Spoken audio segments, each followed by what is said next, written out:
So, welcome to Python series for AI, ML, and data science. So, I'll be using Python to learn more about AI models and data science and using NumPy and all those basic things that we all have to go through some point of time. And this video is sort of follow along series if you want to, and if not, then it's not much of worth it. Plus, I'll be asking many doubts because I am a beginner and I'll ask doubts like beginners. So it'll be a very slow process, but I'll be learning live. So yes, let's get started.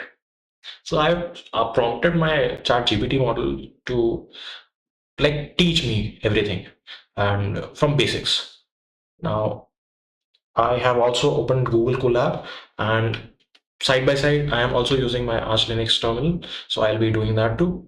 So if by any chance, like I don't cover like what AI/ML should be and how it works, I have a reference book too, which I can use. But let's start with ChatGPT first so that we can learn what it can teach. But I have experienced it that ChatGPT is not a very good teacher right now. It can get into some sort of loop of teaching the same thing again and again, again, which can be very frustrating also. You can't just move on. But uh, it's nice in some factors, but let's get into it. Let's get into it. And I also have a series for Rust in which I was using ChatGPT to learn, Rust. But since it's fairly complex concept-wise too, so it got into loop, and I had to go through some Rust by example wala talks. So yes, now this is my Python series for that. Now let me set some key values. Yeah. So this is my Rust Upperwala thing. Now this is Python, not day three, it's day one, but it's my day three for the whole series. And I didn't follow along for day one or day two. I didn't do Python. I was totally engrossed into Rust. And yes. So this is performance fundamental. We are not just using NumPy. We are understanding why pure Python loops are slow and why NumPy is fast, memory layout difference, and C backend execution model. We proceed step by step. Like concept one is why Python loops are slow. Python loops look something like this, that there is total is equals to 0, and we append total as many as data are there in data sets are there in the data. So we loop x over data, and whatever that x is, we count. To count that x, we are appending plus x in total. Now, why slow? Because each x in Python object, if each x is a Python object. All right, so each x is a Python object. Every addition, type check, method dispatch, reference count update, and possible allocation. This happens million times, and overhead dominates. Now, the concept two is why NumPy is fast. The thing I know about NumPy is the backend of NumPy is written in C, so it's quite fast. Now we are seeing that it operates in C, but it is contiguous block of memory. So it's like side by side block of memory, and there is homogeneous type, uh, which I guess is very uniform type, and it operates in C. Loop runs in compiled code, and then no Python level iteration. So instead of 1 million Python operations, you get one C level loop. This is the core difference. Now you will implement the benchmark. All right. Now the task one is vector versus loop benchmark. So it's telling me to create this py file. I can do that. So I'll be using, since this thing called, either I can use Colab, or I can just go with the flow and create the Python whatever in NewVim. But let's go with Colab right now, and we don't need to create a file. We can just execute things over here. All right. Now the requirements are that generate 1 million integers. All right. I will use Google Colab, and then use time.prefer counter, not time.time, then compute sum via Python loop and NumPy sum, and then print loop time, NumPy time, and ratios. No Jupyter, pure script. All right. It seems I have to create the pure script, but still, answer these. Why is a NumPy array faster even though both are looping 1 million times? Uh, well, I haven't tried it yet.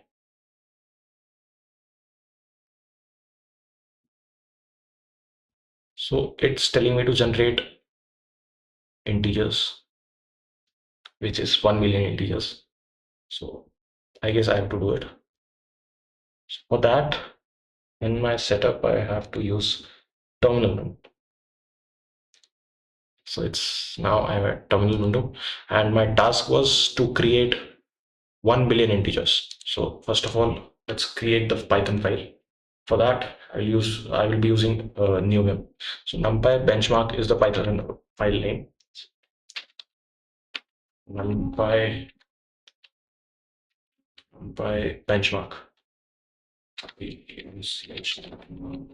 Benchmark.py is a Python name, and it's telling me to loop or create number, generate 1 million integers. So I can do that by you know, for dash in range of 1 triple zero triple zero. How many zeros are there? 1, 2, 3, 1, 2, 3. This is million. All right. What I have to do is, do I have to create array or just 1 million integers?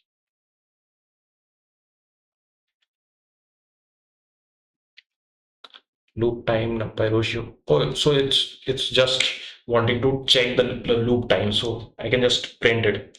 So let's do that. I'll just print it. Print this dash, and this should work because we are just checking our loop in Python. But printing is not very awesome. But let's still do it. It's very dramatic. What we have to do is time dot pref counter, not time dot time.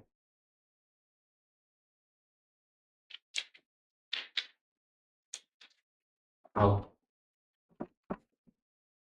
So let me ask this, how I should be proceeding with this. Let me ask it. For dash in range 1 million. Right.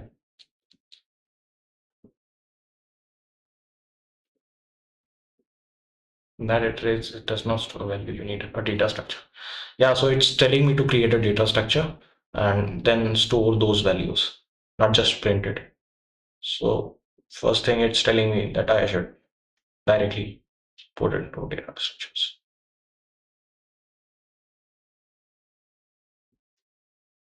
So I guess instead of using, you know, this cumbersome process of creating this and then shifting it in my studio, let's just directly use Polab. I'll be specifying it later on. Let's instead of type it. Data is equals to list and range is 1, 1, 2, 3, 1, 2, 3.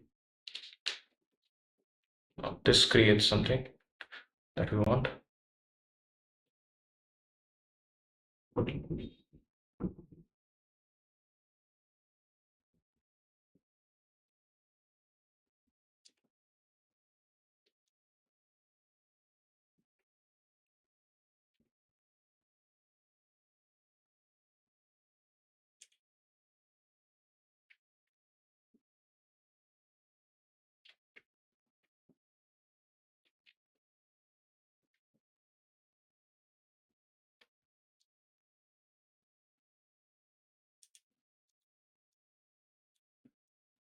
It's hand, I guess.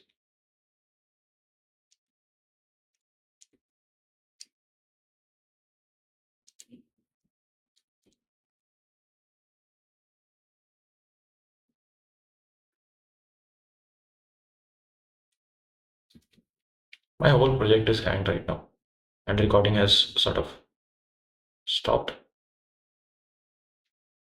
Oh, what I should be doing?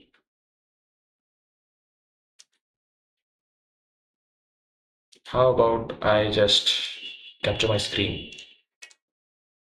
Stop doing all this. That will be better. Just capture my screen.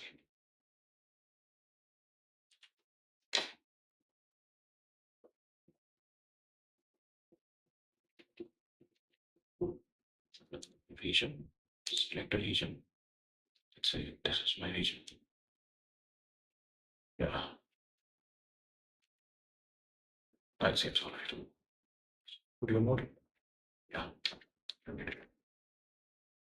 Ah, so there goes our recording problem. Well, I'm fairly new to this recording stuff. Yeah. Now option B, it's giving me is import directly end by end. Do this. So this is what we get. This creates one contiguous block of memory, which is 1,064 integers. No per element Python object. We need both uh, because compare them.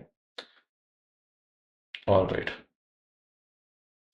Then we have import time, start time dot pref counter and total for 0. And we are looping for x in data, which is total plus x. And then end time is pref counter. And when the loop ends. Can we do this in collab? I guess we can. Since we are just learning basics right now, no need to type it. I guess it's simple. It's importing time, and the starting variable becomes time dot prefer counter, and then we are counting the x and data, and then at end we are again calling the time dot prefer counter, and then in the loop, how we calculate the loop time is by subtracting end minus the start. I guess this will work. Oh, we haven't allocated a runtime. So let it run. It should run fine, first of all. Yeah, it initialized. So now if we run this loop, we get a loop time, but it is not printing. So let's print the loop time. Print the loop time. Yeah, print the loop time. How about running this now? So we get this as a loop time. Now, why pep counter? Because it's high resolution, it's monotonic and designed for benchmarking. So I guess we got our answer. And then there is step 3 that is telling us to measure numpy. So it's telling us to again start the counter and then end the counter. But for total, total NP, we are doing array.sum operation. And then numpy time is end minus start. So we are doing operation on that, and yes, we are benchmarking the time. Will it give us something? Oh, sorry, we haven't run this numpy thing. So yeah, benchmarking is out of question. Let's shift it down a bit more, and let's run both of them. And we can say we are benchmarking numpy. When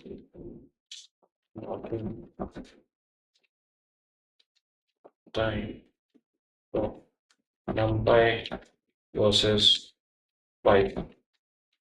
This is what we are doing. Yes, we again got numpy time.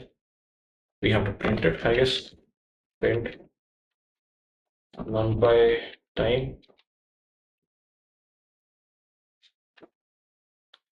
and yeah, we can like directly see from my eyes that it's 10 to the power minus 2 times lower than this. So yes, it is quite fast. Now, yeah, it is telling us to finally, you know, print everything. So, sort of loop time, then numpy time, that is this, and then speed up, that is how much, I guess, percent, but there is no percent. Let's print it also. Did we get something? Yeah, so loop time is this, and our numpy time is this, and our speed up, that's sort of 81 times x, 81x.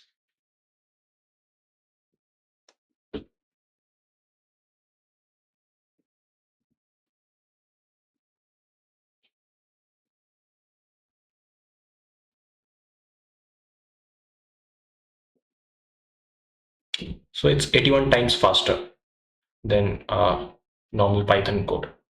So now it's testing me, my understanding. Why must we build the list before starting the timer? What? What would go wrong if we just timed list creation too? So I guess looping and list creating are two different operations, and I guess list creation is happening in Python, but looping for NumPy, it's doing in C backend. So that's what I think.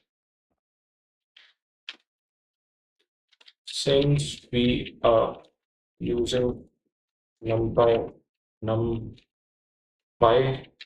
in since I don't mind my spellings because I am just trying to go through my answers. Since we are trying to use NumPy in Python, it is faster. Since we are using NumPy in Python, it is faster to go through loop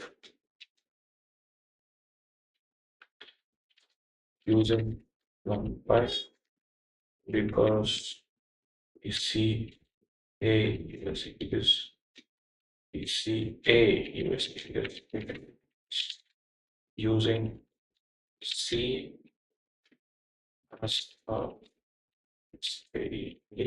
C as a backend as for creating list that's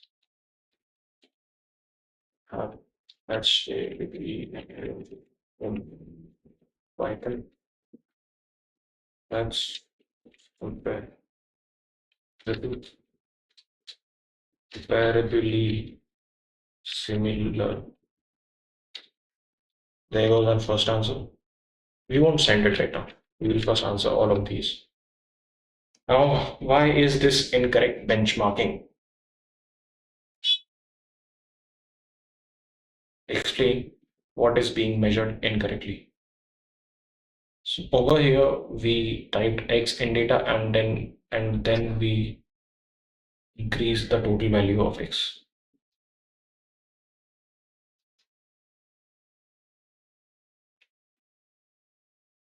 Is there a range bound in Python? I don't think so.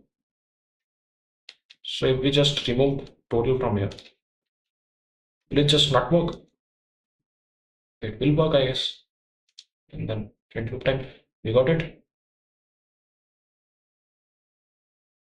It took some more time, but still we got it. So I don't think there is much of a difference there. Like using X or using just dash. I don't think there was much of a difference. See, we are using dash and we get a loop time comparably similar to what we got, and it's still 86 times higher. Explain what is being measured incorrectly. We do not mind the greater iterator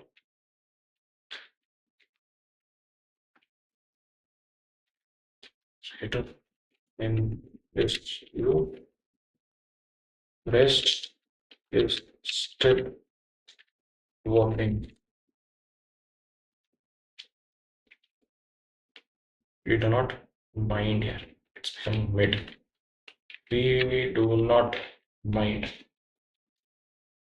So I don't think there is much of a problem here. As for the next question, I don't think anything is being measured incorrectly. Or if I'm wrong, the Python, this GPT will tell me. And if Python was slower than, if NumPy was slower than Python loop on your machine, what could cause that? Two possible reasons. It can also happen. I will guess that I guess that my CPU was working at its full capacity, so that might cause it. Mhm. That my CPU was working. CAPACITY. So that might have caused it. I don't think there is anything wrong with that because I don't know what causes NumPy to slow down in a piece. Like NumPy is there only because it was working faster. Now answer after answering, write the full script, no explanation, no code, then analyze the result. Let me tell it that we are using collab right now. I don't think there's much of a way.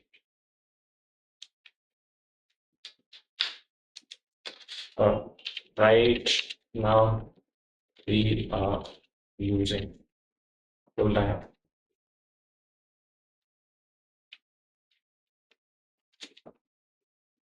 Here's the benchmark. Go benchmark, go.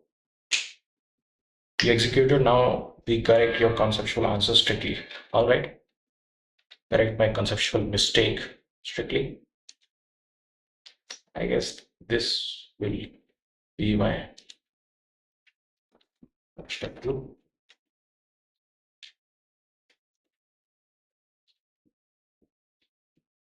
Let's say this was first one.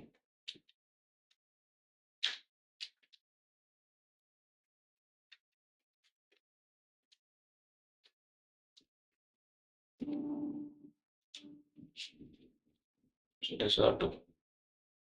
What it's telling me is evaluation of your answer, which is why I build list before timer.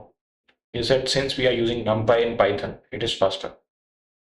This does not answer the question that correct reasoning. If you included a list creation inside timed section, you are measuring memory allocation, object creation, that is 1 million Python ints, and list resizing. That is not cost of the summation. All right. Benchmark rule is that measure only operations under comparison. Everything else must be outside the timed block.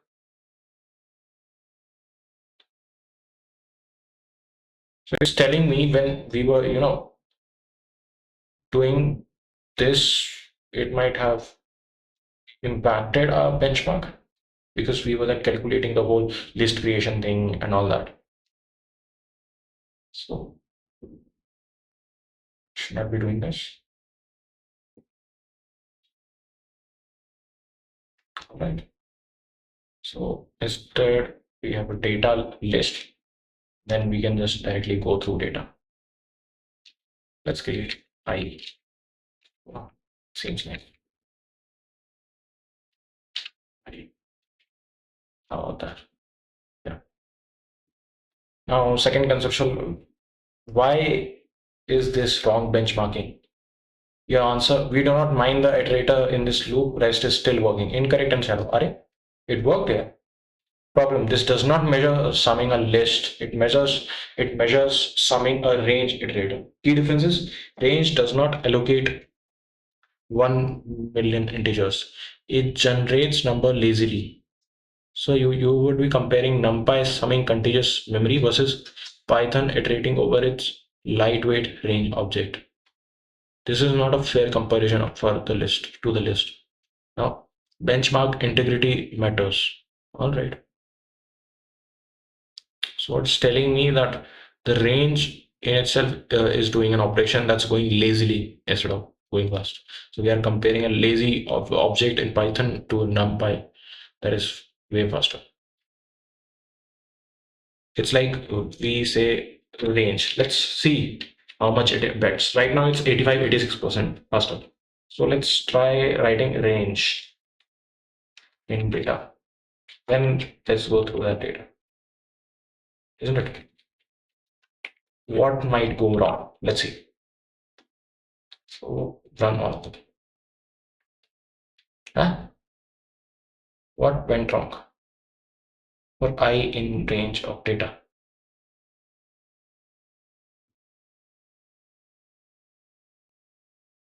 All right. All right. Instead of going to data, we just go over a million. One, one, two, three, one, two, three. What might go wrong? We just want to see it. Ah, yeah, it has doubled. So what? What is this? Speed up is now 64. What? It's faster? What's happening right now? It seems like it took more time, but it is telling me this is 64. What was the earlier benchmark? What is the earlier benchmark? It's right now 64. Let me do it to data. Let's see. Let's see. Let's see. Let's see. All right. Run. Run. Then this run. Yeah. It's half. So was it 64 or 85? It's 27. What is happening right now? Did I do something wrong?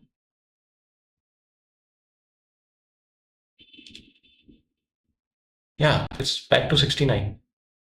Oh, that's so special. But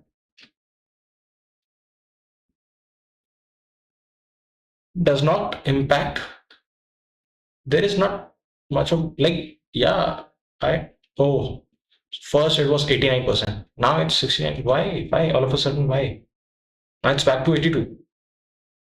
Now it's 110, 106 times faster. What is that? 62. Now 60. Is this some magic happening or what? 133 times faster? Are you joking? And this looks like zero point 0.2 seconds.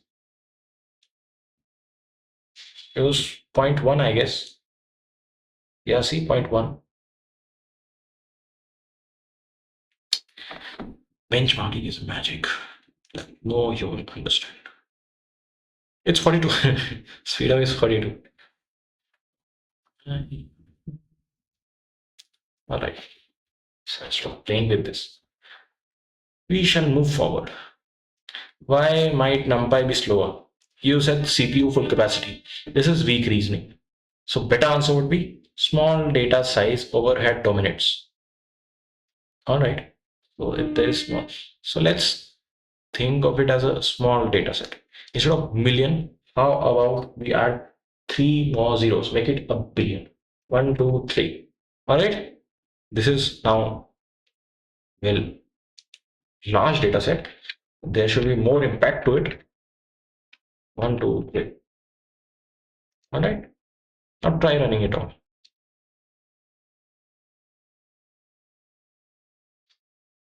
What happens?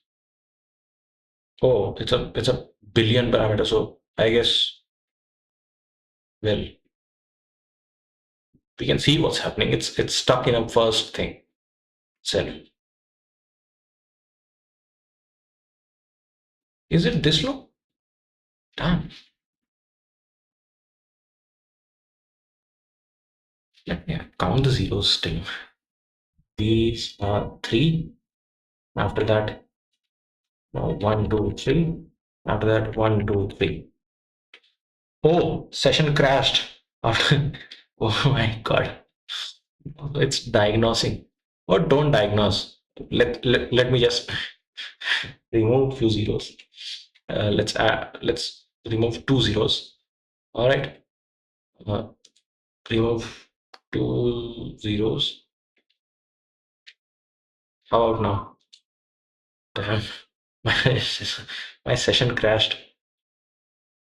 Session crashed after using all available RAM. So how much RAM do I get?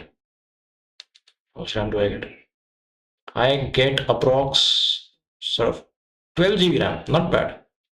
And we crashed that. Think about it.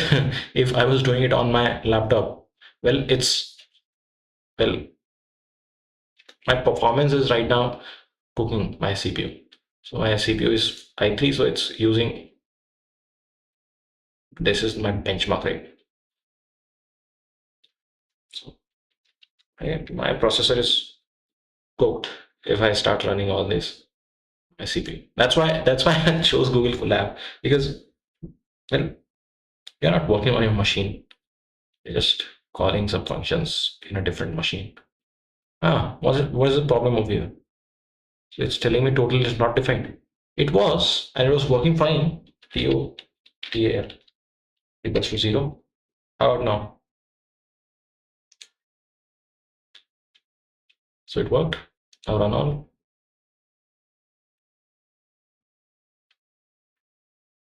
All right. So it's 114 times faster. How about now? Yes, now we can see there's a performance add up, because it takes 3 seconds now, and it still takes 0.01. So yeah, now we can make it somehow competitive. Otherwise, but we were not comparing this. What we were doing was comparing it at this. We were doing range. Let's do it. Range. Now this is a big number. So how many zeros? 1, 2, 3, 1, 2, 3, and then 1. 1, 2, 3, 1, 2, 3, 1. All right. How about running it now? Ah, what? This was faster. Let me count the zeros. First of all, how many zeros are there? These many. And now 3, 3, which is 6, and then 7. So let me rewrite those zeros instead of counting. 1, 2, 1, 2, 3, 4, 5, 6, 7. Now let's benchmark it. Why is it all of a sudden faster than, still 123 times faster, and it only took sort of about 1 second? What is wrong with this? How about adding another zero? Let's do it. Let's do it. Let's do it. Add a zero. We want to add a zero. Not an all. Now this is taking time. Will it crash our RAM? Let's see our RAM side by side. It's taking 1.5 GB. It's working fine. It works fine. It took 13 seconds, and this 0.8. How about, since the earlier one crashed at billion, let me add billion right now. Let me add it up to billion. Let's see. Let's go. Will it crash right now? Will it crash? Let's see. This is our system RAM right now. It's 2.2. It's slightly raised. Still working right. Fine. 2.2. I think it will crash too, because it's taking quite a lot of time. Why? I don't know.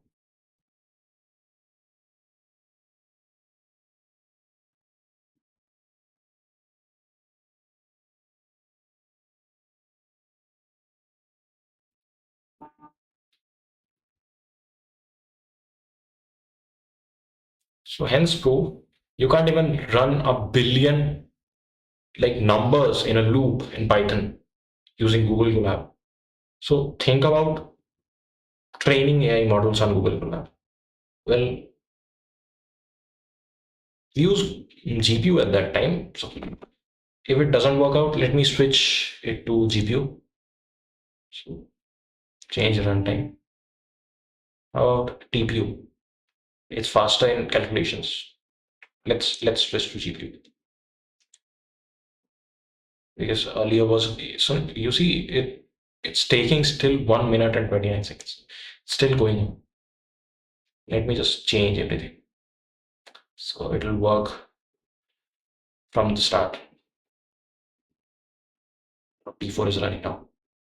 Let's now run on. But we, I guess, will not be utilizing our GPU because we are not using CUDA or anything like that. I guess it will just crash over here too, or it might not. But I've used this collab to somehow train my dumb LLM models.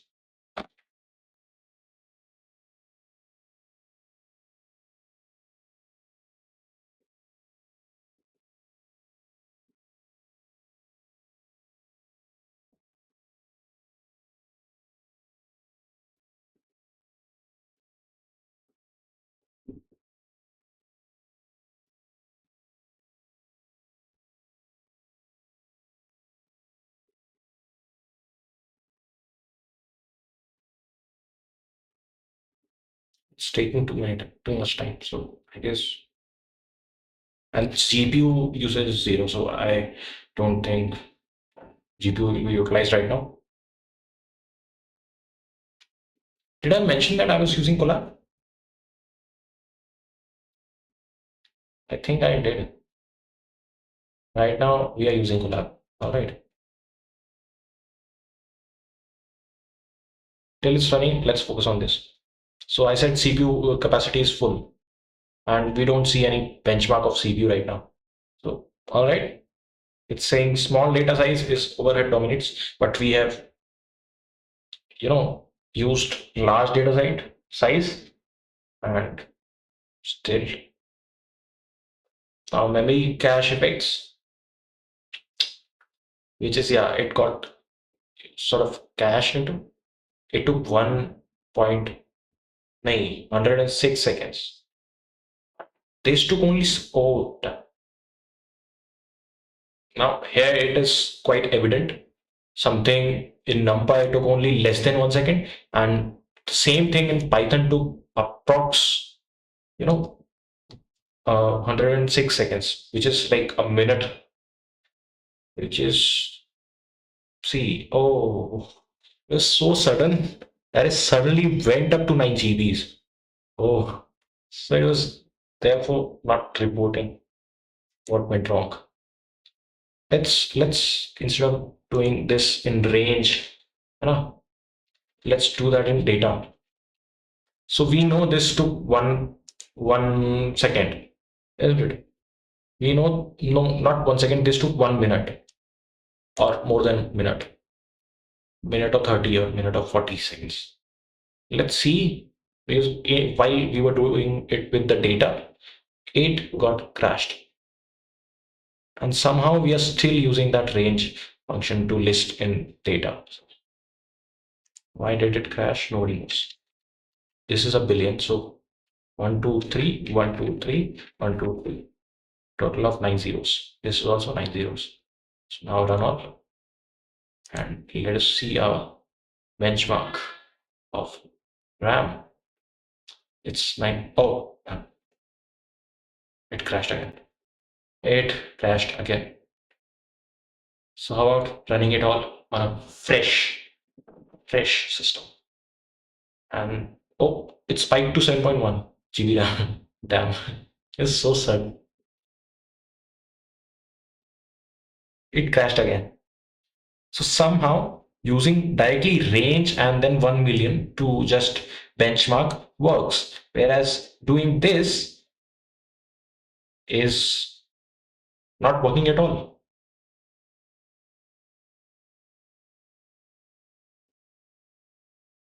It's not working at all.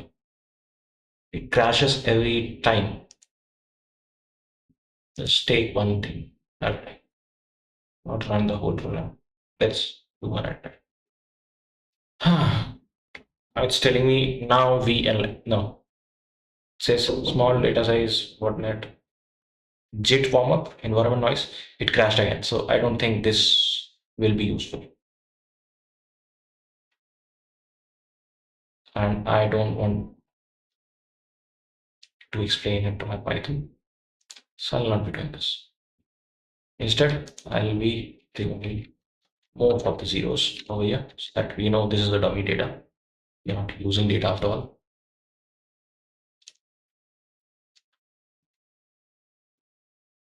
Let's do some next.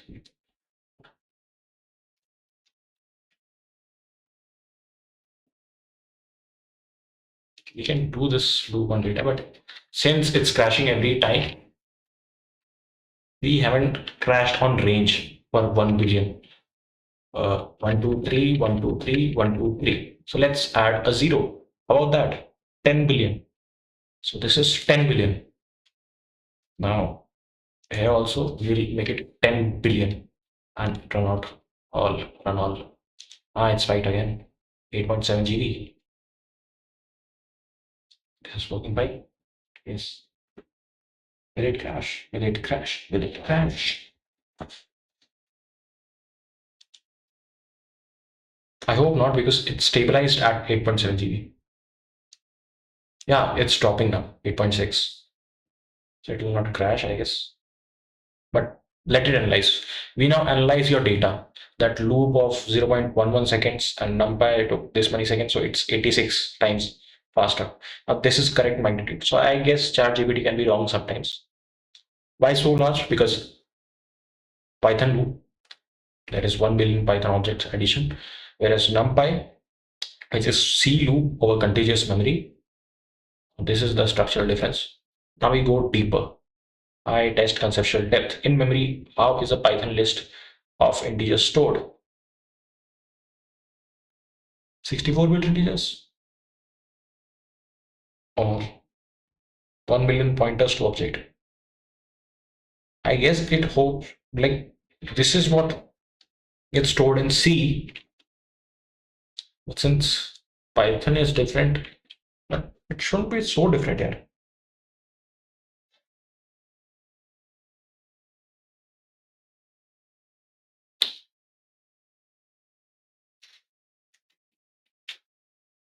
One.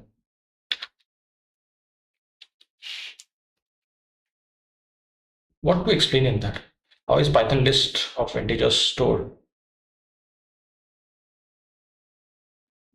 How is a Python list of integers? There is a list of integers, and list is a Python object. So I guess it's a Python object. So 1 million pointer to Python object because list is a Python object.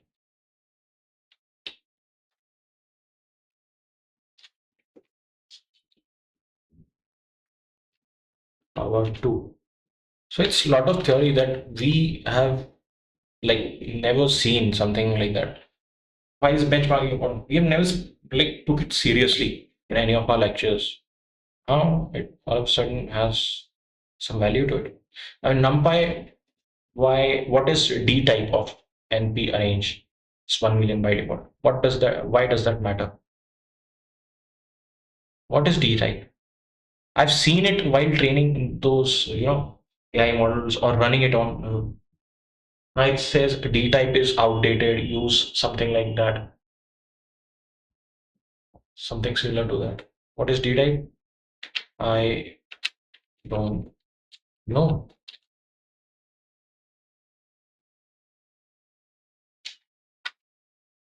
Is it data type? Just default data type. 3. Why does CPU cache friendliness help NumPy here?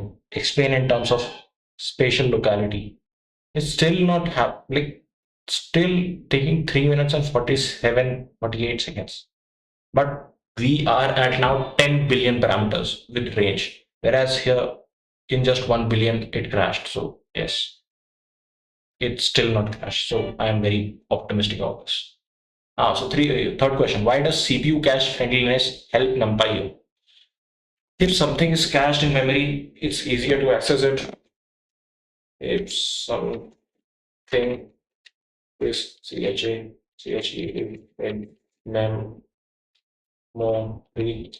it's faster to get it and use it. So precisely, and please teach him before asking question. Yeah, because it is asking me something that I don't know. It's not. It is. You are asking me something that I want to learn. So teach before asking.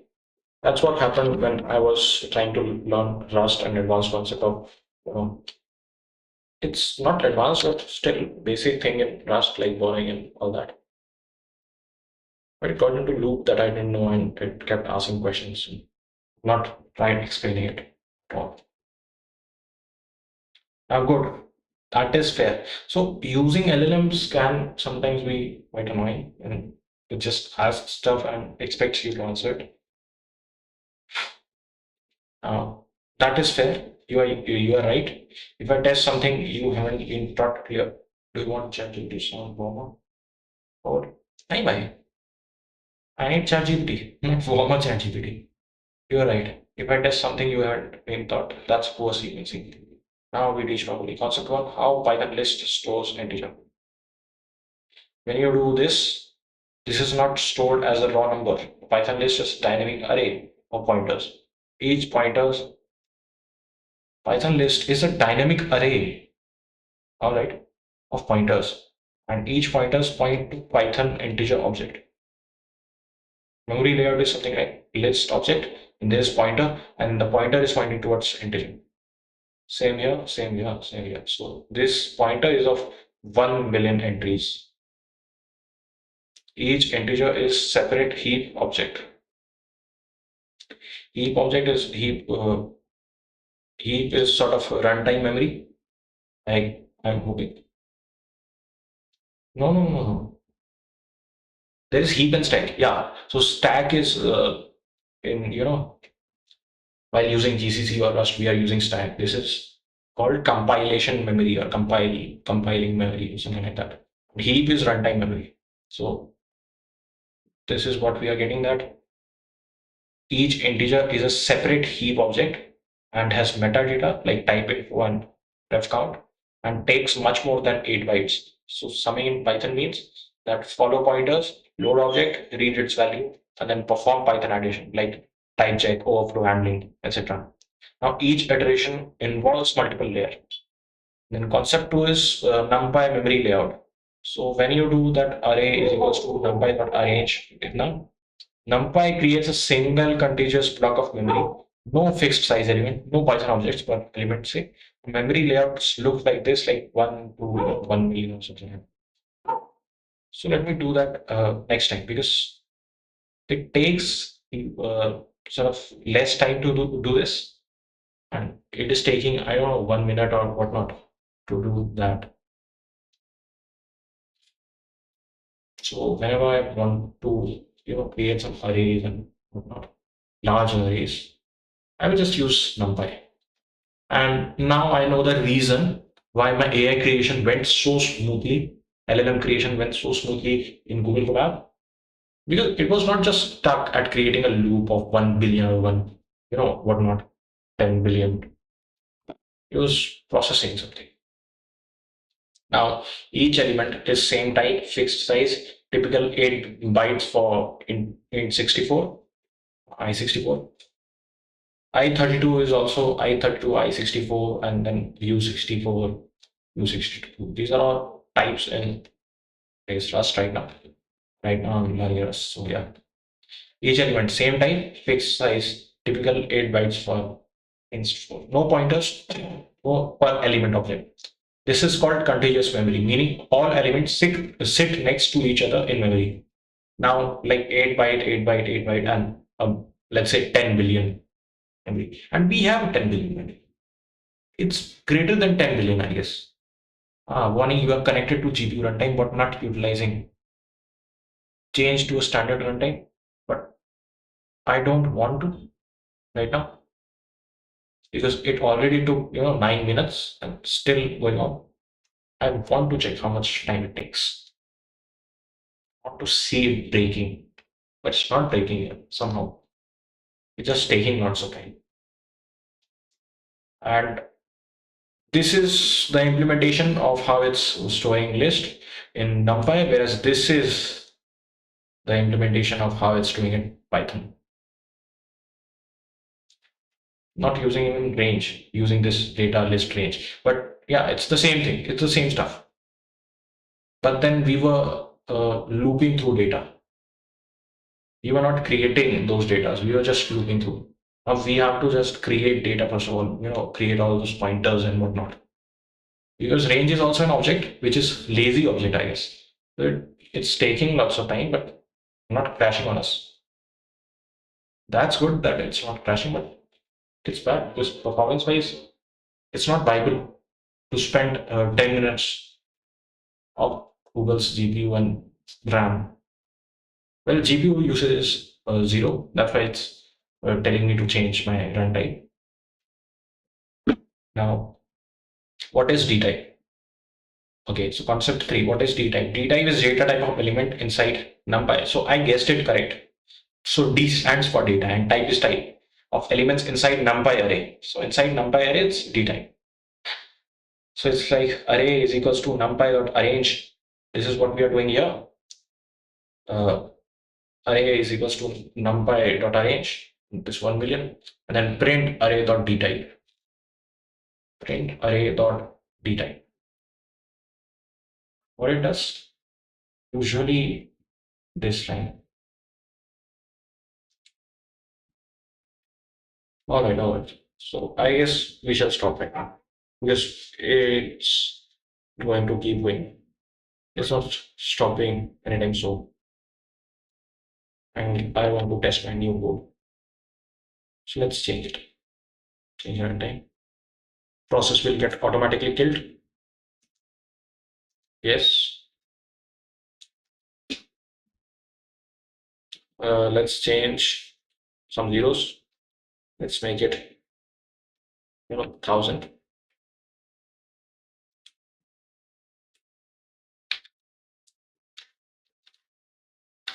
No, 10,000. And first of all, let's see it working. It worked fine. Yeah, there's no speed up because the data set is so small that even Python is able to compete with this NumPy thing. This monster of NumPy, Python is able to compete right now. It's not even 1% of speed. It's less than 1. And this prints out something like int 64. Yeah, that means that each element is 64-bit signed integer. Why important? Because all elements is same size and CPU can vectorize operations. SIMD instructions may apply and memory layout is predictable. I don't know many of the steps. It's SIMD. I don't know what that means. Concept 4 is CPU cache and spatial locality. So CPU does not read 8 bytes at a time. It loads memory in chunks called cache line, which is typical 64. If data is contiguous, when CPU loads element 0, it loads nearby element into cache. So next time already in cache and no memory fetch, and it's very fast. So it's telling me CPU does not read 8 bytes at a time. It loads memory in chunks and called cache lines, typically of 64 bytes, not 8 bytes. If data is contiguous, which is side by side, and CPU loads element 0, it also loads nearby elements into cache. So next addition already in cache. No memory fetch, very fast. This is called a spatial locality, which is nearby memory likely to be used and cached together. So NumPy benefits massively. Python list does not, because each integer object may be somewhere else in memory, and pointers chasing destroys cache locality. Also, NumPy is taking benefit of being written low level programming language like C. Now it's testing me again why NumPy summation cache friendly but not Python list summation is not. Use term pointer chasing. All right, Python stores the pointer rather than the list elements side by side in memory, whereas NumPy does the opposite. So when CPU call or fetch the shit. Correct explanation would be that Python list stores pointer. Each pointer refers to separate end object, and those objects are scattered across the heap. Summation requires read pointer from list and then follows pointer to object, load object from memory, and extract integer value.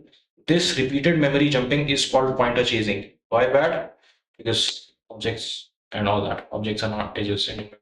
CPU cache cannot prefetch effectively. Each dereference may cause cache miss and memory latency dominates. NumPy case is NumPy array stores raw value directly. It's contiguous, no pointer in direction, and CPU reads contiguously side by side. It's also cached. So when first value loads, next several values are already inside the same cache line. Uh, so summation becomes sequential, cache friendly, predictable, vectorizable. Now I force precision. You must answer completely. Why does pointer chasing reduce cache efficiency? Be explicit about cache lines. Pointer chasing. Pointer chasing is how Python fetches the list element, and it is and it is efficient because the CPU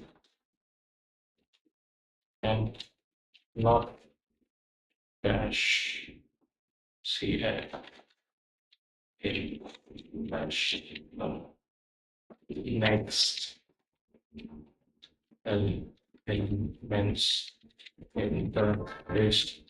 It has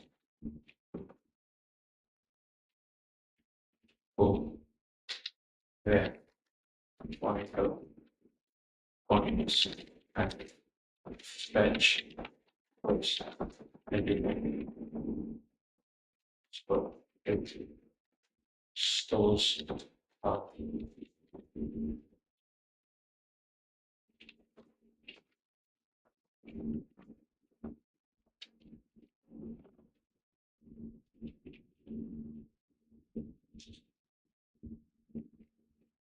CACH.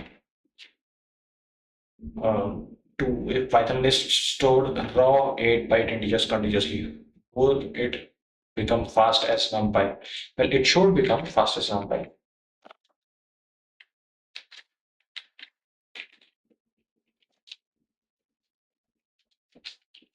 It should become fast as num by.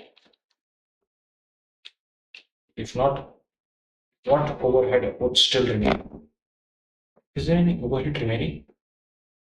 Like, yeah, it stores a pointer. Each pointer refers to int object. Those objects are scattered across the heap. Read pointers from list, follows pointer to object, load object from heap, and extract integer value. This repeated memory jumping is called pointer chasing.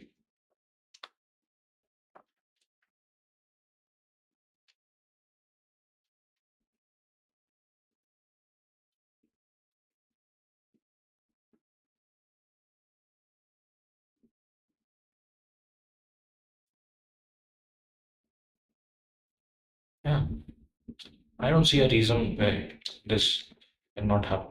What is SIMD and why can Python, NumPy use it but Python uh, loop cannot? What is SIMD?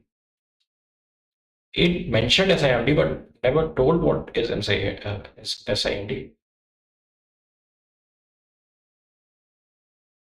Doesn't? No, there's no telling what is SIMD.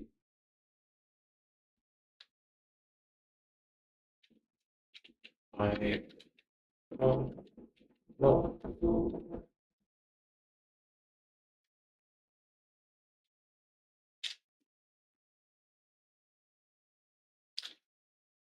Your answer direction is correct but incomplete. Again, incomplete.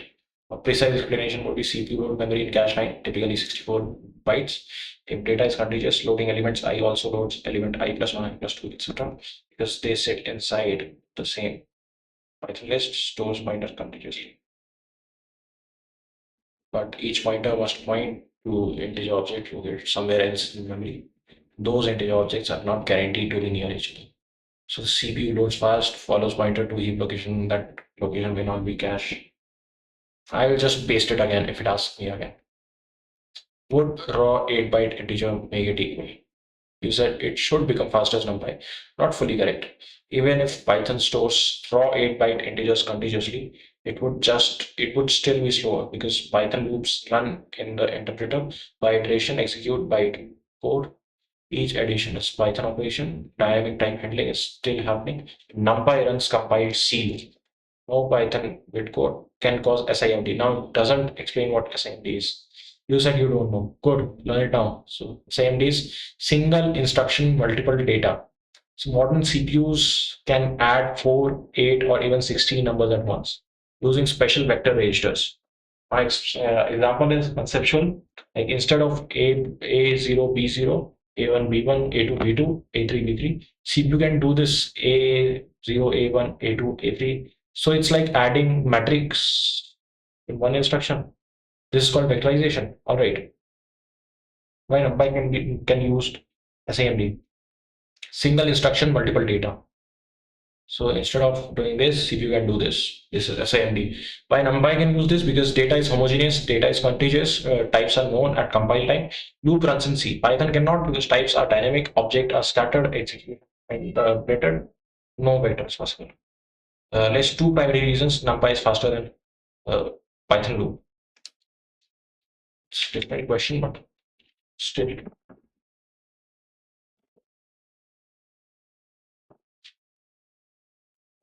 Python stores the pointer pointing precisely, but pointer may point but each pointer may be pointing at different memory, different memory locations. Python stores pointer contiguously, but each pointer may be pointing at different memory locations in the heap. So Python is slow. We can not therefore therefore use the we cannot therefore use the what it cannot use. It cannot use the Python cannot use the CPU caching. CHAS CACHING caching, which is another reason why it's slower.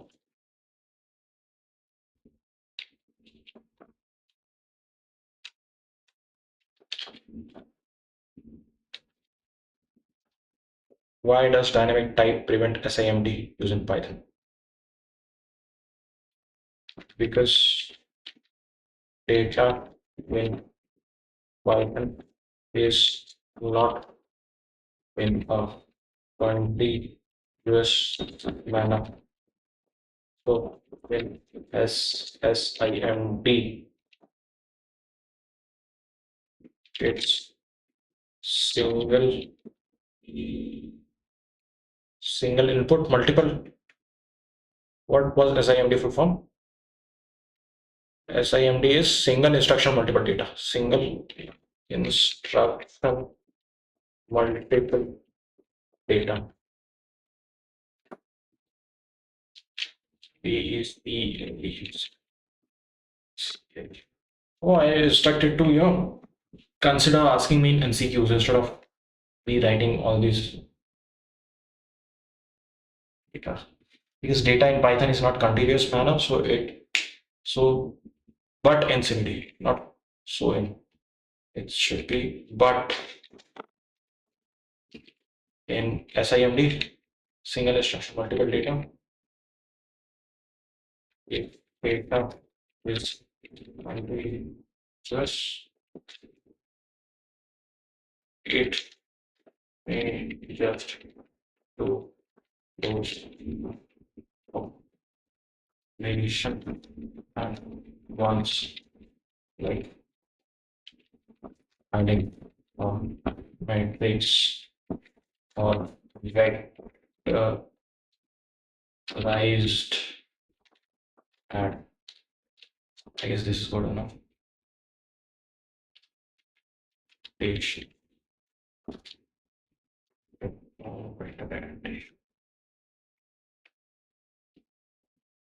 Question 3. If array sizes were only 100 elements, would NumPy still be 800 times faster? Why not? No. Array size, see, we decreased array size to how much? 1,000. And NumPy is not faster, it's just 1 times faster. And if it's 100, no. NumPy would be similar in performance because of small data size.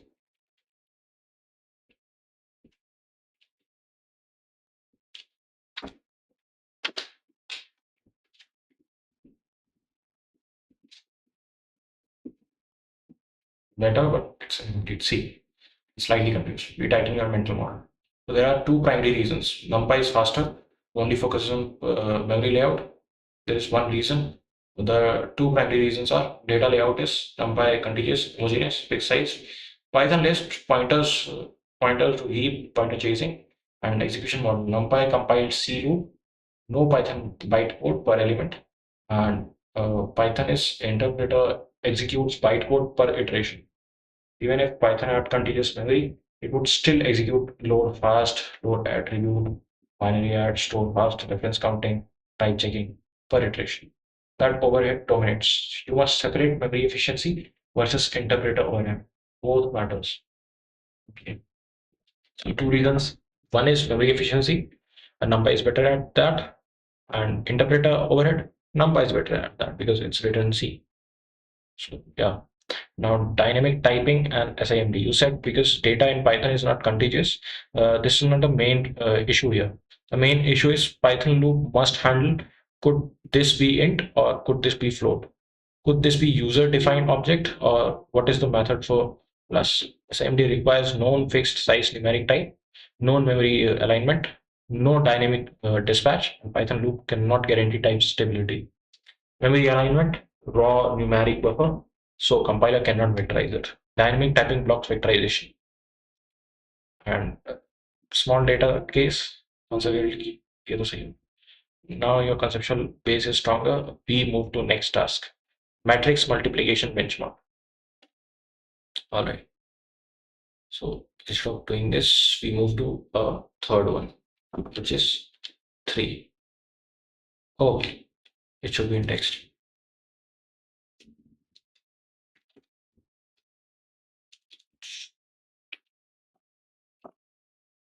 Escape.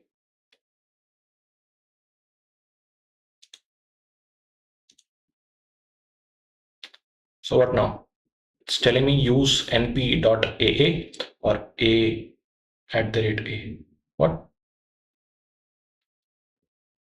Create 500 into 500 numpy array. Use matrix, multiply matrix with itself. Measure time you're using perf counter. Use np.aa or a. What's this?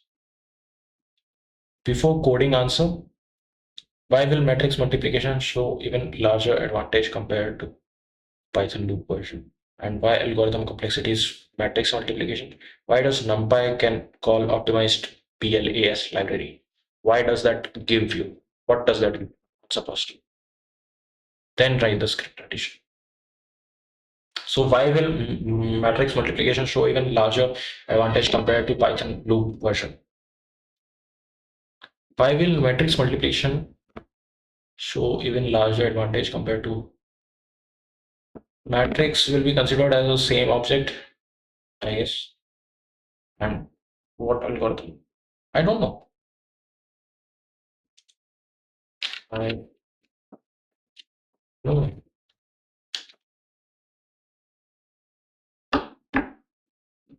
Good. I don't know is acceptable. Now build it properly. Concept one. Why matrix multiplication amplifies the difference? Matrix multiplication is computational heavy. So for two 500 into 500 matrices, each element in result requires 500 multiplication, 499 addition. Total operation is 500 to the power 3, which is 125 million. 125 million multiply add operations. Now compare Python loop version of 125 million Python levels. Each operation type checking, bytecode execution, object handling, reference counting. This would be extremely slow. A NumPy version is entire loop runs on optimized C, uses contiguous memory, uses SIMD, uses CPU cache efficiently, and possibly multi-threaded. So difference becomes enormous. Small task is 80 times, large task can be 100 to 1000. Yeah, we've seen a difference of to 200 times. Now, concept is algorithm complexity. So standard matrix multiplication is O n to the power 3 because for each operations of n square, n to the power 2, n square output elements. For each of n square output elements, you perform n multiplications. The total work, say, scales cubically. That means performance improvement matter massively. BLAS. What is BLAS? Basic linear algebra subprogram. Highly optimized numeric library written in C or Fortran. Example is OpenBLAS, Intel MKL, and Apple Accelerate.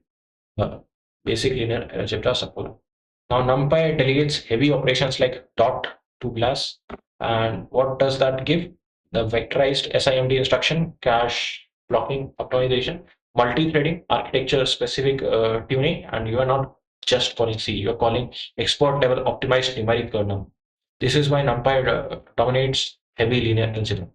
Now you are conceptually prepared. Your task is extend your script, generate 500 into 500 random matrix, multiply with itself, measure execution time, and print elapsed time.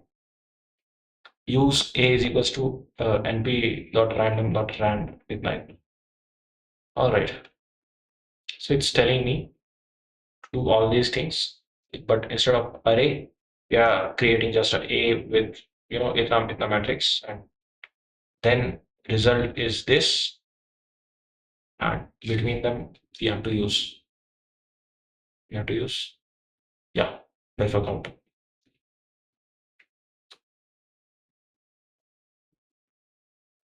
Yeah.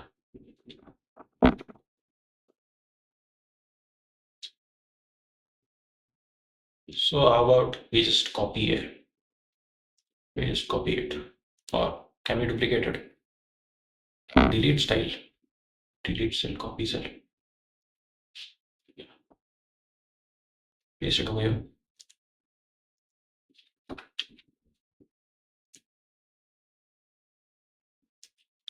Now what needs to be done is, first of all, uh, this is not the operation we are performing. This is not the operation we are performing. What we are trying to do is,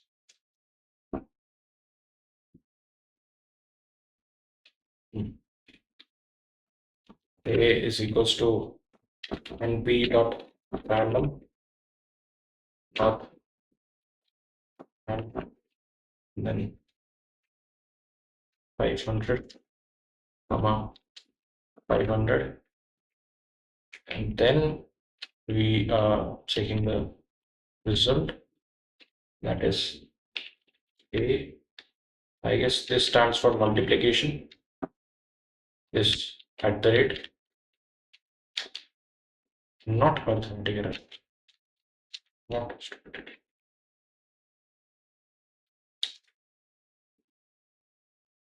NumPy time,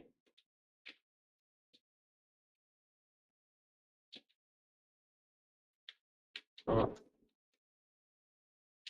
multiply time, np dot multiply time. How about just this? Then we have to print. Let's print it over here only. We don't have to guess every time. np time print np multiply time, and let's run it. This is the time. Write the full additional code, no explanation, only code. All right, here's the explain. Here's the code. Is it good?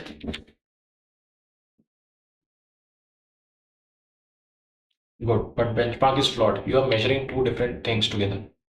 What? Matrix allocation. So shouldn't I be doing this? And let me see what difference will it make. Huh? Let's move it. Let's move it downward. Now is it all right? Yeah, half the difference. Nearly half the difference. So yes, this operation took some time. That's why, yeah, three times. Now it's back to one time because of caching.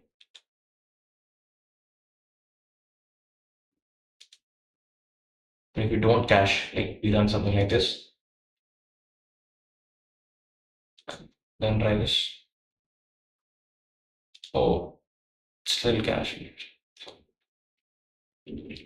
I guess we'll not use our flop methods. Now what? You're measuring two different things, all right? Correct structure would be this. So I arranged it into correct structure. And this print statement is good. So I'll just take it.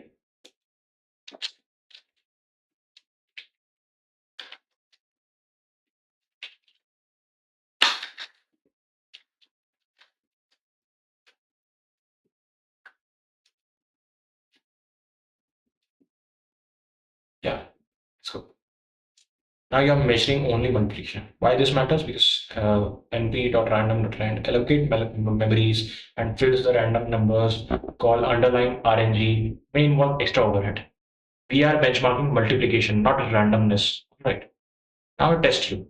Why is allocation time especially misleading in performance benchmark? I don't know. Why is allocation time specially misleading in performance benchmark? Why is that? All right, let me take some break.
Hello. So I am audible.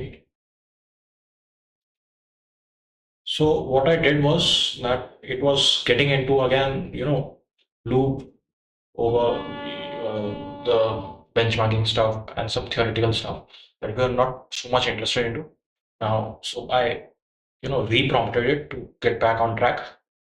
I think now it will get on track. So current topic is again NumPy performance matrix multiplication, which is we have covered Python list, memory layout, pointers chasing, contiguous memory, cache locality, SIMD, and C backend execution.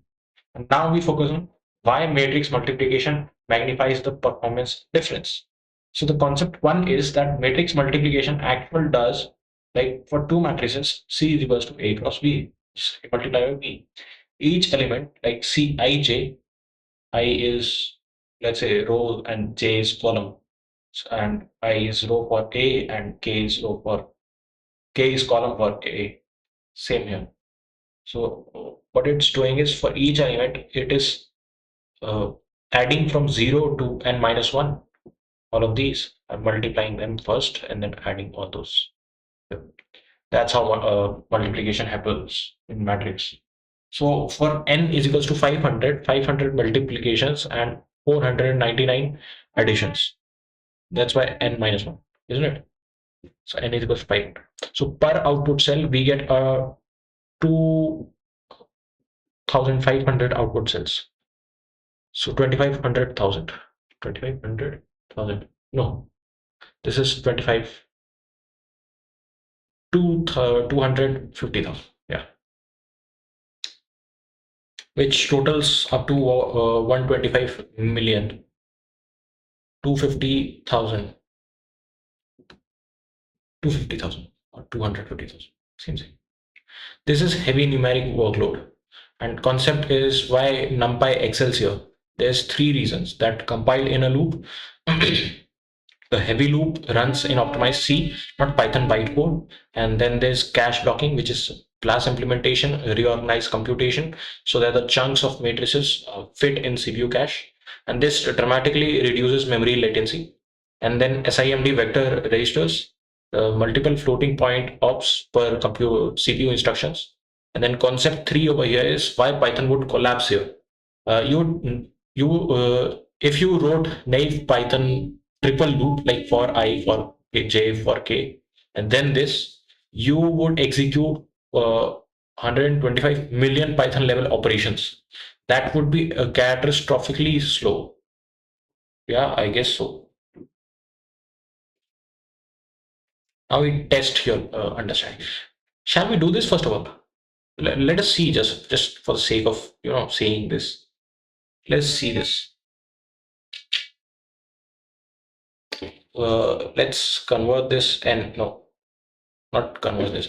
Let's write this in over here. N is equals to like 50, just 50. We are not trying to crash anything. Then what it's saying is C is not defined. Oh, then A is also not defined. No, A is defined. All right. So let's create B and C also. Copy over here, paste over here. 1, 2, 3. The home. We'll create this as a C. Create this as a B. So we have everything right now. And what we want to see is time it takes to do this operation. So we'll copy this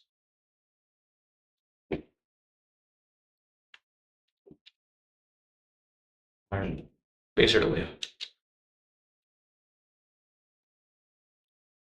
All right.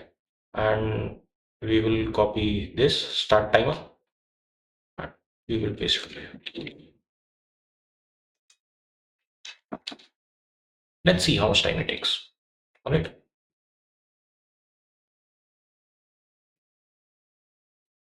Oh shit. N should be 500, not 50. Yeah.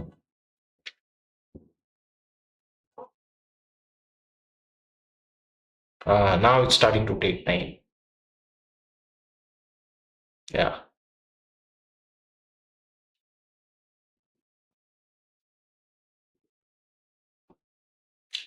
Concept 3 was this, and we are trying it for 500. You know? So it should be 125 million Python level operations.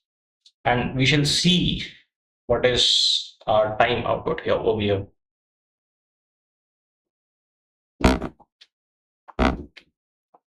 Now it's trying to test my understanding.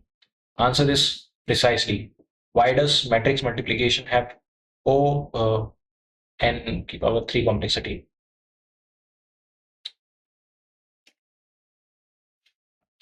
In let's DRI of 500, we have to perform from 500 multiplications and then 499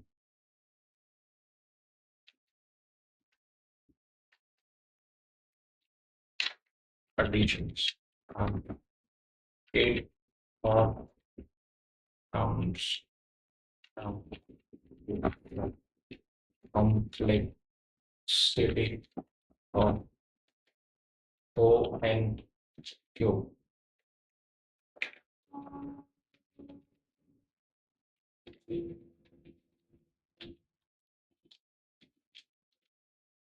It's still performing that, still doing it.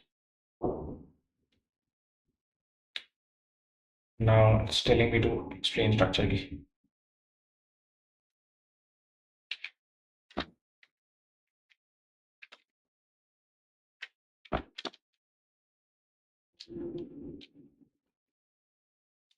Why does cache blocking matters more than matrix multiplication than for simple summation? Why does cache blocking matter more in matrix multiplication than for simple summation?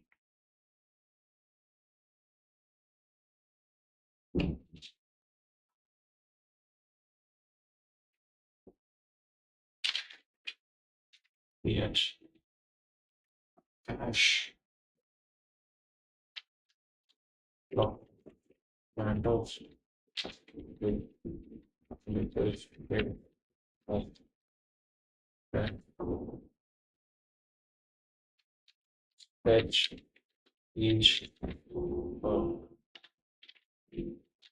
number CP separately and of times. Instead, we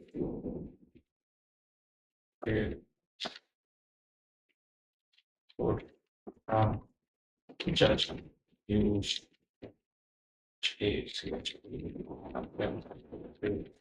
in one case of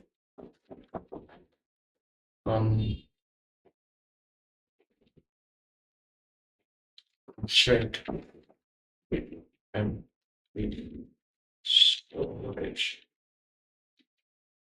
contingent होता है क्या लिख दिया मैंने congruence नहीं भैया CON contingent is it correct contingent ah pouch correctly बनाया गया That's contingent. Why is floating point arithmetic particularly suitable for SIMD? Floating point arithmetic. I don't know.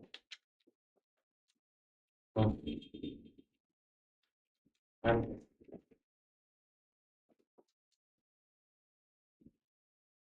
try MCQ for answering questions. I might answer them because I might have just guessed. Oh, it did it. So it took approx 2 minutes. So 167 seconds. Correction before MCQ. Excuse, yeah. Y, O, and keyboard 3. Your answer direction is right but incomplete. the correct structural reasoning would be there are n to the power 2 output elements, and for each output elements you compute a dot product of length n. So total operation is n to the power 2 into n, which is n cube. So there are n to the power 2 output elements. There are n to the power 2 output elements, and for each output elements you compute dot product of length n. So that makes us into 3. It's not about 500 multiplications alone, it's about nested structures. All right. Yeah, this is n to the power 3. The triple nesting gives cubic growth, and the cache blocking. Your explanation is vague again, as always. So correct reasoning would be matrix multiplication, repeatedly reuse rows and columns. Without cache blocking, CPU keeps reloading same data for main memory. CPU misses increase dramatically, and with cache blocking, CPU computation is split into small submatrices, and those submatrices fit into cache. Data gets reused while still in cache. So multiplication has data reuse. Summation does not. It is single pass. And that is why cache optimization matters much more. Now we teach the missing concept, the SIMD and floating point. So SIMD works best when data is fixed with no branching and no type variation. Arithmetic is predictable. Floating point array in NumPy, and same size, usually 64-bit, same data type, and no dynamic dispatch, no object metadata. CPU can load a vector register like this and compute 4 multiplication at once. So Python cannot do this because each element is an object. Now, what fundamentally causes n to the power 3? There are n to the power output elements and each require n operations. So option B is correct. 1, B. What was second? Yeah, see, I can answer it like that. But writing it down, it's complex. Why does cache blocking improve performance? Cache blocking, cache blocking, not clash blocking. So cache blocking improves performance because it reduces algorithmic complexity. It increases SIMD width and it increases cache reuse for some matrices. The third one seems nice. So why can NumPy use SIMD for matrix multiplication? Because uh, Python supports vector instructions. Because NumPy uses contiguous homogeneous numeric arrays. Yeah, B seems correct. Because float points are faster than integer. No, B is correct. So third is B. Now fourth, answer with format. I tried the Pythonic view and tested its type. Yeah, it is. I'll just paste everything I did. Uh, I can I can't copy output and input at the same time. So it's pretty good.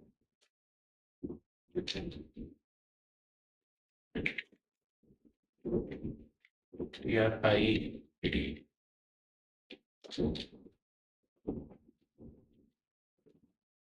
And it took me approx these many seconds. So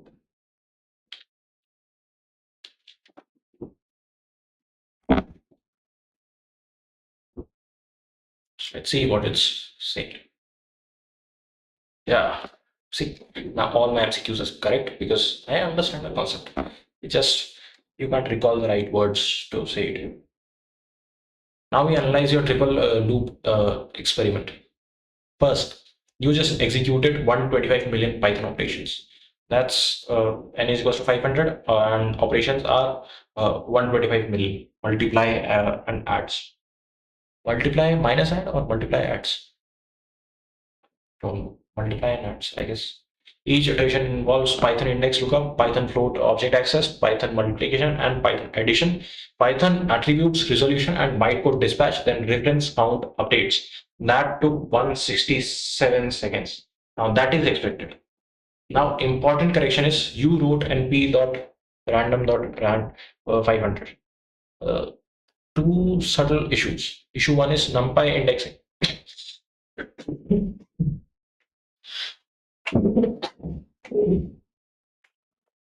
Okay.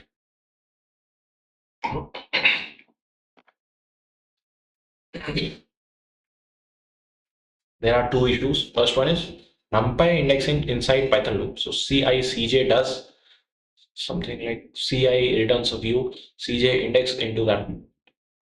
You're not just doing arithmetic, you are invoking numpy indexing logic 125 million times.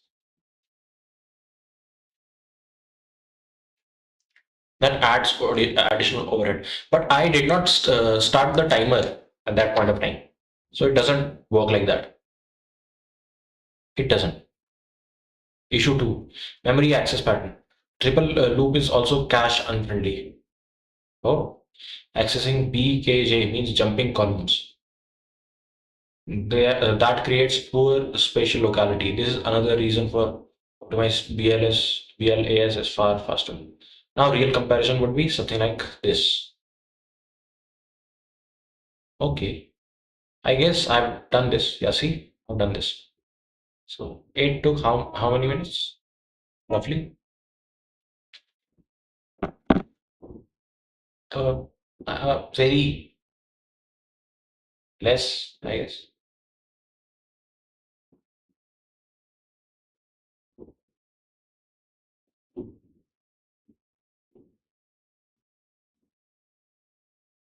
Yeah, but we are doing this using NumPy, no? I was trying Python. So yeah, not deep test. Answer carefully. Why is CI CJ slower than CI comma CJ inside NumPy? Hint is that view creation. How it's created. IJ. I'll just say give me options instead of asking all this. If you swapped loop order to, would that improve performance? It told me that there is some special issues. If we did this instead of that, I think we should record some.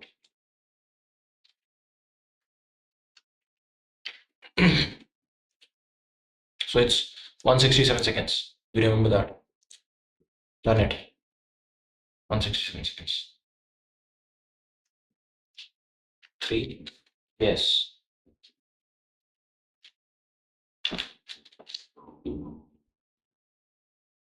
Ask. MCQ format. Give me this.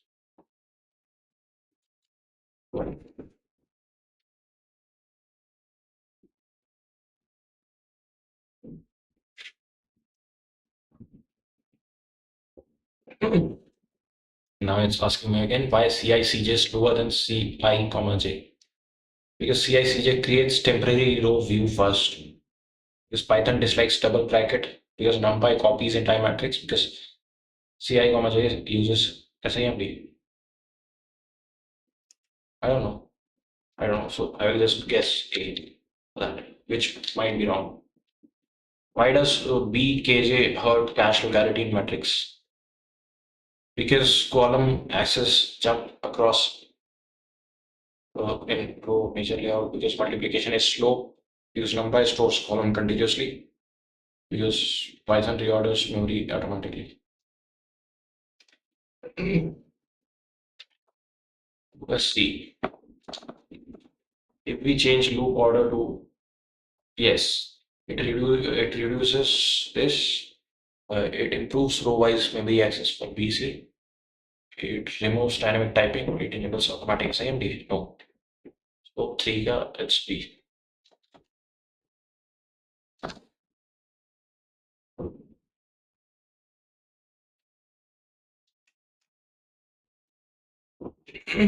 Question two is incorrect. You chose because NumPy stores column continuously.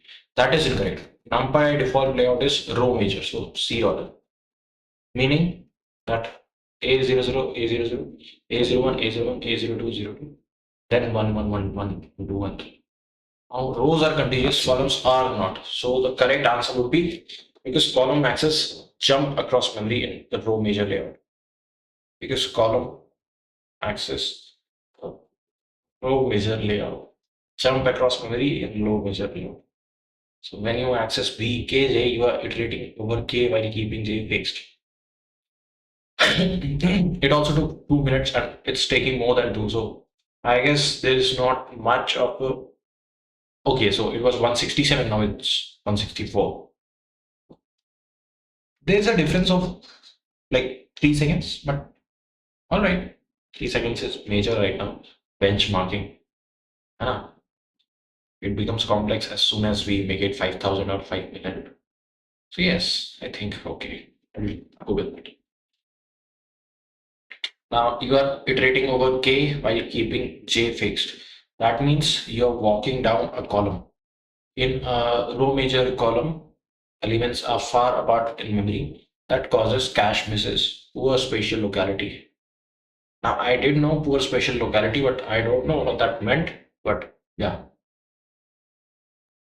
Now memory order deep dive. NumPy arrays can be C order, that is row major, or F order, that is column major, pattern style. You can check a dot flag. Is there a dot flag? Like if I try to do something with that, will it print it automatically? What will that do? A dot flag. A a dot GPS flags. C continuous true, F continuous false. On data true, writable true, aligned true, write back if copy false. So yes, I can see that.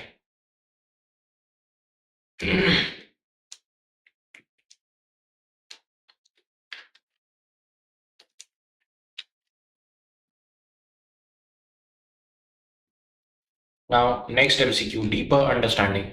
Question 4 is, in row major layout, which access pattern is cache friendly? All right, give me some space. And then in row major layout, which access pattern is cache friendly? Row, because you know it's row major layout, so it's B, open B, random. Why does loop order for I and for J, K for J, L? Because it accesses row of A, C sequentially. Yeah, that's the answer. Fifth, A. There is sixth question. If NumPy arrays were stored in column major order, that is ordinal style, which travel column style? Obviously. Sixth could be. Yeah. Egg or wrap answers. I just go there. Excellent. Our flag confirms that C contiguous is true, F contiguous is false. So default is NumPy layout is row major. Now MCQ evaluation is all correct. What you just learned is important. Now you understand Python list is pointer arrays, that does pointer chasing. NumPy is contiguous homogeneous buffer. Cache lines is 64 bytes typical, and spatial locality is important. Why column traversal hurts in row major layout? Because it's row major, so it's easy to travel in rows, whereas it's hard to travel in columns. Now, why loop order affects performance? And why matrix multiplication magnifies memory plus execution difference. This is real system knowledge. Now we transition back to Rust. Eh? No need to back to Rust. Python recovery completed. We return to Rust execution discipline. We resume day 3 execution. Right? But we cleared Rust now. Earlier you paused. All right. Let's do this also. Let's do this. It'll teach us something like if expression and whatnot. Let's do this.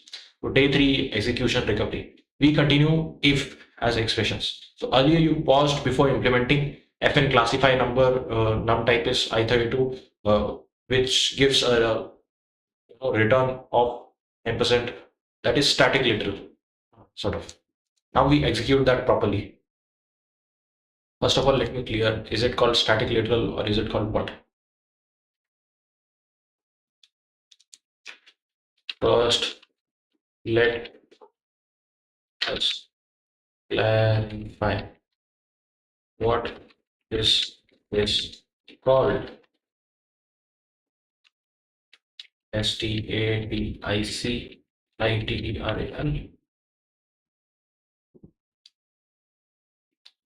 or static uh, ref reference of st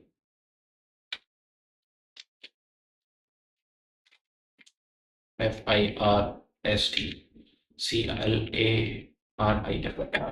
Now, concept refresher is if as an expression in Rust is looks like this. Let x is a immutable variable x, and it has a if expression. If then condition and which executes or return the value one, it returns the value one to x, and then else is has a value two.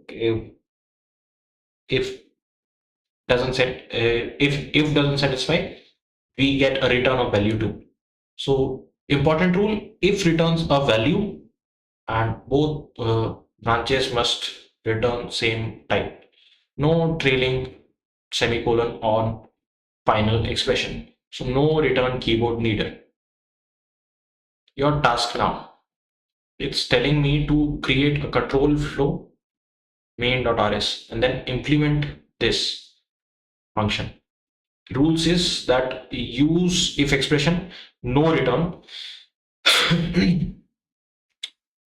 clarify numbers, no trailing semicolon, and no return. Acha, no use of word return. We can return value. Otherwise, how can we return something? Then no trailing semicolon must handle negative, zero, and positive. Add main that tests -5, 0, and 10. Right. Paste the full file. No explanation. We just need that. Can we create over here? Is it screen recording? No? So I can just go back to terminal.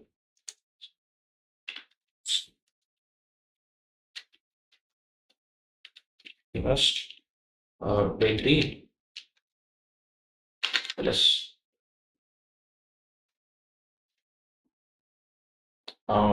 we have a problem now. Create it. Not.rs. Let's do that.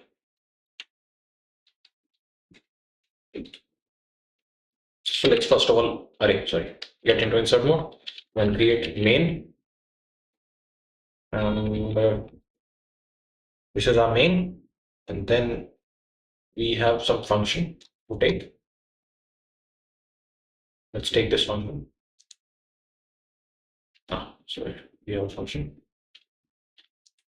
Let's try creating that function too. Sorry, like this. This.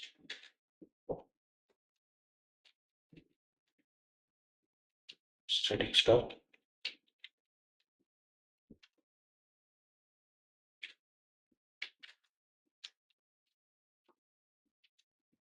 All right. So it returns a static str that if n is less than 0, then this will return a value of positive. Positive. We need no semicolon, or else it will not return that value. Else, if number is positive, number is greater than 0. Oh, sorry.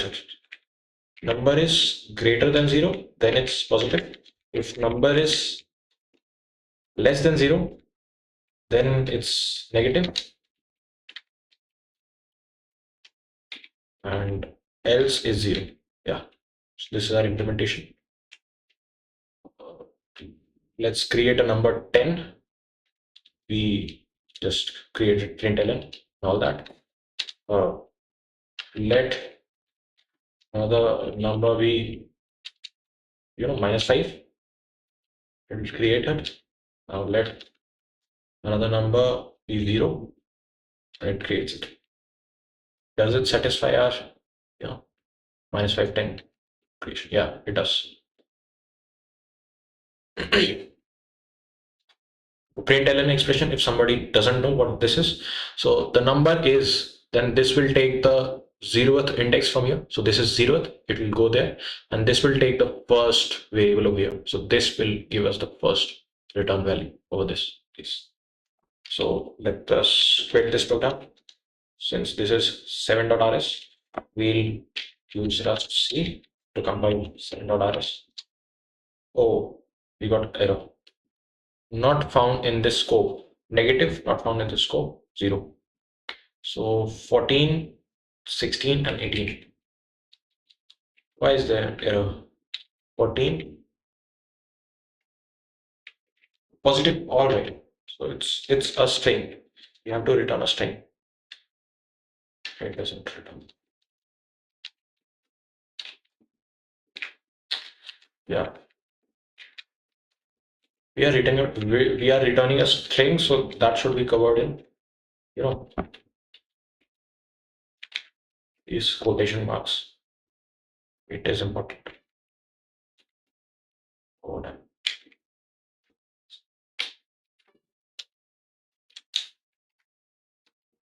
Yeah. So as soon as we run the 7.rs, yeah, so number 10 is positive, number 5 is negative, number 0 is 0. Since it wants the code, let's just yank out the limit and paste it.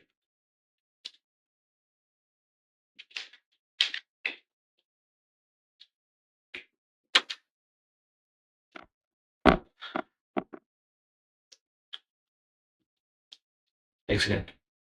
Now we clarify and precise. So what is ampersand static stir? It is reference to string slice.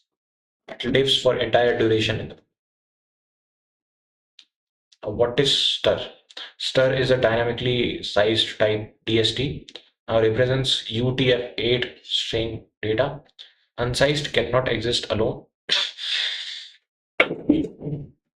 We know this. This is a dynamically sized type and represents UTF string data. And unsized cannot exist alone. It needs ampersand str. Must be behind a pointer.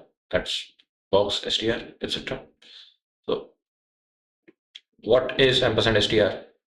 A string slice, a memory layout that is pointer, that consists of pointer and length. It is a fat pointer and pointer returns whatnot. And what does this static means? This is a lifetime. All right, all right. So ampersand stir and just this means a lifetime. So single quote static is a lifetime. It means this reference is valid for entire program runtime. I know that. Since literal is positive, string literals like positive are stored in the program's binary and embedded in read-only memory. Entire for exist duration. Entire for exist for entire duration. So their type is, ampersand star, but in between it's this, suppose this, you know single apostrophe static star. Is it apostrophe or is it quotation? Like quotation would be to, close it also. It's like opening quotation or just opening apostrophe. There's no opening apostrophe, but still, so apostrophe at starting point is all right. Still the same. So what is it called? Correct terminology is a string slice with static lifetime, not a static literal informal. Static reference to stir. It is awkward wording. Yeah, I know awkward wording. I am a beginner, so do I look like a professional right now? Now, the precise phrasing would be ampersand static stir is a reference to string data that lives for entire program. So is a reference to string data, reference to a string. So static reference to a string. But I would say reference to a string data, not reference to a str, but reference to a string data that lives for entire program. All right. Why my function works? It works because I wrote it and it should work. I got suggestions too, but I didn't use it. All have types, so types match perfectly. A deep understanding. I test. Oh, please, please, please use options. Use options. Why can you not return ampersand star without specifying a lifetime here?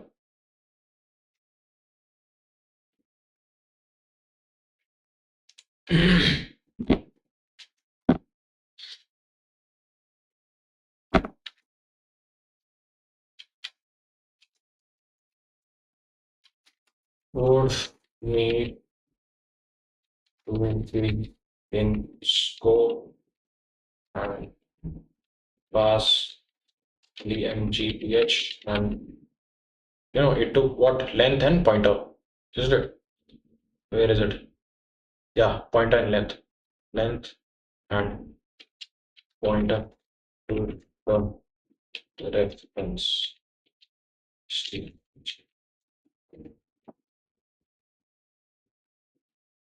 Oh, I didn't write the second question. Sorry. Your answer is vague and incorrect. Wow. Why can you not return ampersand star without specifying a lifetime? Because you wrote because we would need to be in a scope and pass length and pointer. This is not the core reason. The real reason is when a function returns ampersand star, the Rust must know how long does the return reference live. In your function, the return string literal lives for entire program. And you wrote ampersand star, this would fail because there is no input reference. There is no lifetime parameter. The compiler cannot infer what lifetime the return reference is tied to. Rust needs a lifetime to ensure the return reference does not outlive the data to the point. Since the literals are static, you must explicitly state static. Now, where is positive stored? C, binary. Oh, I could answer that. Strings are embedded in compiled binary. They are not allocated at runtime. They are not on stack. They are not on heap. All right. Why is this wrong? Fn bad stir. Okay, so it's taking stir without taking static. So yeah, where will it point to? It ends over here. It's out of scope. So S is heap allocated string, and then S is dropped at the end of the function over here. And the reference of its data is passed. That doesn't make much of sense. It's invalid. After function S is gone, the reference would point to the freed memory. So Rust prevents this at compile time. Error would say something like borrowed value does not live long enough. So it's lifetime safety. Now we test properly. Why does this compile? Because this lives out of scope and for a lifetime. DECA, because this lives out of scope for a lifetime of the program. All right. Now answer two. Answer Question two. Why is a function ampersand str and takes ampersand str as input? If a function returns ampersand str and takes ampersand str as input, what lifetime function, what lifetime relationship must exist? What lifetime relationship must exist? Function returns ampersand str and takes ampersand str as input. Ah, as long as the owner lives of the REFE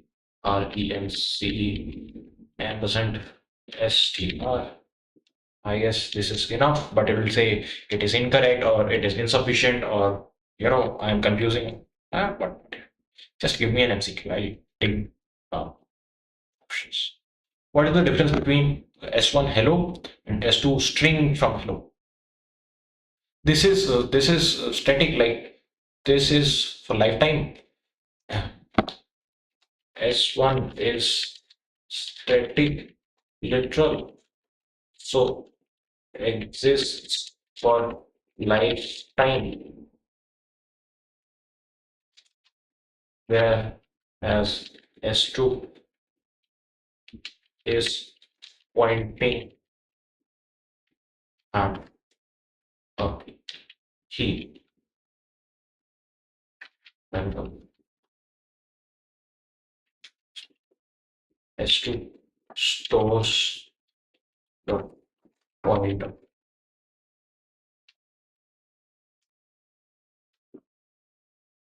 and S2 times as so as I should be adding this. Answer carefully. Alright, I'm very careful right now. How about typing C flag? Will it give me the same answer? Uh, what if I wanted to, make this true, F contiguous, make it F contiguous, like column first. Now, this is telling me better, but we refine for precision. Why does this compile? Let me move it to since we are not using it right now. And yeah, so it's recording our screen. It is okay. Will this compile and why?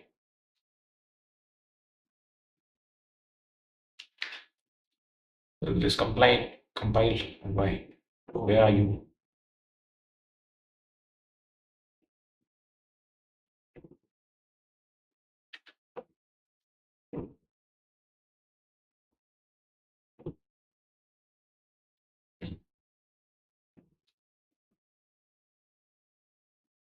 Where were we? Yeah. Why does this better? But we refine for precision. All right. So you're answering me again. Why does this compile? Because this live out. Oh yeah, right. Life out of scope for a lifetime of the program. Refined explanation would be hello is a string literal, and the string literals are embedded in binary. They live for the entire program. I know that. I just don't want to write these many lines. I just don't want to write these. Therefore, their type is static. Returning it is safe because reference can never tangle. The key idea is not out of scope. It is data that has static storage duration. I know, but out of scope matters. If it would not be static, it would have probably gone just out of scope. Or will it not? No, it would not because no, it would. It would go out of scope. Yeah. So the key idea is not out of scope. It is the data has static storage duration. Now, lifetime relationship for returning ampersand str. You wrote as long as owner live of the reference ampersand star. Two-way. Correct structural rule is if function takes ampersand str and returns ampersand str, then the return reference must be tied to the input. The reference is lifetime. Same thing. Same thing. Damn same thing.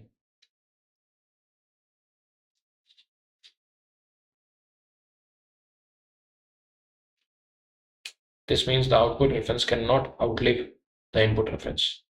Compiler enforces this relationship. This will work. Difference between S1 and S2. You said S1 is static literal, S2 is pointing at heap memory. Define it properly. So S1 is hello, it's a type. So this is static literal, no? All right. a reference of string that lives for a lifetime. That's what you want to what you want me to say. I will not. Now the memory, the type actual hello are in read only binary section.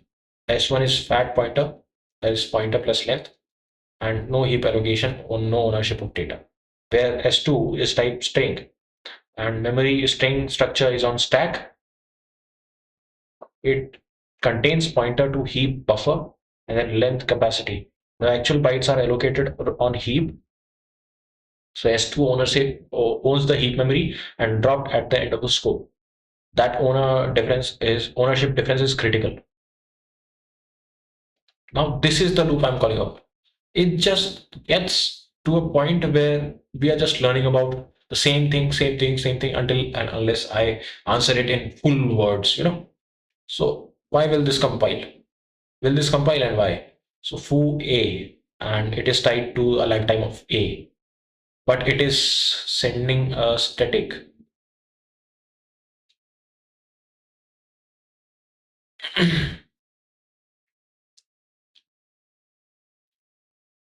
Since S is taking a reference of lifetime A, it should not become lifelong. It may throw an error. Since as I can see, since S is tied to the lifetime of A, we should not return this function as static, which will make it live long as much as the program. So perfectly throws an error. Will this compile and why?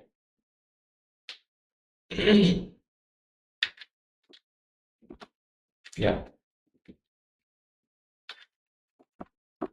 because the input and the return value are both tied to the lifetime of the owner A. What is the type of this expression? So this expression is of type ampersand S. This, well, since it's going out of scope, I hope not. It has a type. This must have a type of ampersand S. But since S will,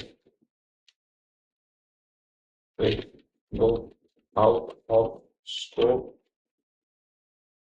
so it its pointer will point to a free mem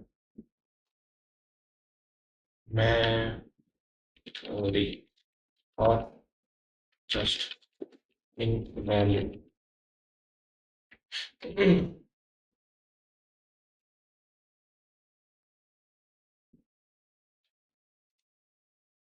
Ampersand str and compiler first of all, because compiler will stop us. Question 1, you said probably errors. Correct. Precise reasoning is S has a lifetime of A, and A could be shorter than static. You're trying to return static. That would require proving that A is static, whereas that A outlives static. And that is impossible unless A is literally static. Now, compiler error reasoning is returning reference with lifetime A, whereas static is required. So does not compile. Yeah. Second one does. You said yes, it compiles correct because why? I know yes, you know yes. So let's move. If you don't know, let's read it. Hello is a Amazon static star.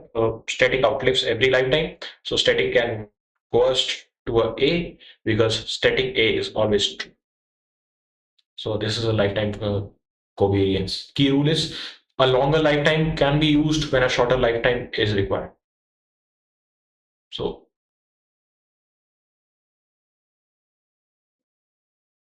hello is a static star.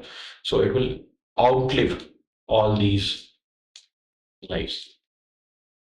So longer lifetime can be used where shorter lifetime is required. Whereas shorter lifetime cannot be used where longer lifetime is required. Because then it will go out of memory and then we'll have an error. It will be dropped and then we'll have an error. It will not go out of memory. That's what we call it. I don't know the exact term. I'm new to this. Now x is equals to this, and then we are doing returning this value of s. You said must have a type ampersand s, pointer invalid. Incorrect. Look carefully. It is a string, so ampersand s. No, it's string. Very well. So the last expression is s, no semicolon. That moves ownership of s out of the block. All right. So the block evaluates to string and no reference involved. So ownership moved to X. This is perfectly valid. This is equivalent to saying let S is equals to this and then X is equals to this. But here, this is in scope now. X also knows S exists, but here this seems rather complex and these seems like the scope that S lives in. But then we are sending the S directly to X, or we can say we are changing the value of x to the s. So yeah, makes sense somehow. So no dangling pointers and no errors. So this ownership is transferred. Important concept is Rust blocks are expressions. If last expression has no semicolon, its true value is returned from block. Ownership moves if applicable, and this is fundamental. Now we test block semantics. Answer carefully. What happens here? Ampersand test. Now this will throw an error. This will throw an error. Compiles error. So question one, borrowed value does not live long enough. Yeah, this will throw an error. Earlier we were just returning the s, not pointer of the s. We were not borrowing s and then returning that. We were just returning the s, not borrowing it first. All right. So yeah, borrowing can never move s. So this option is outright wrong. And then x is a static star. It seems it's mutable. No, it seems it's immutable. So we don't know if it's static stir or not. As for compiler, this will be what's happening because Rust's compiler will stop before you make any sort of error. What is the type of this? This is type void. Unit type. Unit type. Not void, unit type. Because this is a statement. It is not getting returned. So yes, B. Yeah, there is option B. B. Why does removing the semicolon change the return type? Explain structurally. We know that. Adding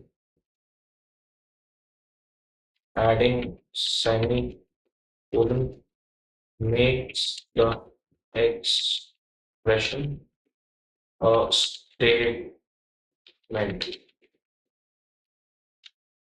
but without semicolon, it is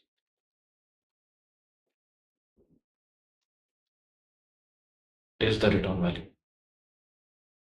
Oh, so many spelling mistakes. Return, semicolon,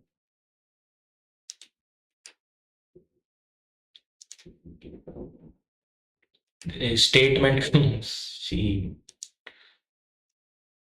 why is there no autocorrect again? S S STATEMENT.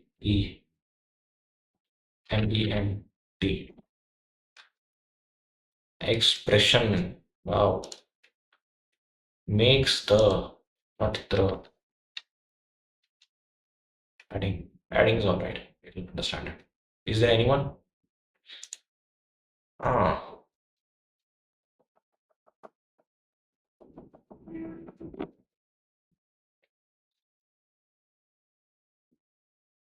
excellent. Every answer is correct. So you are now reasoning properly, everything. Now we resume day three execution. Oh, so it was not resume. Oh, damn it. We move back to the required task. If as expression. So you already implemented this clarify number thing, and this is correct. Now I test deeper understanding before we move forward. So concept if is an expression. In Rust, let x is equals to if condition a else b. So if the condition is true, a will be returned, else b will be returned. So the entire if block evaluates to a value. If both branches must have same type and product produces a value, not ends with semicolon, unless returning, you know, unit type intentionally. Now deep test is answer carefully. What is the type of x? So if true, then 5 will return, else 10 will get returned. What is the type of x? If true, 5, else 10. The type would be I32 types, I guess.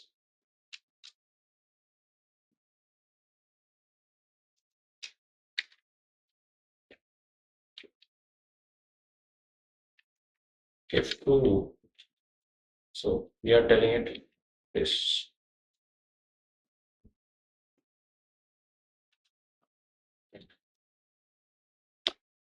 Will this compile? Yeah, it will. No, no, no, no, no.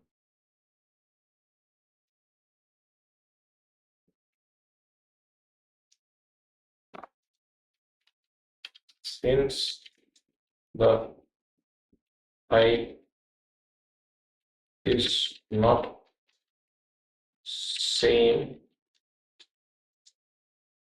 for both competitors, I guess it will throw an error because it does not shows you an error. It throws at your face, and you have to then deal with it. So yeah, it will throw an error. Why does this fail? So if x is equals to if true, then 5. I don't know why this fails. I have no reason to believe this would fail. Did this fail? No.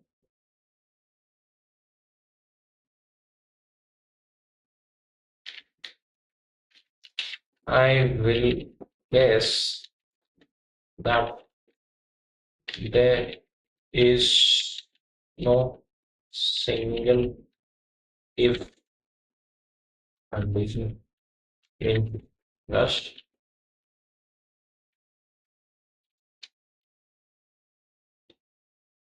See, there's no single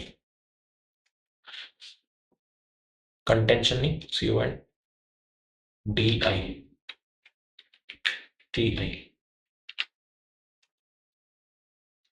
Now 4.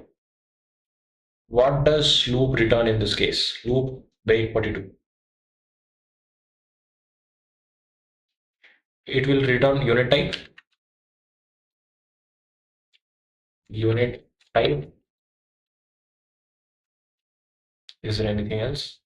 No.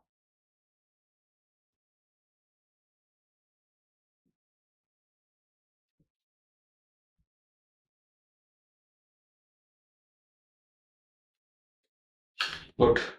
So first of all, tell me what answers are correct and what are not. What is this? You answered correctly. All right. Correct direction. Precise reasoning is mm, first branch is I32, second branch is 10, so it evaluates to unit type. So type mismatch, compiler.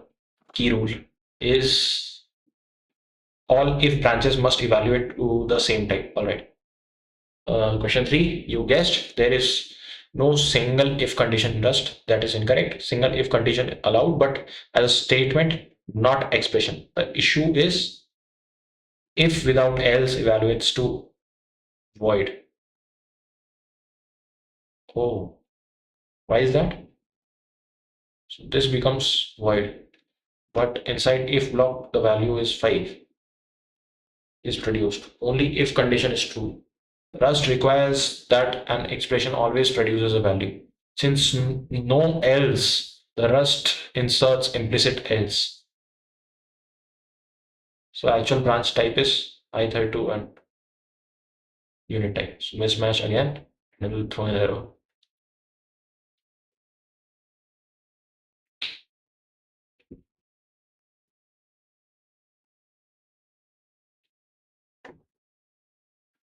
Now you answered void. Yeah, because this would not be returned. Then what gets returned by default? It's void. It's this unit type. So this is incorrect.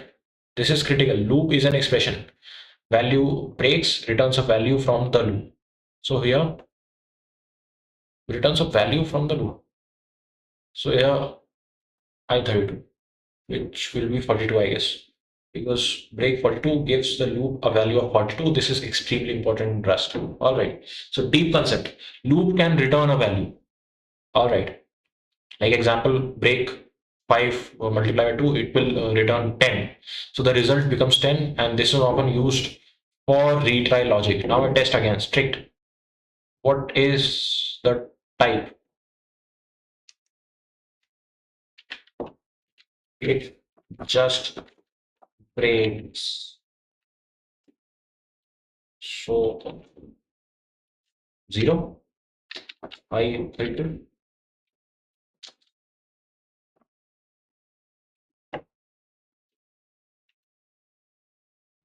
Will this compile? Yeah, yeah, yeah.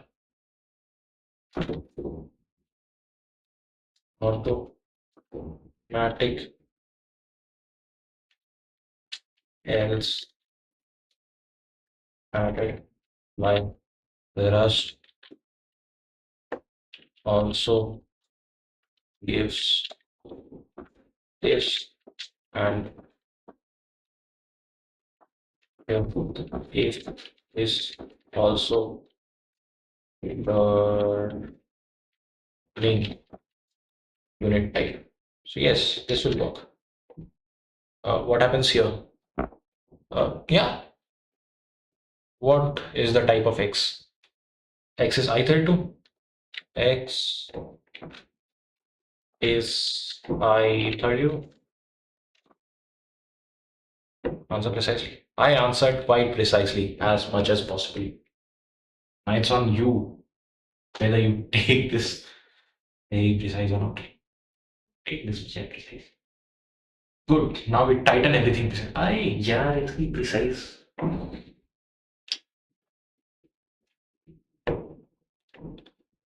You answered I32. No. Break without a value returns. Why didn't you tell me earlier when you were telling me or break? Why didn't you tell me there is no value, it will return this? You have to prove me wrong before telling me this. It's interesting way of teaching. I'm not sure, but yeah, it's definitely agitating me, and then I am returning this for eternity. I'll remember this forever, I guess. So the loop evaluates to again unit type. Therefore, X is unit type. Important. Break 42 loop type is I32. But if break is there, loop type is void. Or sorry, it's not void. In C there is void. In Rust this is just a unit type, a new type in Rust. There is no such type in any other programming language, I guess. So there is no implicit zero. All right. Rust never invents numeric defaults like that. So why did you tell me? Now X is a loop. If true, break this. You said yes and mention automatically as returning this reasoning incorrect. Conclusion is correct. Why reasoning is incorrect here? If condition is always true, so break 5 always executes. Therefore, loop always exits with a value 5. There is no type. So it was using break. If true, then break. All right. So it's not saying return and then 5. It's telling me break. Okay, okay, okay. This is the difference over here. All right. Yeah, I didn't see the break. I just saw 5 and after that semicolon. It's not returning anything.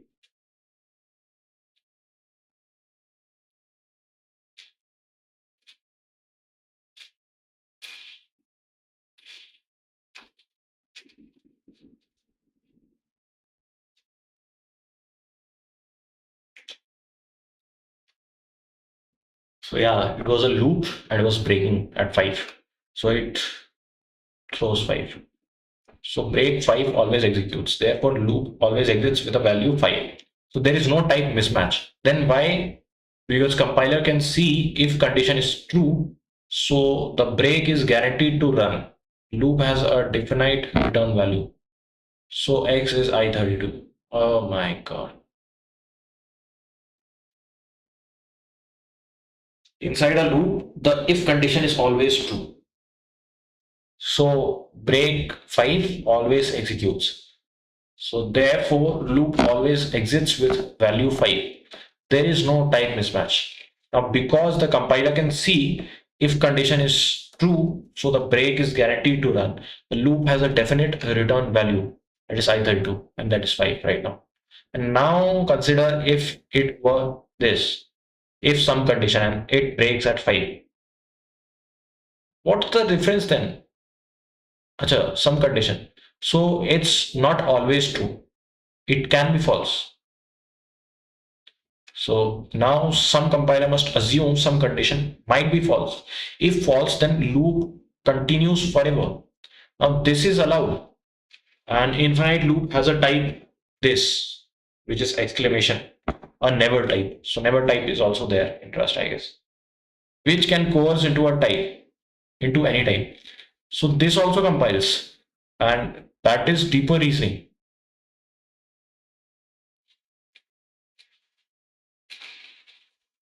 Some condition can be false also. So therefore, it returns a never type in that case, if that never comes true. So it returns never type. And this also compiles. There is a deeper reasoning. And I guess there is. And there's no loop. It's just if true, then 5, else 6. You answer either 2. Yeah, it will either return 5 or it will either return 6. What is there? Oh, are you telling me that since it's inside this bracket also, it will go out of scope or it will just return a void or that, none type? So look carefully. Inside block, there is a semicolon. Yeah, yeah, I've seen it. So you're tricking me. So that entire if expression becomes a statement, and statements evaluates to nothing. So it's then go default return node. It's your turn. This is unit type back again to us. So the block returns unit type. Therefore, code where X is a unit type. Semicolon changed everything. This is fundamental. All right. A final verification before moving on. And give me options. Always give give me options. To IMEMBER. Remember? Now what? Always gives you. Yeah, 2 has too many O's because I want to emphasize it. I can't emphasize it more. Now, what is the type of this? Since there is no semicolon, then definitely I32. X is I32. Since there is no semicolon involved.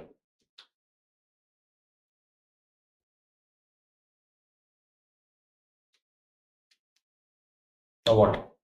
What is the type of, since it's a loop and it's breaking, so it will return void. So to this, don't ask me why. Why can infinite loop have uh, this never statement and still function returning I32 and still satisfy a function I returning I32?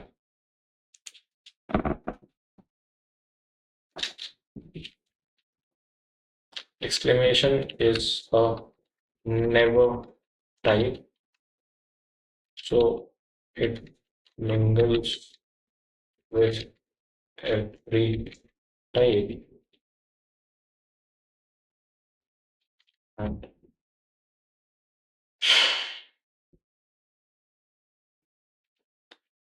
still be INVS.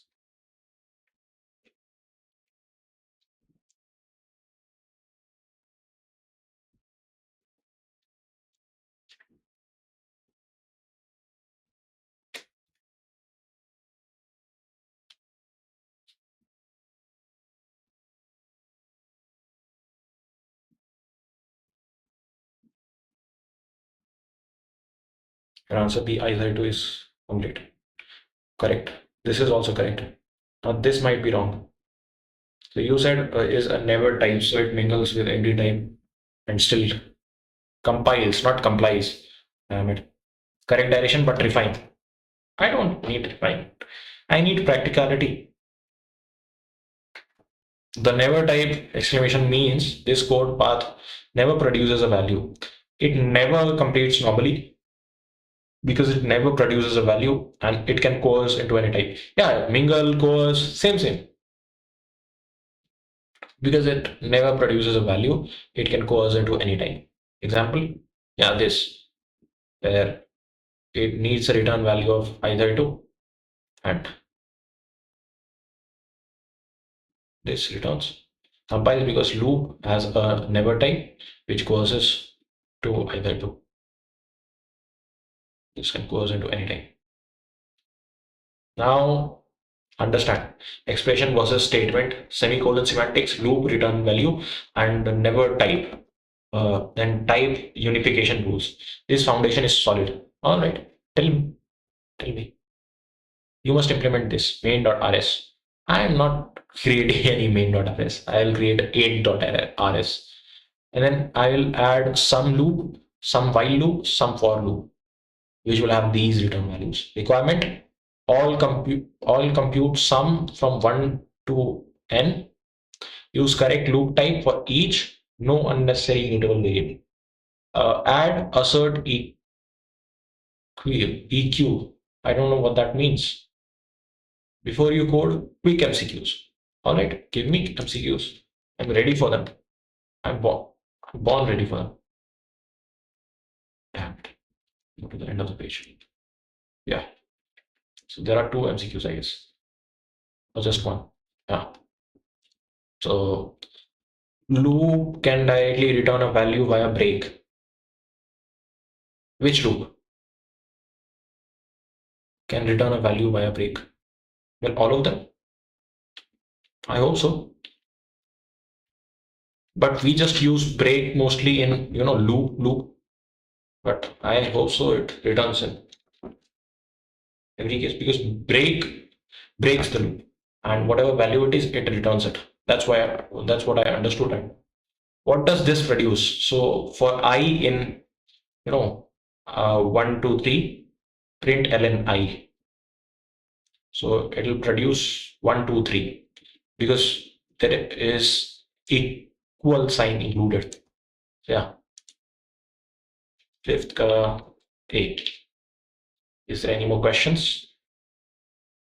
Not third, it's fifth A. And then we have to create this program. Let's code. Yeah, this is done. So let's exit it. And then 8.ls. Hey, damn it. 8.ls. Ah, now fn, damn it. Insert fn main this. Array, I don't know why my end button is not working in new game. It somehow works in browser and every other places, but it does not work over here. And I don't know the reason for that. Yeah, this, and this.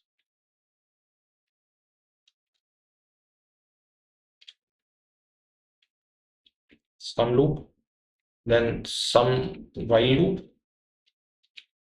Oh,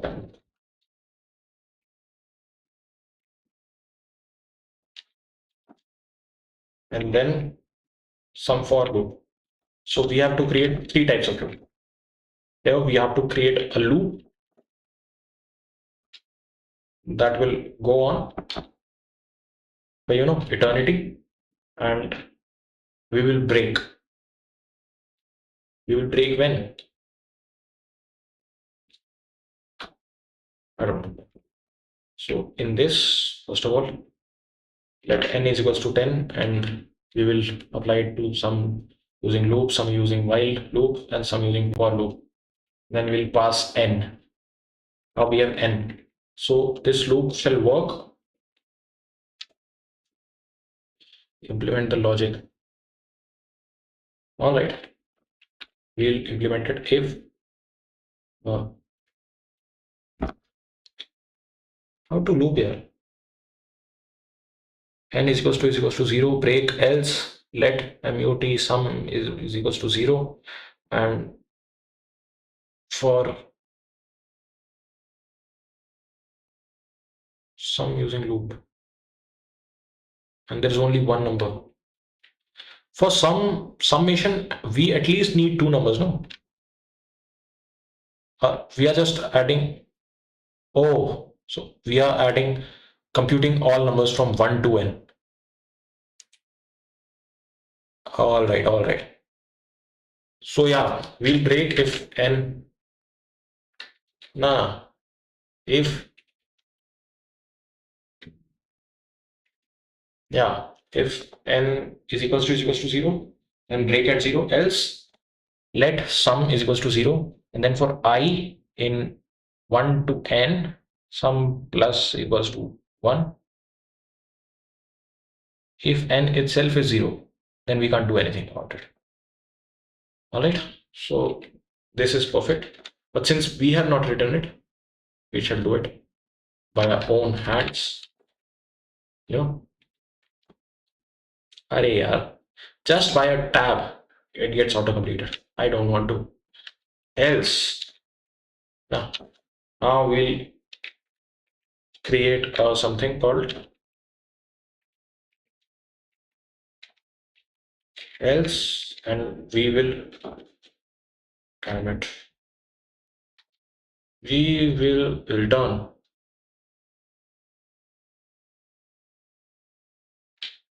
the sum variable that we have created. We don't want to iterate over, this itself. We don't have to, specify it specifically. Let sum array and button is not. Let mutable sum is equals to, first of all, 0, and then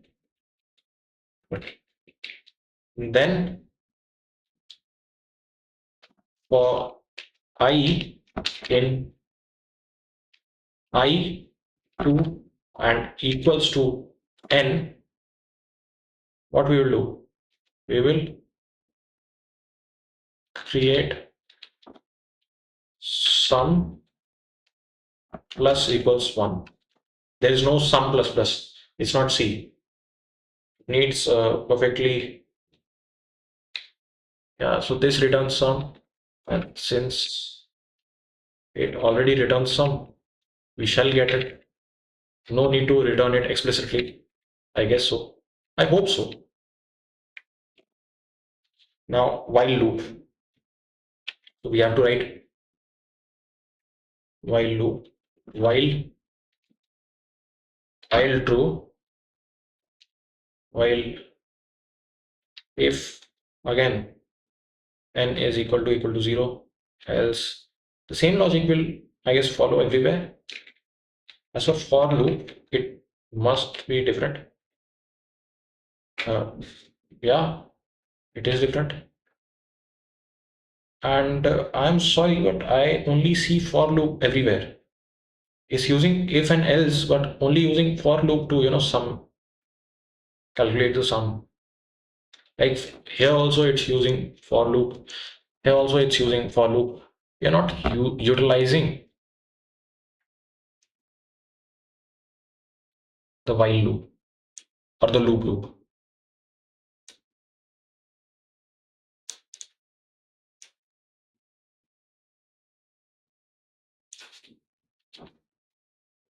Delete it directly.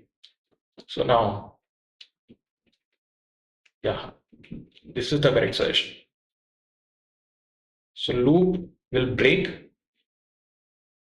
if I is greater than 1, I is greater than n.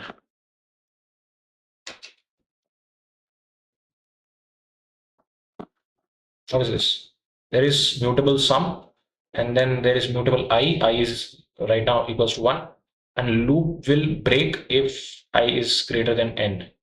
Now sum will try to plus 1 I and then I plus 1.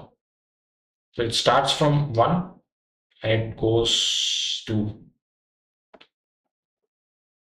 and if I is greater than n, it will break.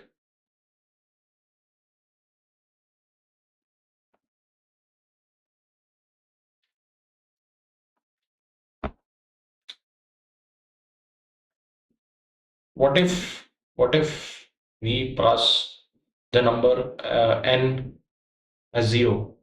Then it's less than I, so it will again break. So yeah, it does that. And we are returning sum here. All right.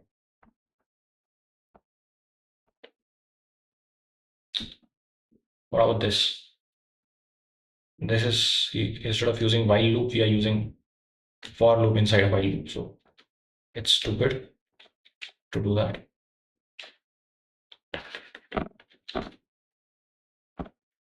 2D J close the bracket.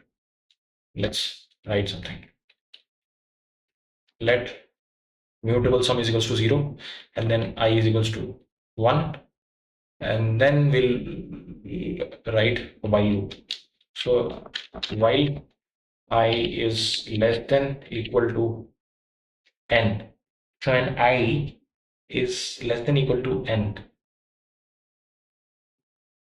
No. We are doing opposite. If I is, yeah, less than equal to 1, we shall break it, not get into it.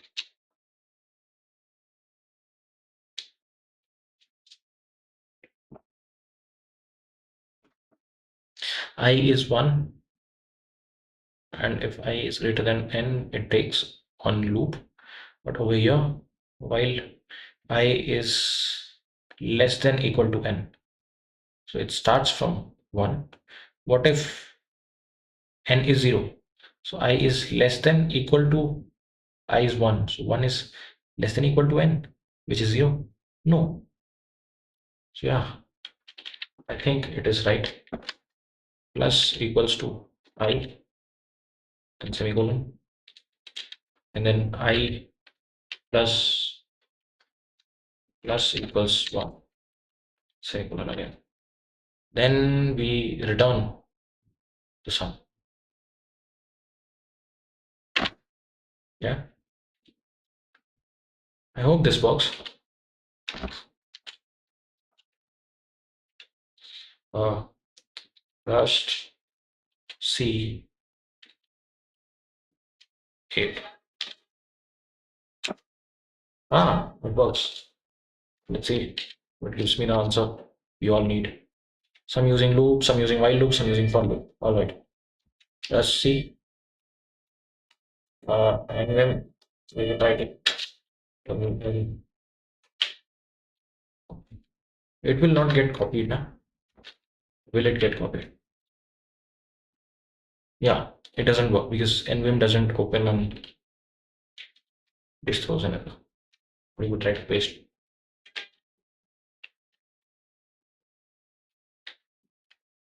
All right. It's not wasting anything. Yeah, not this. We need nvim 8.rs. Then what we'll do is percent yank everything,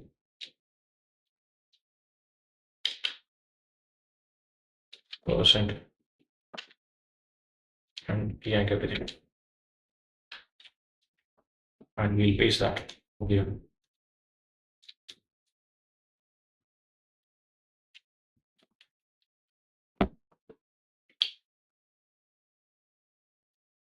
It got pasted. Yeah, it got pasted.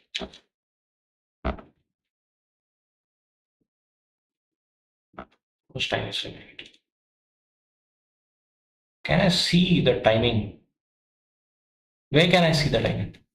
How many minutes or whatnot? Ah, 2 hours and 55 minutes. So it's nearly 3 hours. All right, not bad. Earlier, 4.5 hours. That now 3 hours. It's 7.5 hours. Today's schedule was nice. Approx 8 hours was needed to cover up the both Rust and Python for day three. I guess we have done it. I have done it. There is no V right. A good execution. First MCQ correction is that which loop can directly return a value via break value? Only C loop. So loop returns break value, returning a value from the loop expression. While and for loop only allow break, but no value. This is important. All right. And this is correct. No need. A code review is strict. All right. We'll see. So loop, if I is greater than n, it breaks some I, some plus I, and I plus 1. This is correct. However, you did not use loop. I did use loop. Earlier, I did not. As an expression returning value, you used in statement. Now, this is acceptable for the task, but will later require, this is acceptable for this task, but we will later require let sum is equals to loop and then break this. What I did is let sum is equals to, let mute sum is equals to, and then we did this, but we can just let sum is equals to. Let's try doing it. Where is it? First of all, we get moved to your file so that there's no connection between you and me. Keep in mind, sum while is correct, sum for is correct. Missing requirement is you were instructed to add this. Oh, you did not. Why did not? For execution discipline. Add inside main. All right, I will. Assertion before assertion enforces correctness. Now deep testing. Let me see what it does because I've never seen this. This gives me open.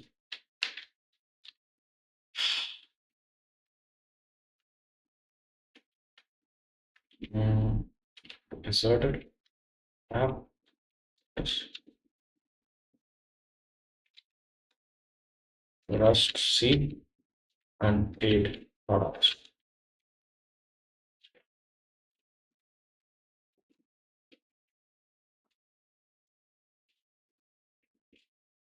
So it checks if everything checks out or not. So it is sort of used to write test.rs, test programs across. That's what I'm guessing because there's assert also in Python. We use it to write test. Now we deep test. What happens if n becomes zero in your implementation? Return zero, infinite in some loop, panic, underflow. It returns zero. That's what I did. I did not copy and paste it. I understood the code. What about 7? What is the type of 1, 2 equal to n? I guess it is U32, but what U32? Is it a slice, iterator? I guess range inclusive. So B. There is a range from 1 to n, and since everything is inside that range, so range inclusive. Iterator is I plus plus. That is iterator. This is not. This is just the range. Now 8. So this can either be A or B. So why does for I in this range works even though range inclusive is not a vector? So this is a range inclusive. We got our answer. It's not a vector because it implements iterator, because it automatically converts it to vector. Because Rust rolls unrolls the loop because yeah, we implemented a iterator over it. So we I plus plus do it in our code. Yes. Is there anything else? Then modify some loop to return via break value instead of trailing sum. All right. So instead of trailing sum, we deleted and so no need for mutable sum. We just sum and then loop, and this loop is not like this. This will just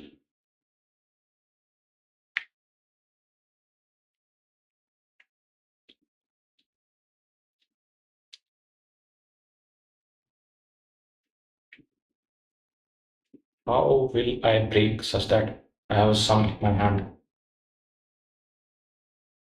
How will I break such that I get sum in my hand? Loop over I. How can I loop over I if I don't have I?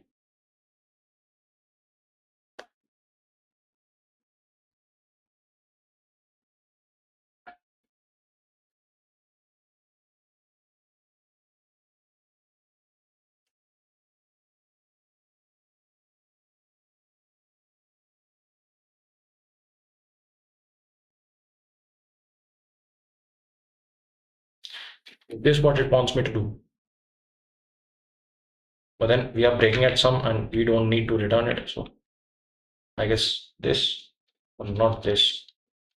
If this breaks at sum, and yeah, I guess this is correct.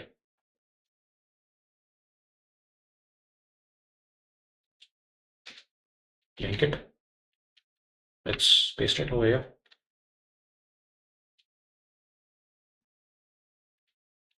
Oh, we got pasted. My computer is hanging right now because, well, it was running for the whole day and now the whole cache and CPU is running at like max 60, 70, that level. Good conceptual clarity. Now your code review. You wrote this. This code does not compile. Oh, it does not. Issue 1. Missing a return value, but I baked it over here. Um, Function signature is fnu and 32, but your function body ends without returning anything. So you created a let sum and something, but you never returned it. So a function implicit returns this, and the compilation it is you expected u32 but found this. Issue 2. You did not actually use loop semantically. You wrapped for loop inside loop. Did I again? Yeah, yeah, I did do this. How to use loop here? I never used it, so I have no idea how to use it syntactically.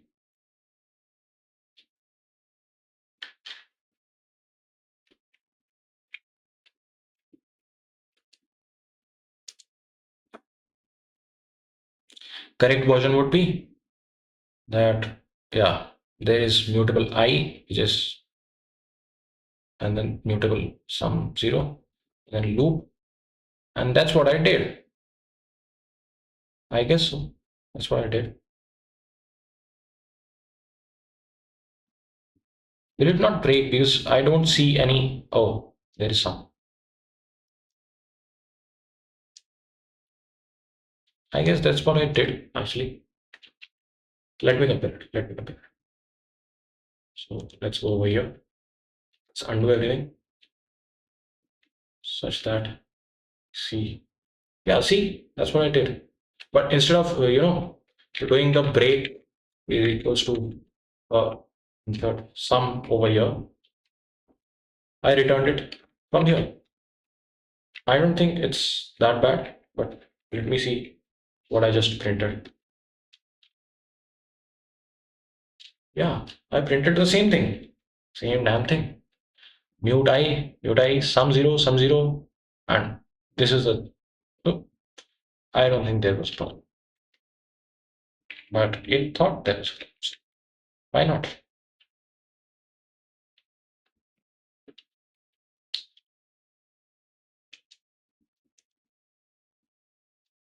Notice that break sum returns value for loop, no trailing sum. Loop itself is the expression. So this is the intended form. All right. Now concept test. First of all, let me save this. Okay. It's sick.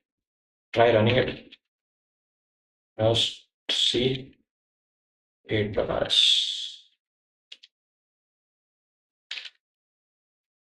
8.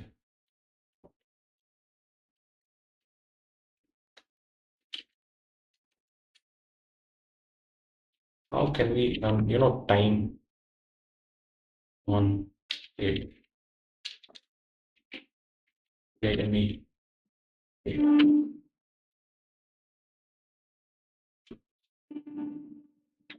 time and 8. Yeah, just time. What will it give me? 000. So this gives me something. This is extremely fast, I guess. Rust is fast. Now, concept twist. So, what is the type of this loop? What is the type of this loop? It breaks. So, it gives me this. Never type. All right. So, question 9 is I get a C. Never type. What is the type here? So, let me see. X is a loop, and if false, break at 5. But it breaks at 5. So,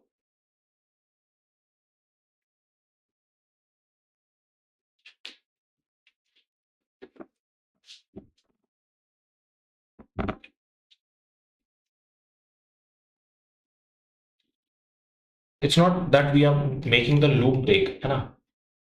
It's not we are using break in loop. We are using break in if statement. And it does not return this value. It returns the unit type. And loop has no return value, so it will return this return type. Why does this compile? I don't know why it does. Let me see. 11. F ends with I32 and loop. Why does it? Oh, it has a never type which causes into I32. That's why. See. All right. And paste corrected sum. Corrected sum. Let's paste the whole thing. Whole damn thing. Yank. Yank. Yank everything. Did it? Did it yank something? Nah, it only yanked this. Yank everything. Yeah.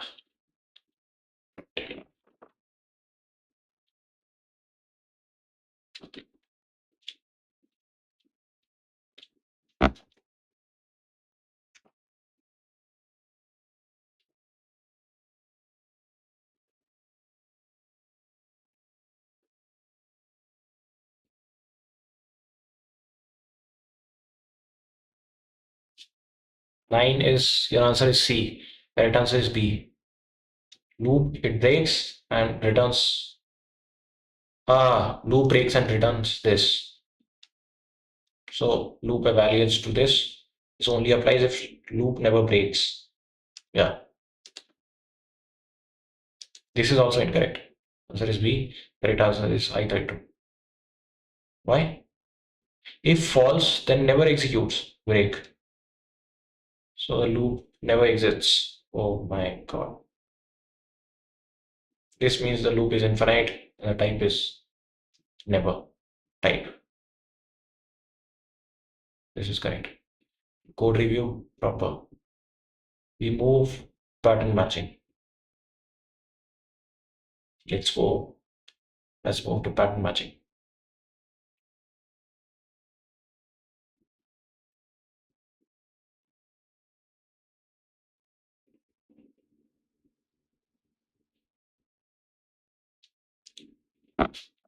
Is day 3 complete? CUMPLE because I spend more than 8 hours.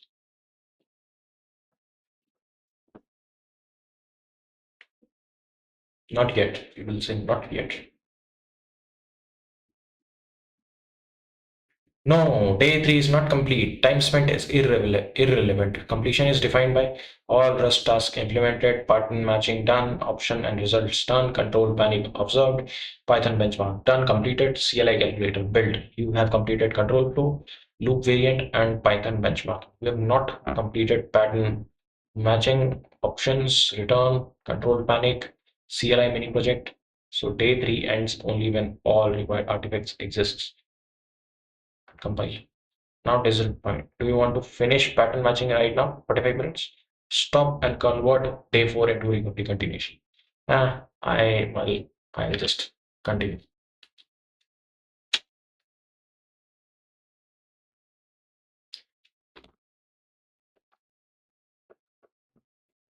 Good. We proceed. Pattern matching. Core concept. Match is an expression exhausting pattern driven, zero fall through, and type consistent across arms.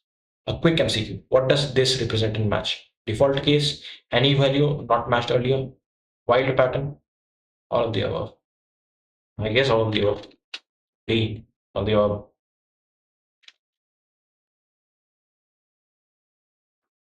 Wildcard from wildcard pattern. Any value not matched earlier.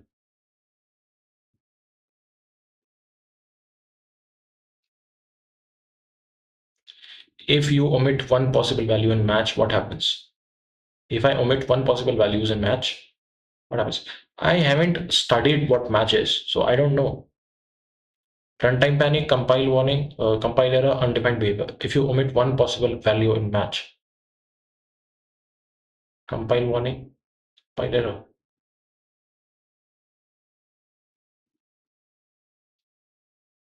Attain IDJ. I don't know. Answer 2, 3, then implement this. I haven't been PAUBSD before you ask.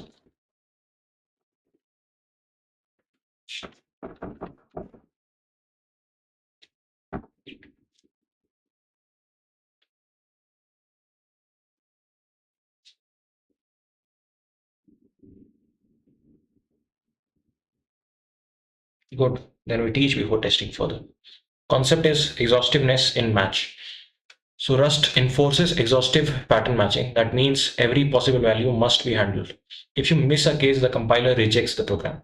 So this is compile time guarantee, not a runtime. Concept, exhaustiveness in match. Rust enforces exhaustive pattern matching.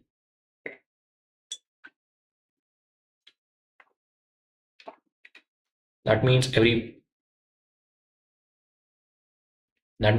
possible value must be handled.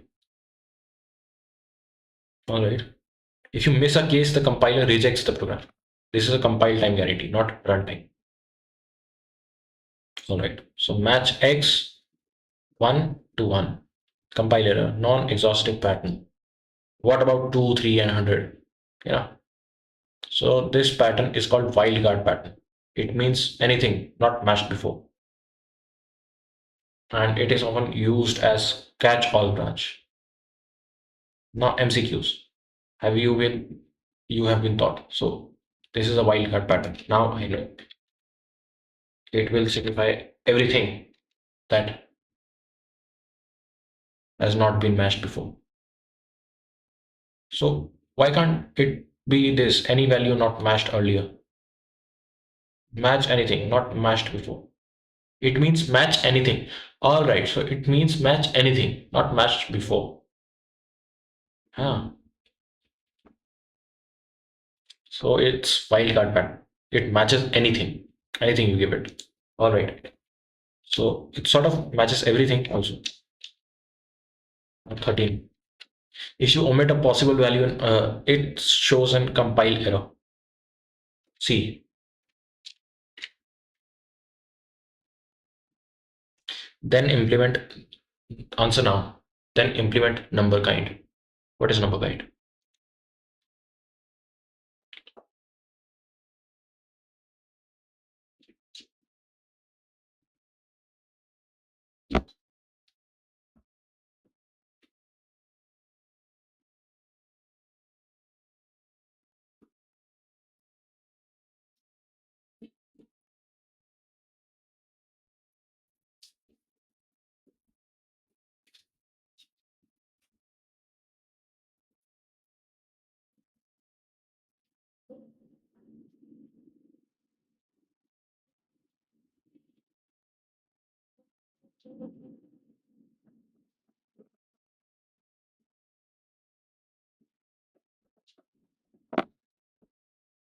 Arey, it taught me this is wildcard pattern here.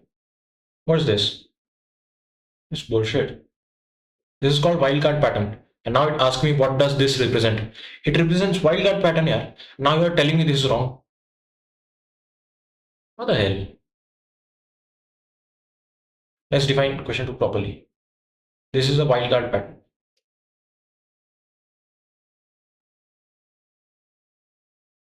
Oh, matches any value not matched earlier? No, it matches any value, not only those values that are not matched earlier. Matches anything not matched before. Oh, so it says that. Matches anything that is not matched.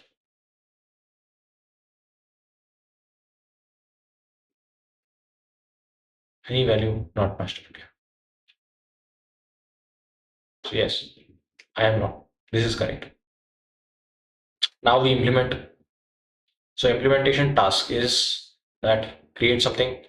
Now function will be number kind. We'll copy this. Will return static negative and negative range must include negative range, exact zero, and number in between in range of 1 to 10, and then catch all. No if. So there is a number, then we exactly match its zero if it comes between 1 to 10, and then catch all. You must also include negative range and no if. How can we do that? Number kind.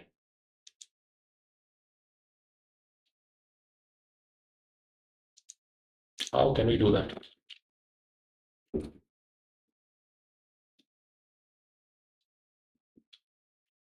Now, this literally is day 4 because it's 12 o'clock, 12:17 to be exact. But I'm still covering from day 3, not 7, 9, not RS. First of all, select function main, when we create it, we don't create it, create this function, sorry, bullshit, this function.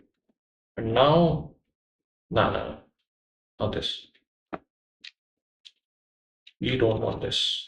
We want, and not this yet.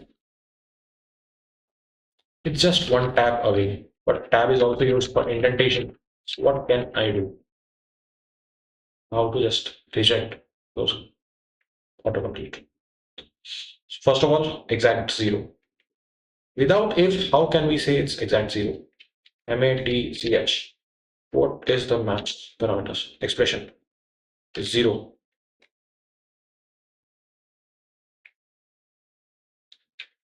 Expression n. है ना?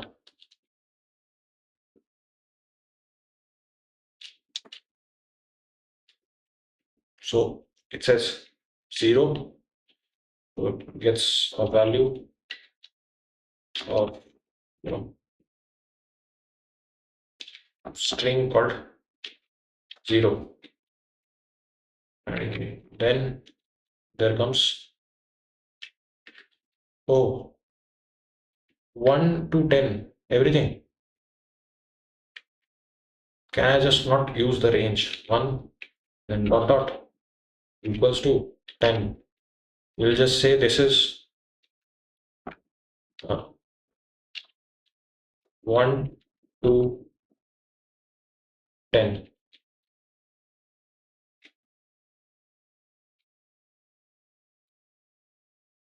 What if it's negative, like uh, less than 0? Will this work? Not greater than, but less than 0.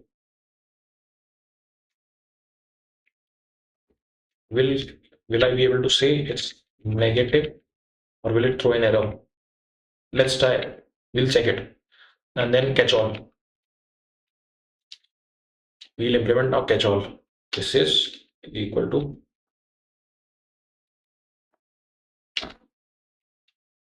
CATCH or catch all. CATC. Oh my god. CAT. This will C. This will H. I guess this can work. Now, what? Open number kind.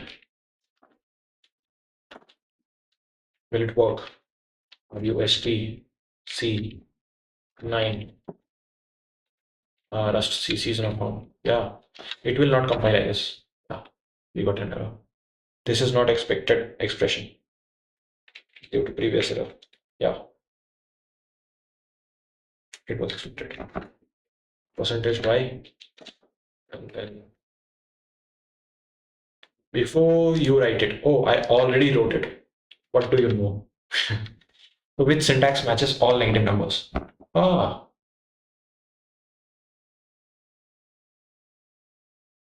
does this do? Yeah, it does the justice. Uh, IGESS, I guess A of C, but C seems fine to me because in A N is not defined. So don't just take variable out of air, out of thin air. That's what Rust doesn't like to do because it makes this program unsafe. But we are also hard coding the data, so I don't know.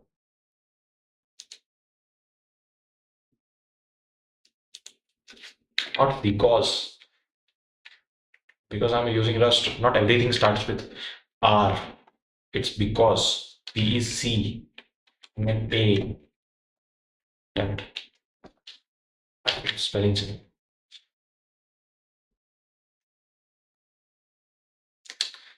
Array pasted. It's hanging actually. It's hanging too much. I need a restart. I need to see. It's reaching 94% of my system. I'm recording right now. I am ChatGPT and I have open browser windows. I guess three and one terminal. Terminal is less than 1%. You guessed correct. Yeah, correct as is C. Because reason is this means negative. So let's correct our program too, since we know that. And CW. Everything then equal to minus 1 is negative. 0 is 0. And then everything else is positive.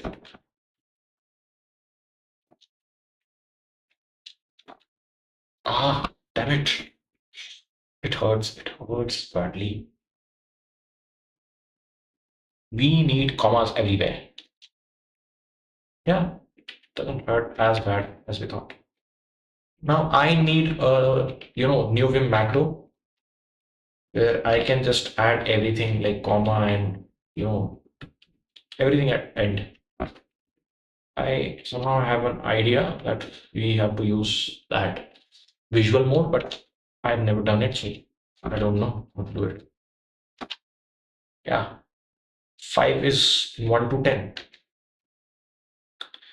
Now, new code review. Your code is this. This does not compile. Let's list error. First error is this, which I made to this. Second error is missing commas. So I added commas. The third error is missing commas after first arm. What is first arm? It said missing commas. Now understood here.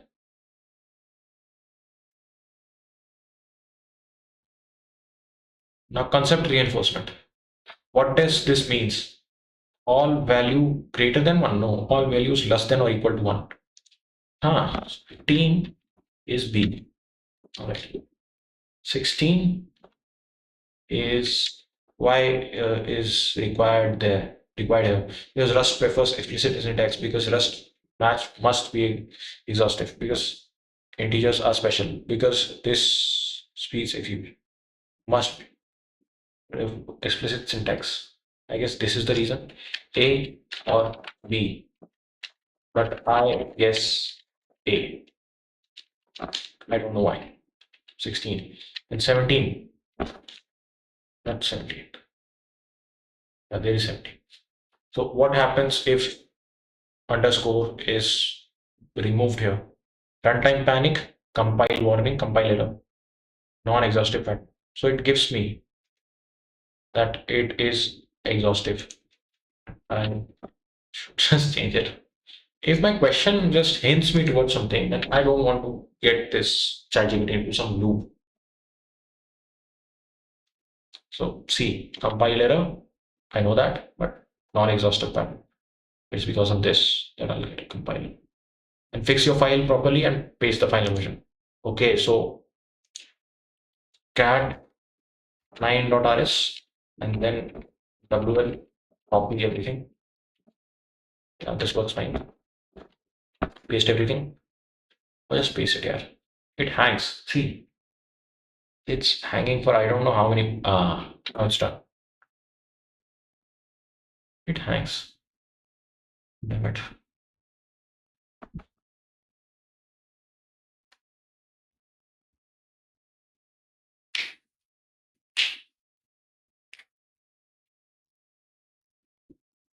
Yeah, my answers are correct somehow. Yep, some magically how. Your number kind implementation is now correct. Pattern matching task 2. So now we move to struct database inside match. Concept is Rust allows pattern matching on struct field. So there is a struct point. Yeah, we created point. You should go and see a live stream of Rust. We created this. So it worked. Now there is a stuck point and there is X that requires either to, there is Y. There is no derived debug, so I guess it will create some problem. And we didn't uh, made our own display of it. So I want to see what happens here. First of all, match P. Then we are invoking this structure point and then giving X a value of 0, Y a value of 0. This is somehow origin, what it matches, I don't know. This matches 0, 0, then origin. If it matches 0 and Y is not, so on Y axis, if X comma Y, X is something but Y is 0, then on X axis. And if X comma Y, then somewhere else. Somewhere. Damn it.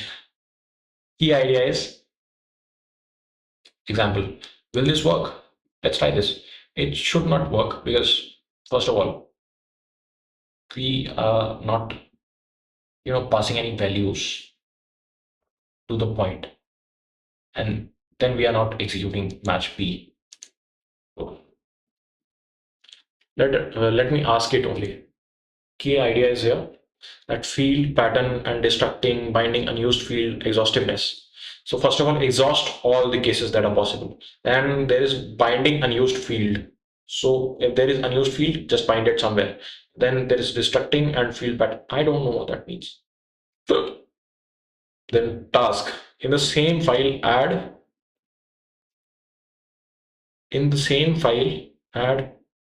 this and implement this. Describe point P is point, then static star cases. See, will this program work?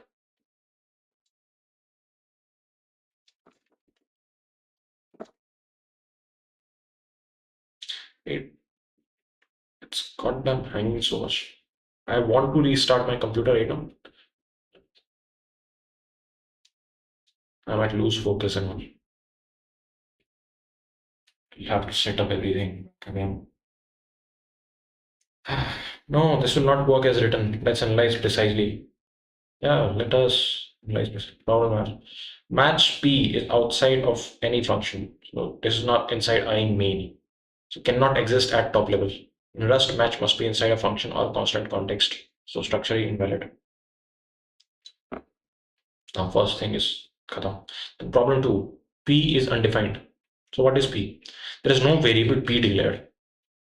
So we need a function, a describe point, and inside that match P. You must have something like this. Pattern itself, is it correct? Yes. The match pattern arms are structurally valid. This is valid destructing syntax. Order matters because first arm must catch 0, 0 before 0y. First arm must catch 0, 0 before 0y. Now MCQs. What does this pattern mean? This means that X is on Y-axis. No, this point is on the X-axis. Y is somewhere else. So X must be 0 and Y is somewhere. Uh, 18, A, and 19. What is 19? What does 19 say? We must prefer 0, 0 R because before 0, comma Y must prefer 0, 0 R come before 0 style preferred, otherwise 0y would match 0, 0 first. Yeah. D.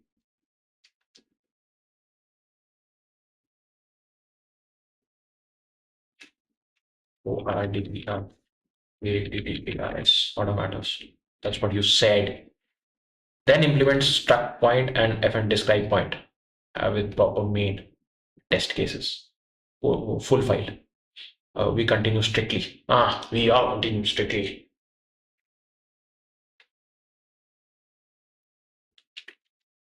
Cat and RS, other than that. So it was good thing in that. But let's create now 10.rs. We don't want this. First of all, insert function main. Inside that, we assert this is ERT and colon. Now what? Let's create another function. What did it say? Function describe point. Where is describe point function? Ah,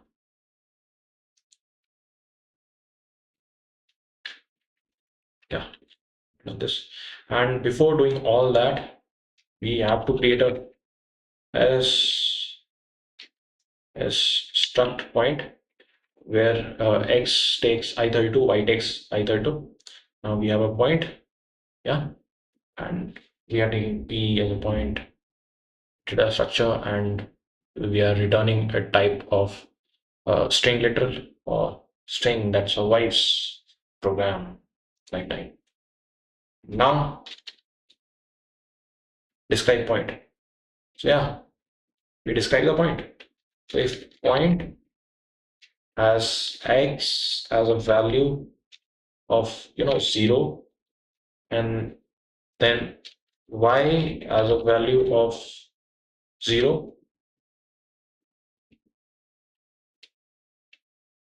then what is it? Then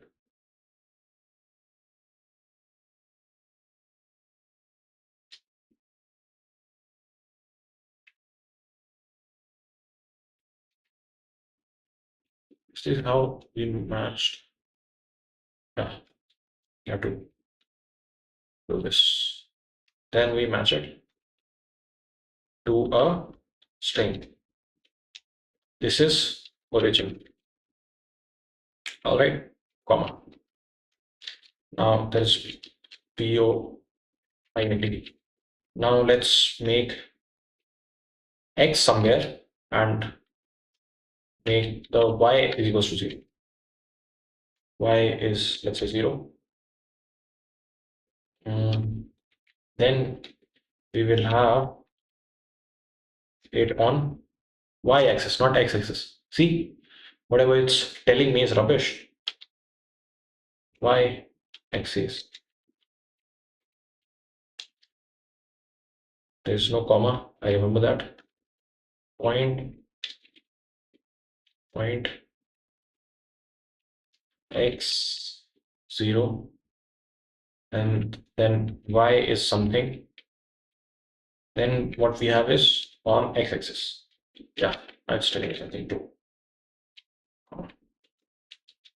If point is on x somewhere, on y somewhere, we don't know where it is, then we write somewhere else. That's what we wrote. Yeah. So now this is a valid thing. Now we'll test by just see. I shall not see any sort of error. I did see error. So expected one of these. Oh, struct point. It says small s. Use small s. So, oh, runtime expired. Let's not reconnect it. So it's telling me this expired. So struct, yeah, he was using small s. What's the difference between small s and big S? I don't know.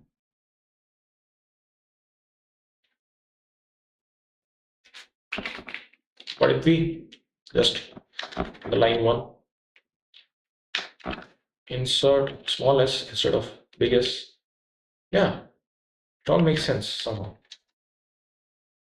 Uh, yeah, now it doesn't. Now it suddenly doesn't make any sense. Wow. Error. Voting due to one previous error. Oh, warning emitted. So variable x unused. What's happening here is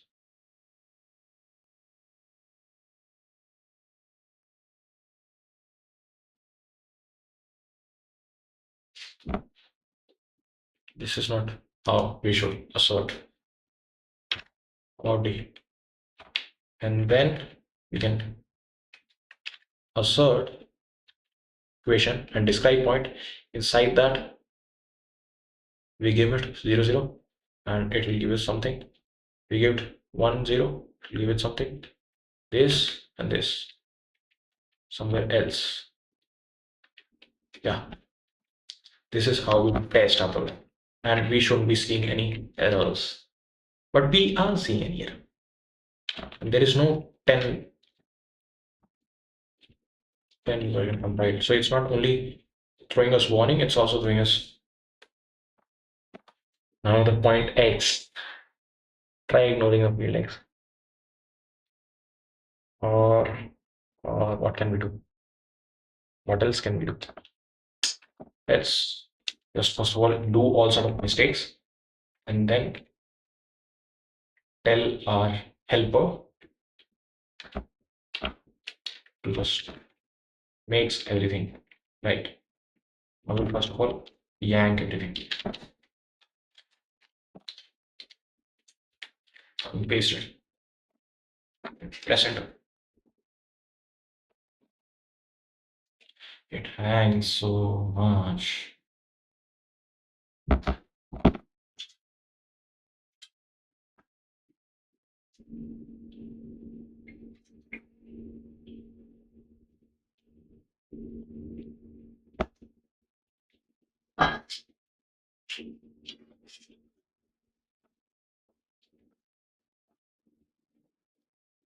So our MCQ is correct. Now code review, strict. The logic is mostly correct. There are compile errors. First one, start. Must be lowercase. The Rust keyboard are lowercase. Should be struct. So it just told me it should be struct, not struct. Replace S by S.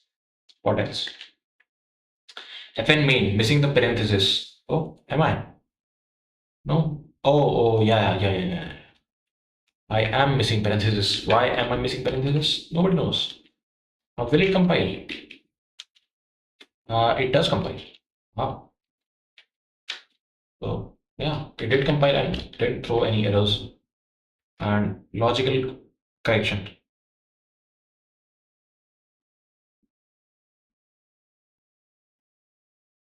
Yeah, y is 0 so on y-axis. Let's reason carefully. Oh, damn it, sorry, it's on x-axis. Y is 0, x can be anything. So that lies on x-axis. Yeah, sorry. I am extremely sorry. I am extremely sorry. Sorry, extremely sorry.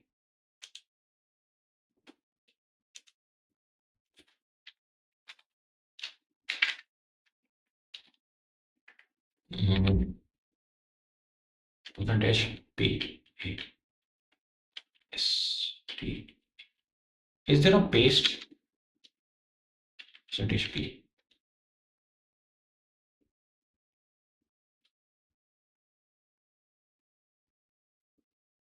So now let's see.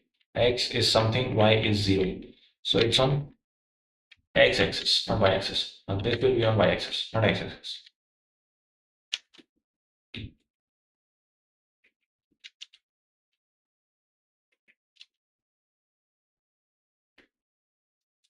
So left is equals to right. Yeah, it failed. It failed. Why it failed? Because I changed the logic but did not change the assert. So yeah, did. Note. So there is no syntactical error, but there is a logical error. That's why we do use assert. That's what we do in test cases. Exactly that. Replace it with X and this replace it with Y. Save it and compile it and run it. Since there is no output, it means there is no error. Oh my God. Well, I can hear a bird. It's calling for its mate. It's 12:42. Okay. Stop it, man. Deep concept check. Array. And since it's night time, so it's especially quiet. And suddenly this chirping is taking all my attention. Now answer MCQs carefully. 20. What does this pattern do? This catches all the x, and then for y is equals to 0 means y is on origin only, but for x anywhere, whether on origin or anywhere, matches any point where y is 0. So 20 is matches any point. It's a bit true. 21, is this valid? Point x 0 and then nothing. Who's answer? Dog. So x is 0 and then okay. Yes, matches any point where x is 0. No, syntax error. Only works for tuple, only works for enums. I guess B.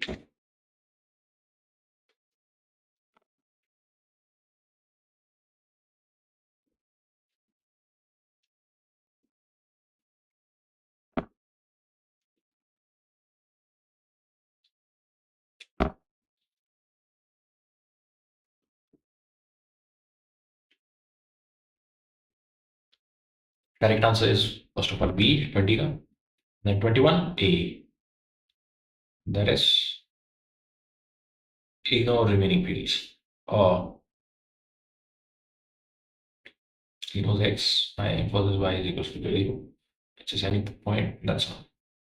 Which is any point on the x-axis. Correct.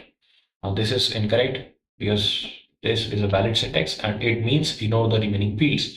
So this matches any points where x is equals to 0. We could have just used the underscore, but no, we want to use two dots. I don't know why, regardless of why. This is very common when struct have many fields. On y-axis, elsewhere. Now you understand field destructing wildcard, struct pattern, shorthand, the rest pattern, and order precedence, exhaustiveness. Pattern matching section is complete. Now option and results. All right. Concept one of option is option T represents some value, which is none, used when absence of value is valid. Now concept two, that is result. Now result T comma E represents OK value or error and error value, used when operation may fail with error. Show me a real code. Don't show me this bullshit. I don't understand whether something is real or something is fake. Now, before coding MCQs, what is the type of this? Some, either two. Some value and then none.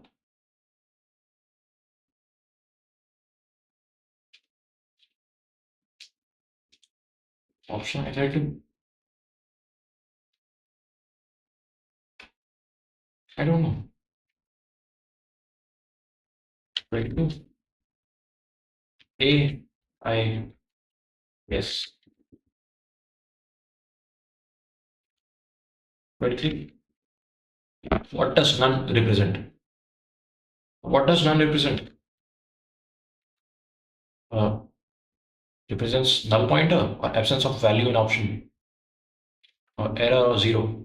I guess absence of value in error or zero, null pointer. I don't know. 22, 23, and then implement save type option 64. Rule is that p is equal to 0, return none. Otherwise, sum a or b. Must use match, no unwrap. Paste file and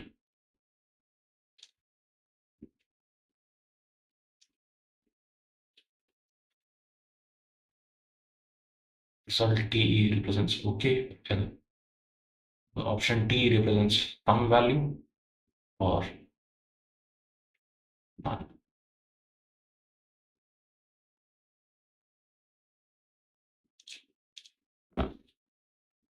And again, 11.rs.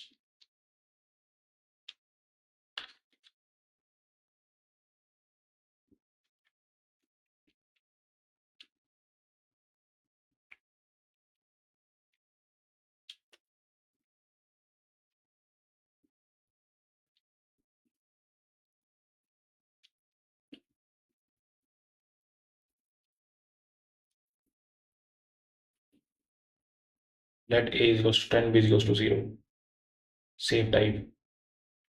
And then match save type a comma b, and some result, then println result none. This is what I got. There's no implementation of that. If b is equals to 0, then none, else sum a or b. That's what I told me to do. Yes. B is equals to and return none. Otherwise, sum a or b. Must use match, no unwrap. I don't even know what unwrap is. So since I have not written it myself, I will write it, or try to write it myself. Percentage D, everything. I will create fn. Sorry,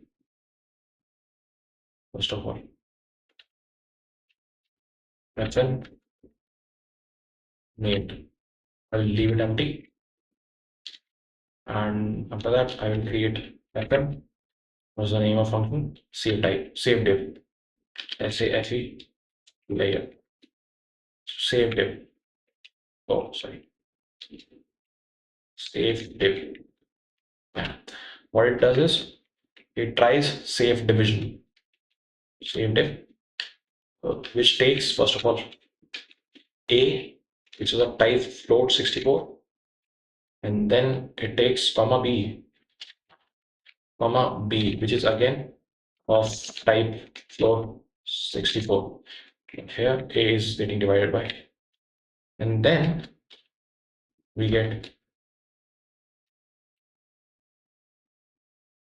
the result as this, where we get option in this bracket, angular bracket, we get f64. Yeah, f64. So we get the result mostly expected. Might not count, but oh damn it, I want to write it. I want to write it. I want to write it. So if b is equals to 0.0, then don't divide. Yeah. So it says none, not more. No. It says none. And else there is some sort of a divided by b. That's what it's trying to say me. There is some which has a value which returns i32. Oh damn it. It returns i32. Some returns a i32. And there is no value, then none. Please give us space. I guess this is complete, except that we don't have closing bracket. Yeah, now I guess this is complete. Here, array. Again, I pressed just the tab and it went all bonkers.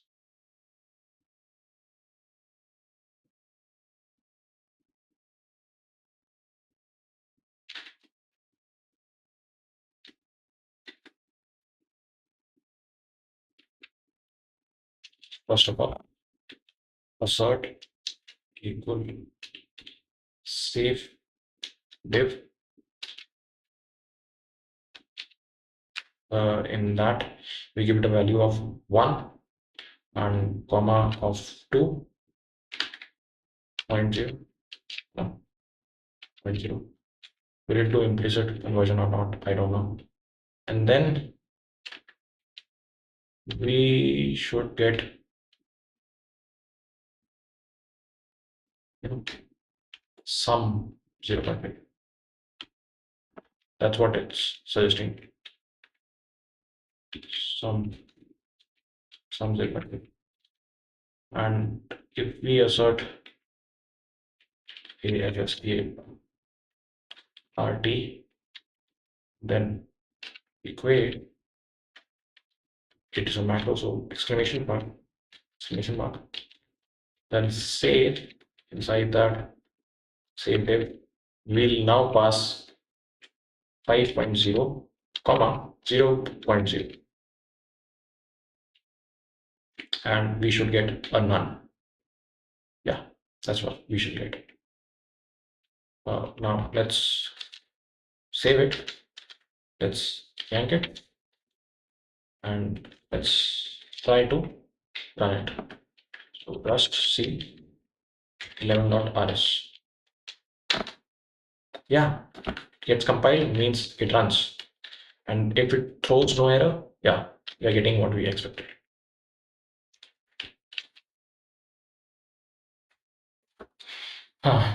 So 22 returns either two, and what does none represent? Null pointer, absence of value in option, error, 0. But I guess this null pointer, not a null pointer, absence of value in 0 in the option. If option has no value, then none. If it has some value, then we send the sum. MCQ answered correct. Incorrect, yeah. Oh, damn it.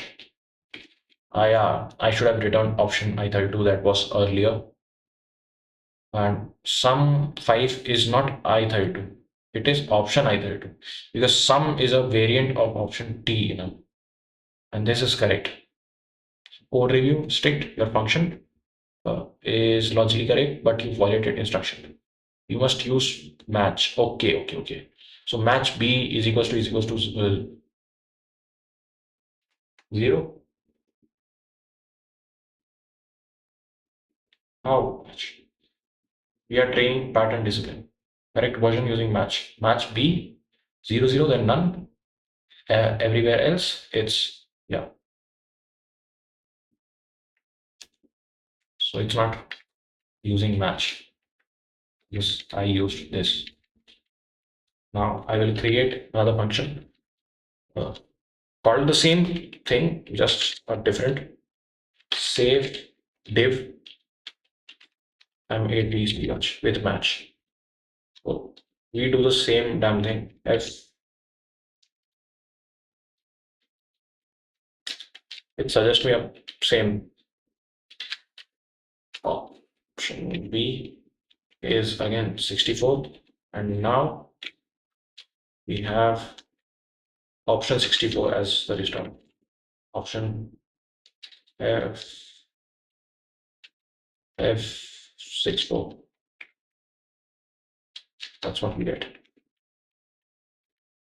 And now we match B, and if that match comes out to be 0.0, then the match returns none, capital none, N-O-N-E, comma, shall we use comma?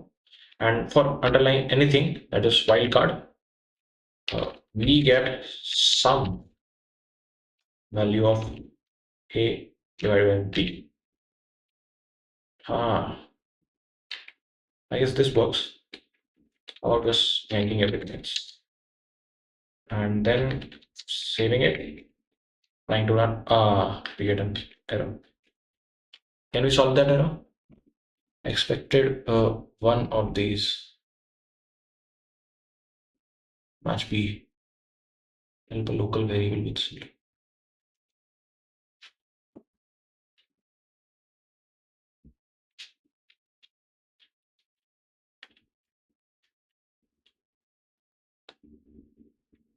Help a local variable with similar name exist A. So what?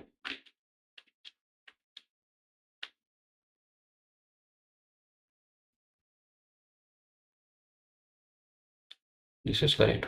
Why is my wrong? I guess I've used too many, equal signs, so that might be wrong. Wrong. Yeah, there's too many equal signs. X, just one equal, one there. If this is correct now, somehow. Should be. Ah, again, the B type is not F64, it's 64 somehow. Insert F60. That's correct. So it's telling me when saved if has not been used. All right, we'll use it. We'll do that. We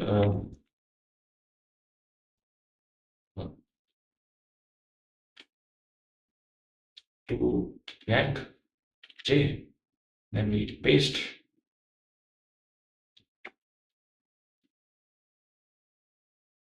D,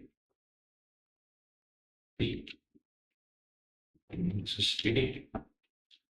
O.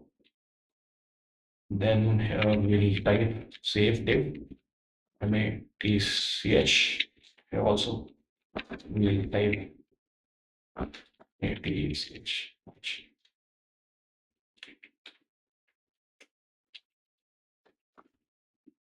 W, and we yank this one. Recompile. Then I want output. Ah, there's no output. It's good. There was output. It was bad.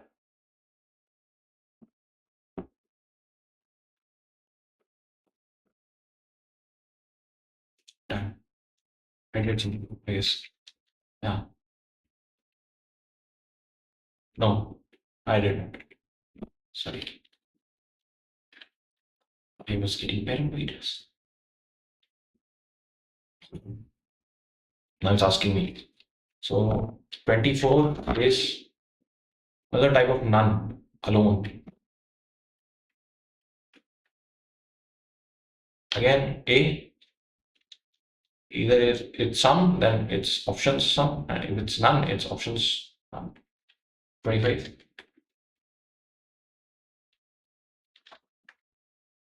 Why does this compile? Let X is options none. Option none and none is equals to none. Because none is generic, the Rust inserts 0 because none is a macro, because option implements default.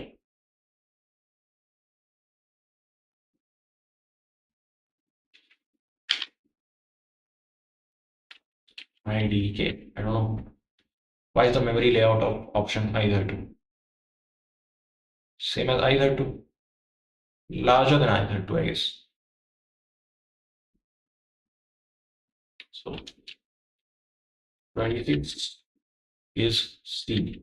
I D D S.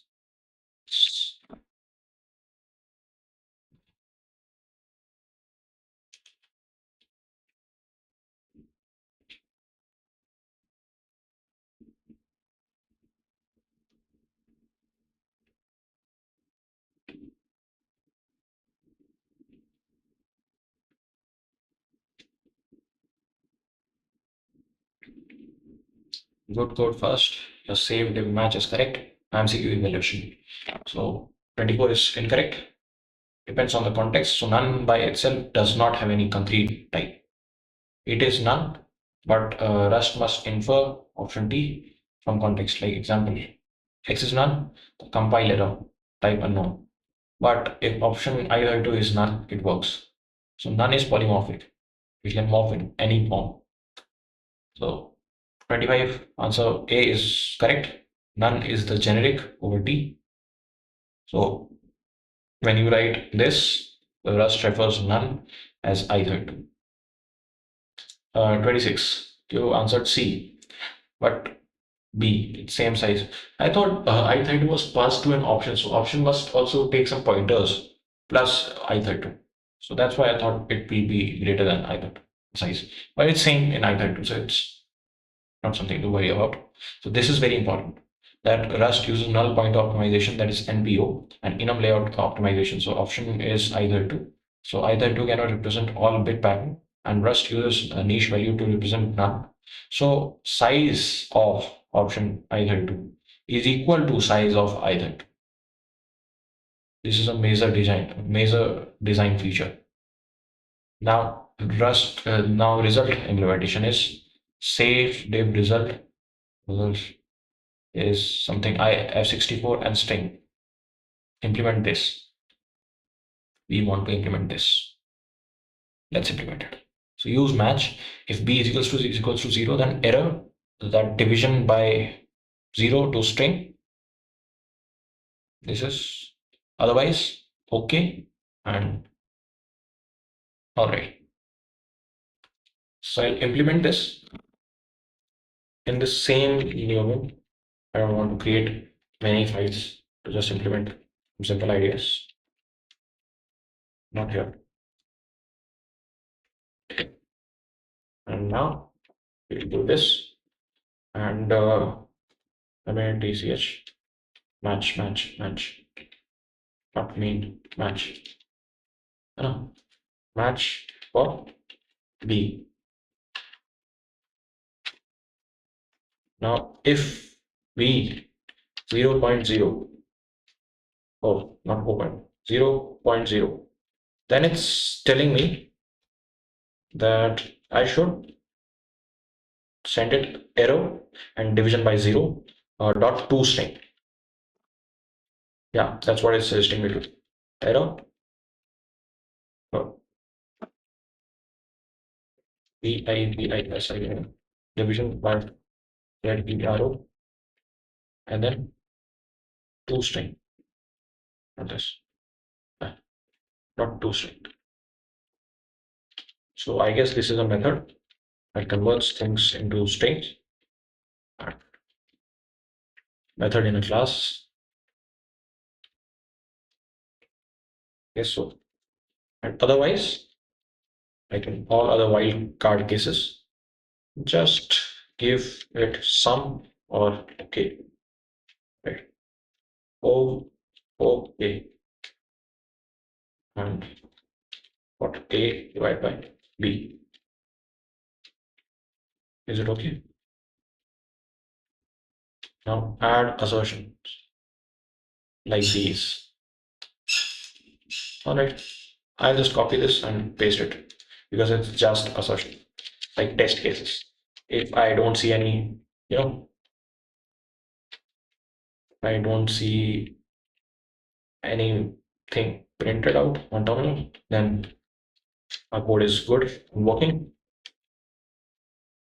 If I see something, then we did something wrong. First of all, let's see. Yeah, capitalize and small. Have it. Yes. Next one. Now replace S with S. Replace S with S. Yes. Now I want to first of all yank it. Not just yank it, but yank everything. And log it. Let's see. Works. It's binary. Works. Everything is fine because I got no output. And it's also saying it to solve. What is the type? Okay. Is it either two or is it result either two? I think B option is right. Now, what is result preferred over panic? Why is result preferred over panic? Faster allows caller to handle failures, uses less memory, or simple syntax. Allows caller to handle failure, I guess. 28 B I G E S S. Any other question? No. Then I must implement. Must send my implementation and press enter.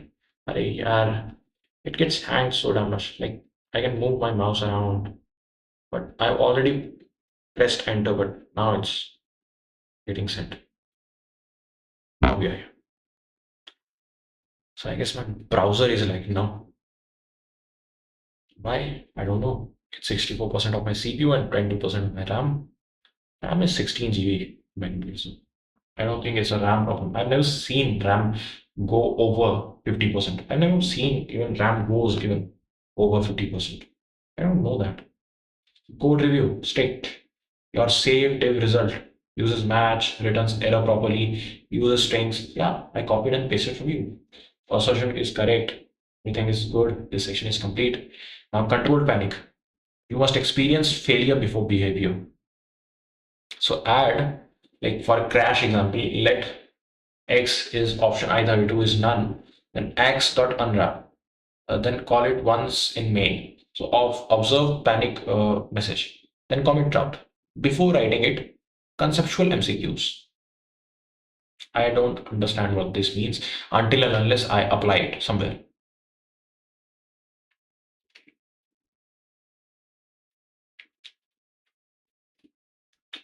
So it's telling me add this crash example and then call it in main. Observe the panic message, then comment it out. Before writing it, conceptual MCQ, but we have to write it. So we'll create a new file this time because we are learning something. Not rs hyphen insert hyphen main. We'll call it over here.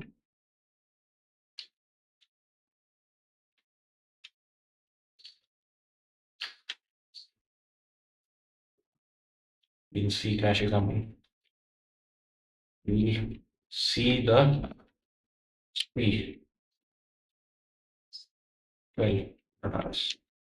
We'll not. Array, it did not give me any. What? Ah, thread main panicked. Called option unwrap on on a none value. Note run with Rust backtrace environment variable to display backtrace. All right. Yeah. Observe some comment down. Before writing it, conceptual MCQs. What does unwrap do to an option? Returns default value, returns inner value or panics, converts to result, or ignores none. Is there something explanation?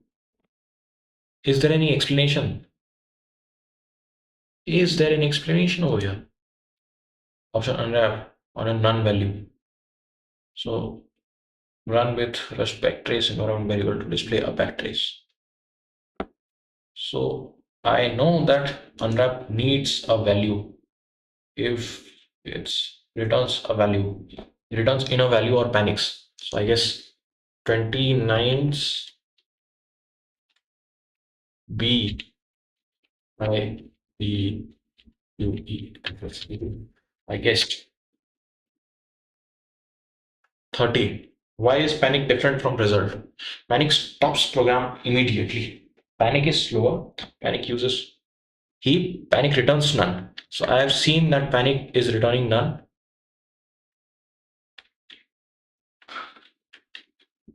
Panic stops program immediately. Panic is slower. Panic uses heap. Panic returns none. 30 is again returns none. D I U E S S. And then 31 is what is the type of unwrap on option T? What is the type of unwrap on option T? I don't know. Is it T? Yes, it returns the value. So 31 B. And let me also do something extra, like paste this over here and then press it.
Yeah.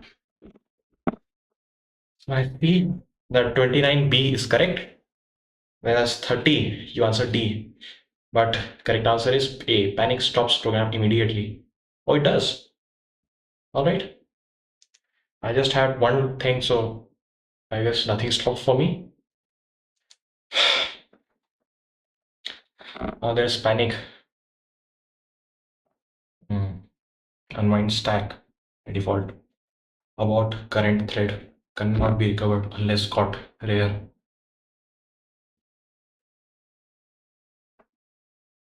Result represents recoverable error.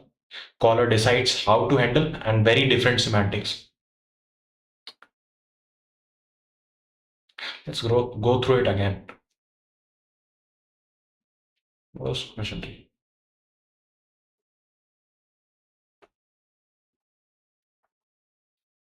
Panic is different from result because panic stops program immediately. Now here's the explanation of that. Panic unwinds stack by default, aborts the current thread and cannot be recovered unless caught, which is rare. Panic unwinds the stack by default, aborts current thread and cannot be recovered. Whereas result represents the recoverable error and caller decides how to handle. Very different semantics. Now 31B is correct that unwrap returns the inner T of the sum T. So panic analysis, your output is this. So main panicked 12.rs 7 colon 7. So the option unwrap on a null value. This tells you which thread panicked. And second, file and number line. So thread main panicked, all right.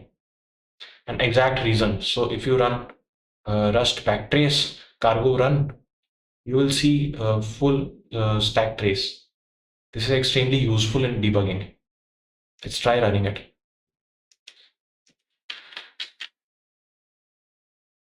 Not this. Let's clear it first. And then want to run this. Just gone. Copy it here. Error could not find cargo.terminal. Yeah, there is not because I'm just using Rust RC. Let's remove all these 10, 11, and 12. 7, 8, 9. Yeah, it seems nice. I can't run this because I'm not using cargo right now, but if we would be using it, it would be fairly easy, as it says, to debug it. Right now, yeah, not so much. So critical concept is unwrap is equivalent to match option, whereas some V will give us V and none will give us panic, called unwrap or none.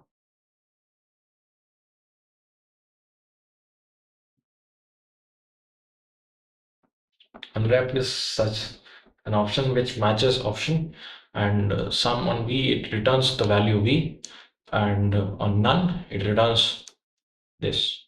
Panic. Is panic a macro in this Rust, or is it not? So unwrap is syntactic convenience for panic on error match. All right. So final concept test before moving on. Answer carefully. What does dot expect message do? I've never seen this. Same as unwrap, but custom panic message. Converts option to result. Ignore none. Logs warning. I guess A. So 32 A. IGUESS. 33, which is safer in production code. Unwrap everywhere or panic on every error, or returning results and handling it. I guess handling it would be more better, but let's see what it reaches. I will just say C. And after that, 34.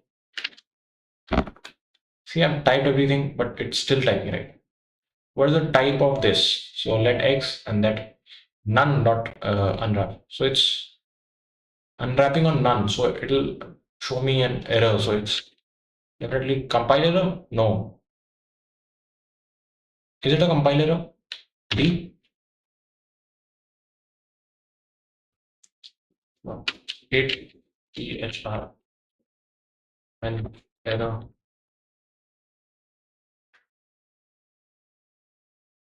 Ah, we deleted. But we can back to it.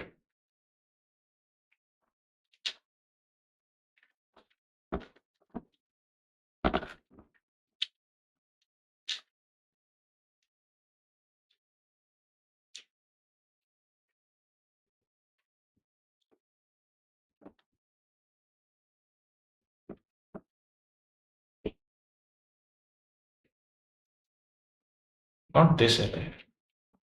What I captured and what you are pasting to. I captured this. Yeah, paste. Yeah.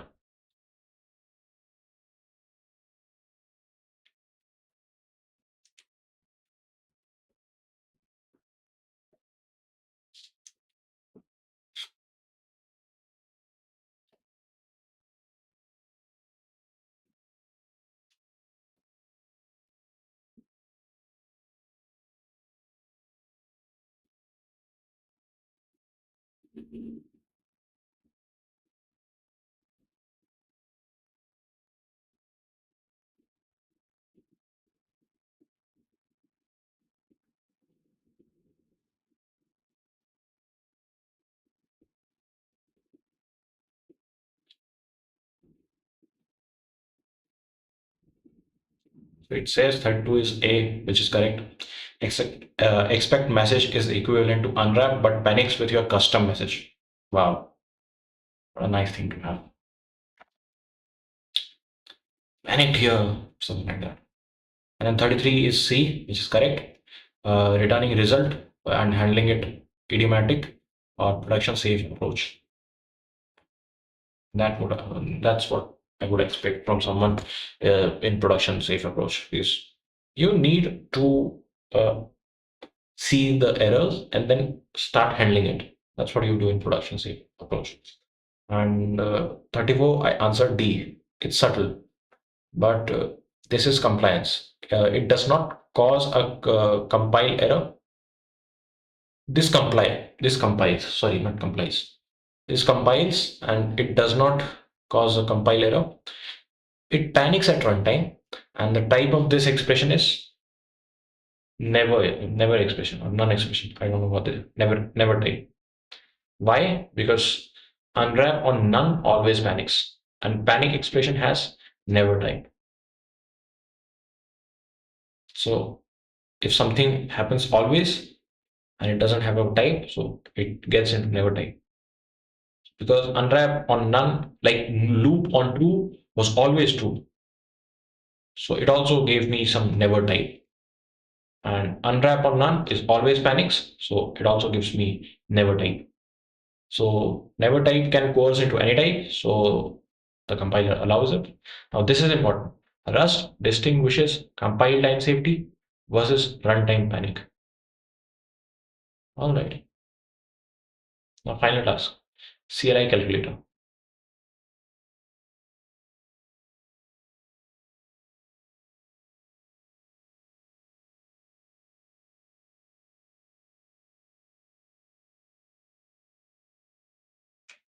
Since this is a project, let's use cargo for the first time.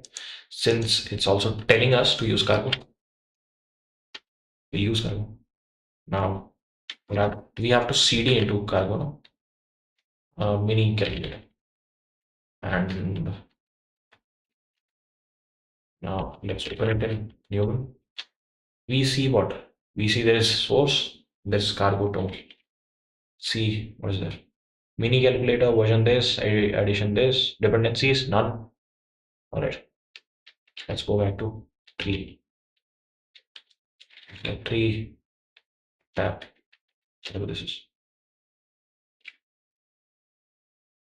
Document table bar. I don't know what this is. I've never used it. Explore, something like that. Explore.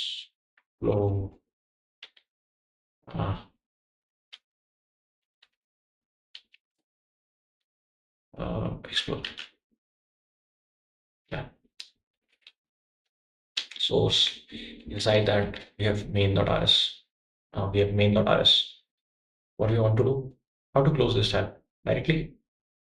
Ah, mouse works. So don't show me Explorer anymore. Show me Explorer. Don't show. Show me. Don't show me.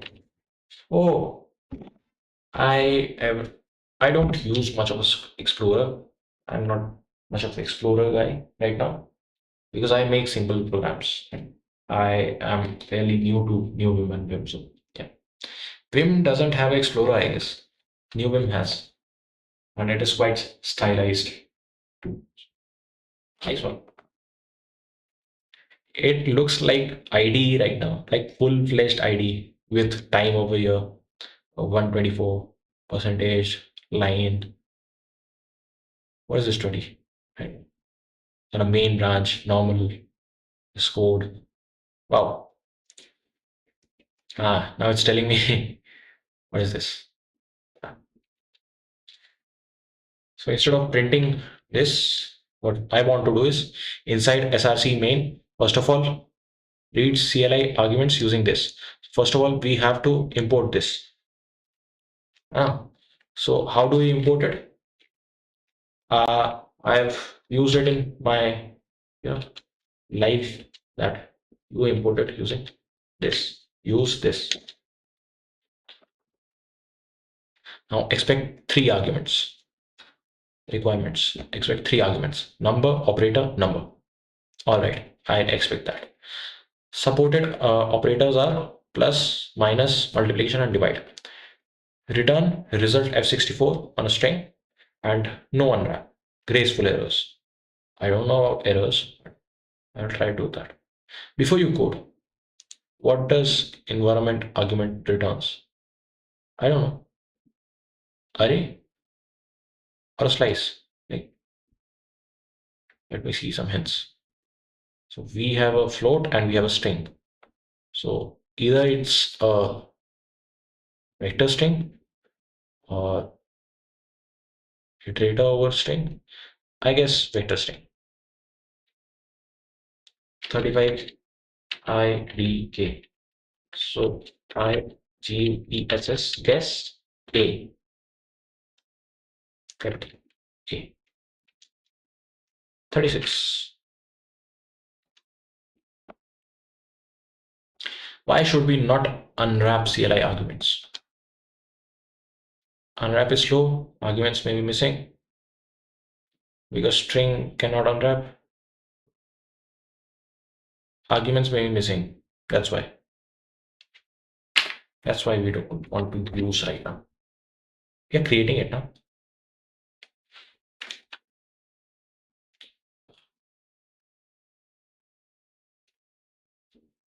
Finish.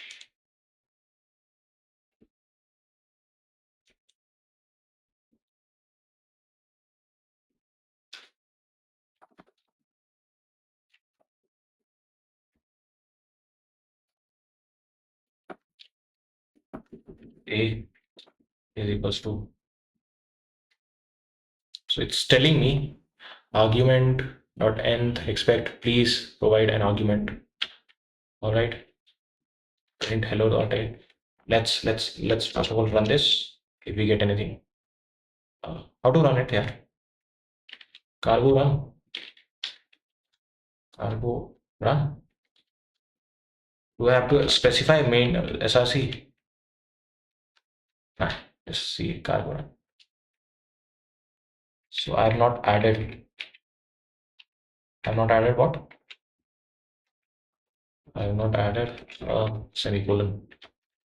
I added and we will get cargo run. Yeah.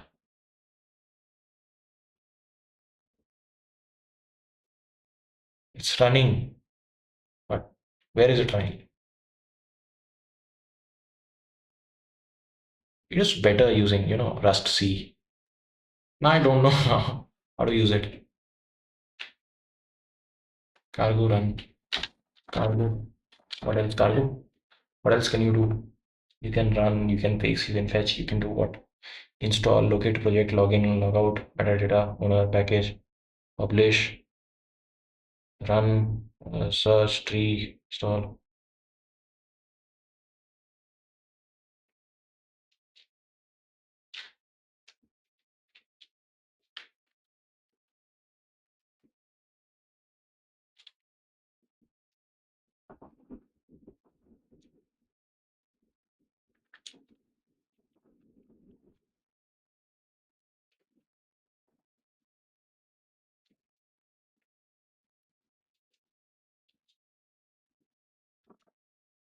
It hangs there too much. It hangs too much.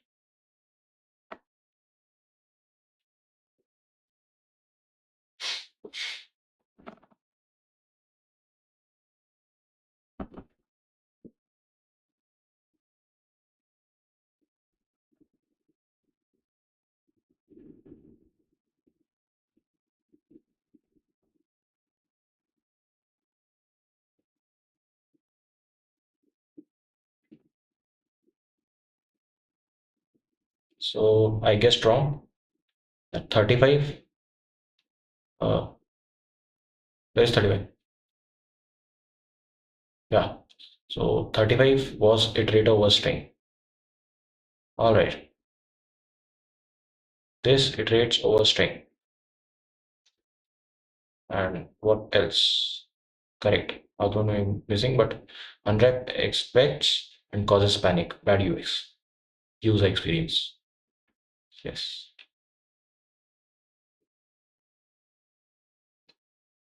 Code review. Correct is this. We just validated project requirement. No unwrap. Where is unwrap? Where is unwrap? Acha, expect. I did use unwrap. Unwrap or expect, yeah. And graceful error handling. Your panic output proves it. Must return result from logic, not crash. Now, structural design before coding. We design properly. CLI input, program name is at index, let's say 0. All right. Arguments are first number, then operator, then second number. We need validate argument count. So we'll parse number safely, validate operator, and perform calculation, and then return the result.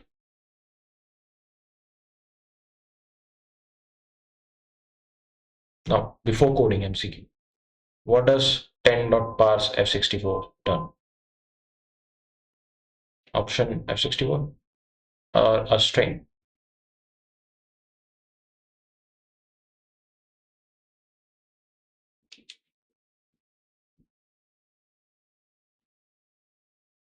It must return string.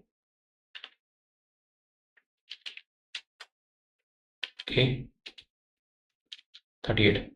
Why must parsing use match or question instead of unwrap? Because parsing may unwrap fail. Because unwrap forbidden syntactically.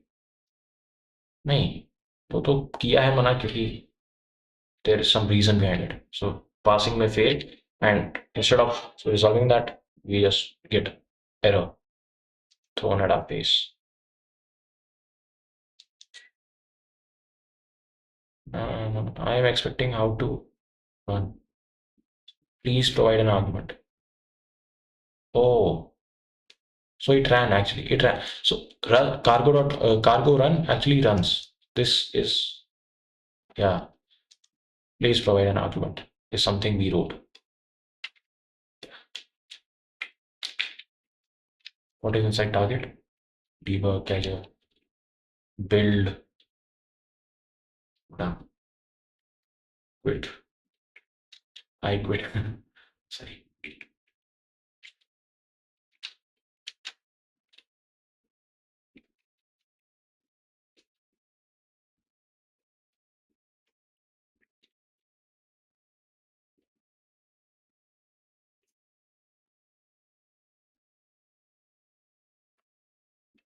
src, and that's what I want to edit. So we'll directly go to that. Hmm.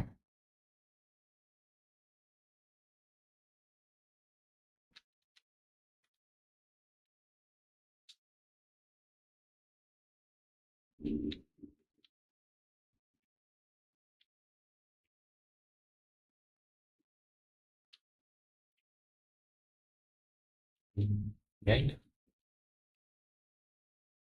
Paste. Let it be. Paste to. Let me see. Let me see. Let me see. It explains somewhere what I should get. So, so zero. Array. So zero is program name. Then first is a first. Then second is operator. Then third is the second argument. So B is not. It should be O. O. Then paste again. Uh, this should become B, which is R3.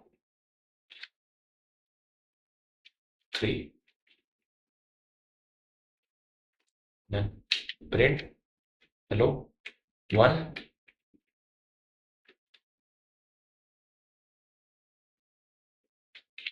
No, not hello 1. But how about just printing CALCULATED? Calculated. Oh shit. Since I was in insert, not insert mode, so I removed everything. So fine. Calculated A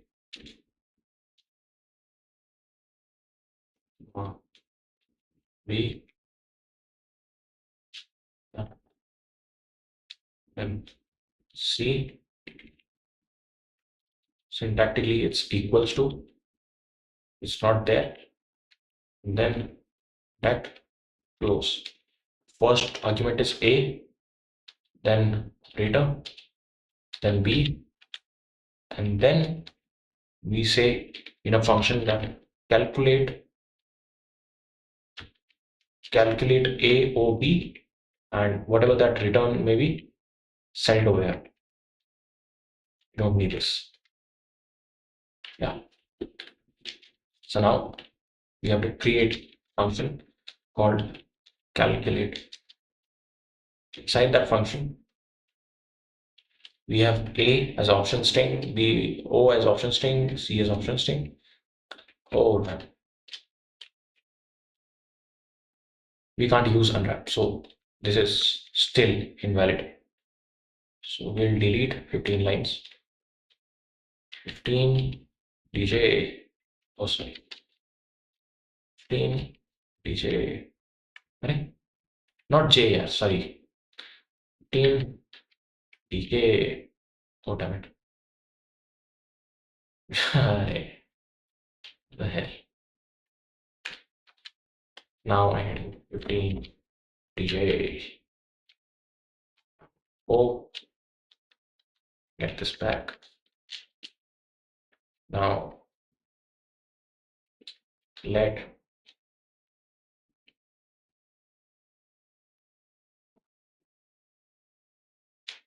A equals to, we can't use unwrap, so no unwrap.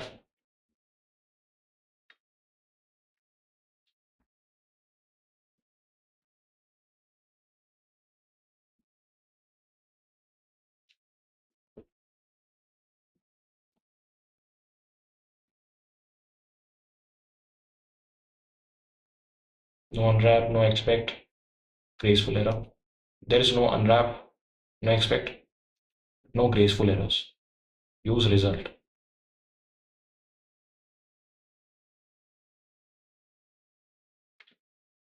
Okay, then result will get printed out. Pass arguments, validate and compute. Or else you will get an error.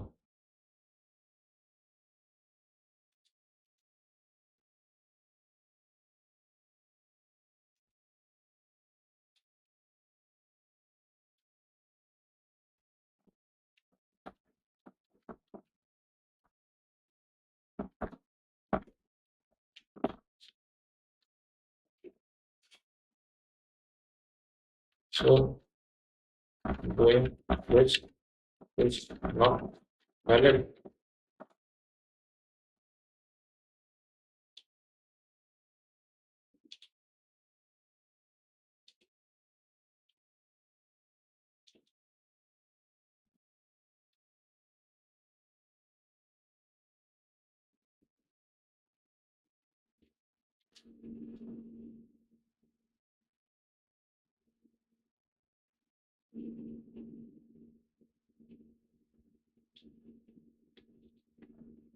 Since it already told me what to use. So I'll just use that. C O J.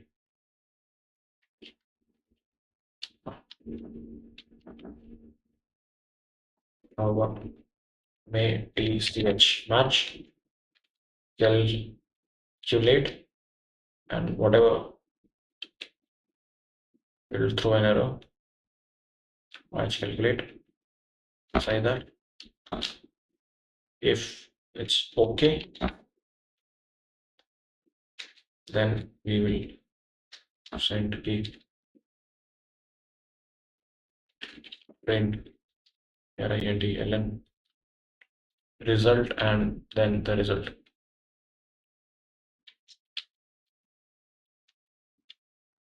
Result, yeah, and then the error. And then keep RR. If it is there, then we'll print error as an error. So now we match the calculated that we can, instead of sending a string, we can send result. Result is for string. Result that is not only string but F64. F64. Result should be in floating, it should be a number.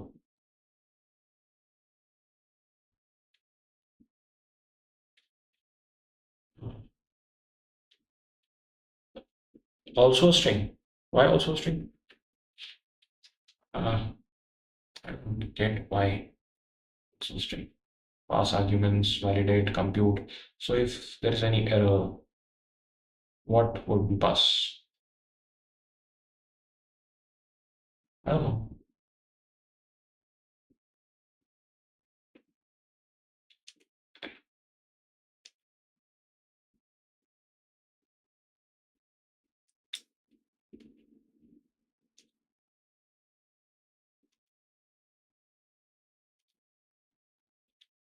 This is still completed. So on result, did I throw this? And on error, did I throw this? This one.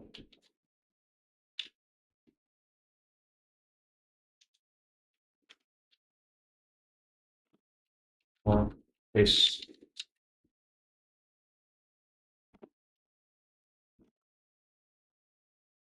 Which one to use to calculate?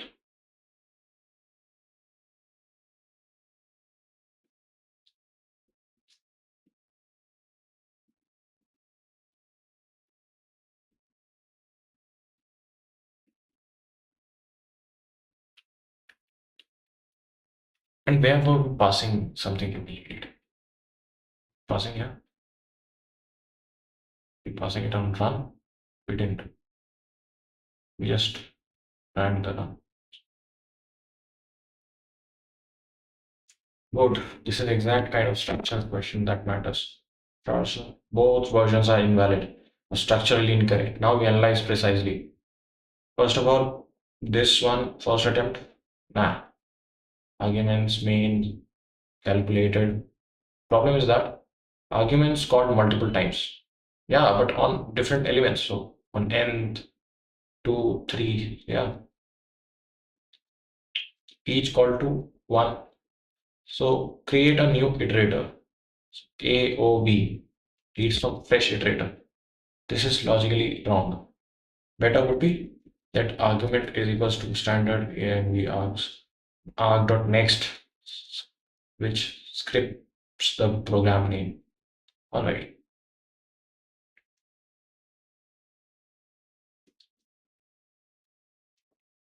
Then or you're trying is println syntax error.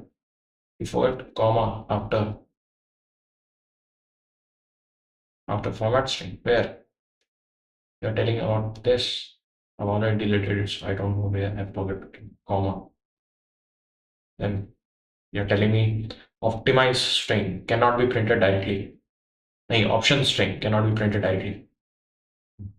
A, O, B are option strings. So you cannot print them with curly brackets directly. You must handle none. So calculate is incomplete. You passed option string instead of parsing inside logic, which is bad. Better to parse inside run. Second attempt is this. Problem is calculate as a function. You didn't call it. Doesn't this call it? We have to call it by, oh, we didn't use these brackets. So yeah, you need these brackets. So let's call it overview.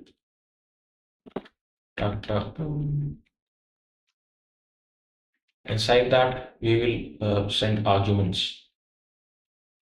Argument one, no. Argument next. So this is not valid way to do this. Valid way to do this would be let it say let mut argument, and then what we did was not this. We call it arg. Use standard std env args, right? And then we did next. Just like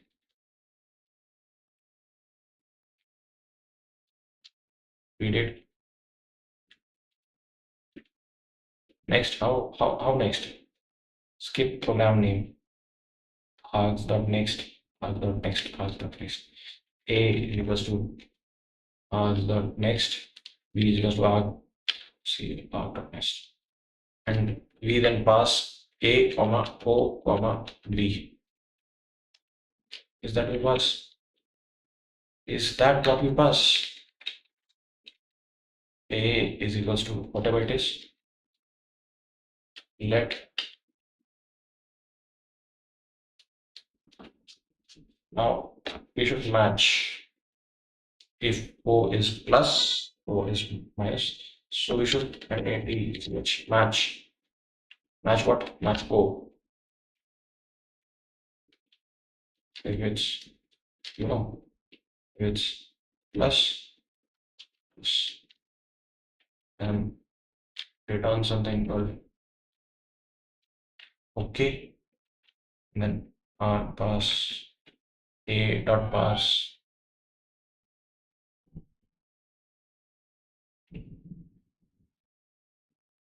Yeah.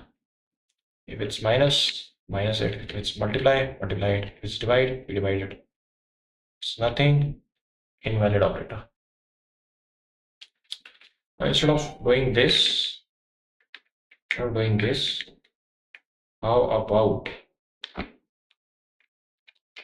we just delete first one. Delete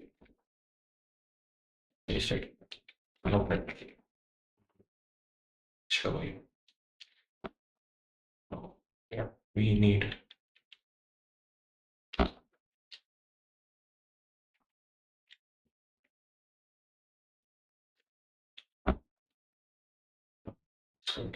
enter b let a is equals to, and then let b is equals to this. Now we just write this instead of this.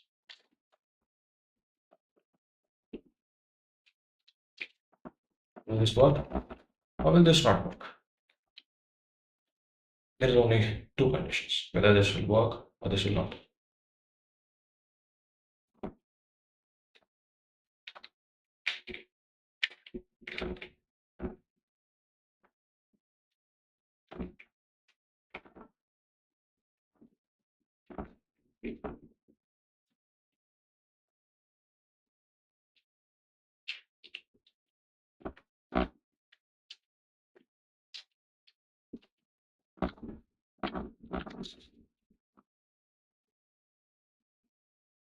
Didn't tell me.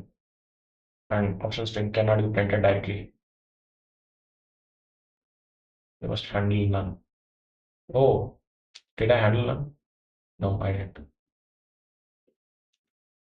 Calculate incomplete. We passed option string instead of passing inside one. Where to handle parsing inside run. So calculate is something like this. Calculate is a function. You didn't call it again. Extra semicolons after print. Where is print?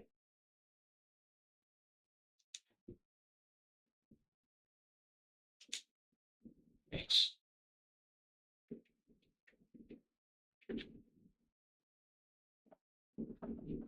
Then extra semicolon after print. Removed it. Function signature is wrong. Result requires two generic parameters. TE must be F64 and string. So where is result? F64 and insert string. Yeah. So let's copy it again. Right. Correct architecture. Read carefully. Do not pass option string into calculator. Instead, run. Run handles argument reading. Where is run? Where is run? Where is run?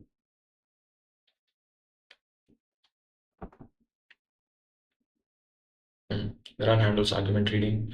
Run passes value. Run returns result. And run prints result or error. This, and then run gives result. So instead of getting arguments from here, we get arguments directly to this. So there's no need for all that. Like before doing this, how about just showing it what we are doing? We didn't do this to error case. How about this? And then we'll try to implement everything inside run except yeah, this also. D.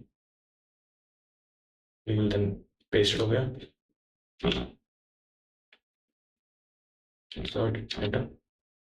Paste it over here. Then instead of passing anything, we are not passing anything. We just calculate it. And we are just calculating, not passing stuff. Right.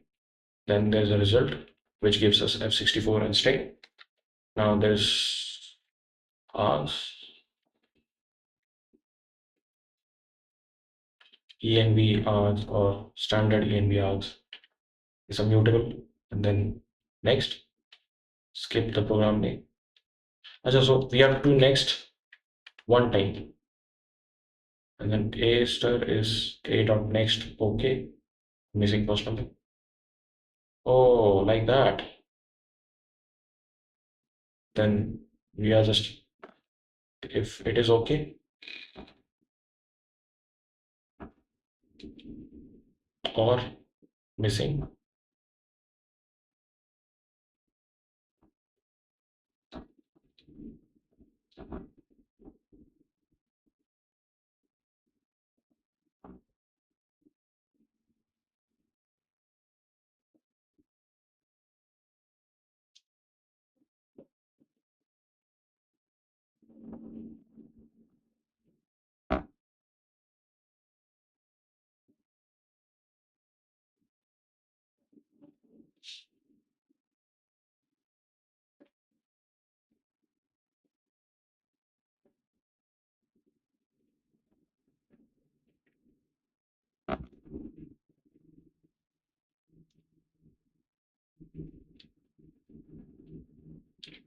Since it matches everything, we don't want this. Really. And then we write if b not equal to 0, error cannot divide by 0 up to string.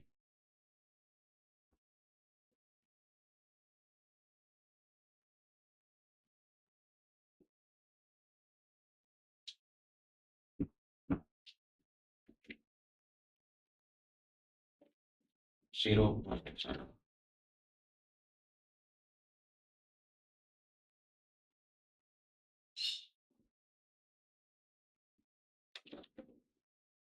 So answer, this version will not compile multiple types and ownership clause. This citation. Arguments next, you do not declare them. So it's like let A is equals to. All right. Not let A is equals to this and let O is equals to this. Let B is equals to this.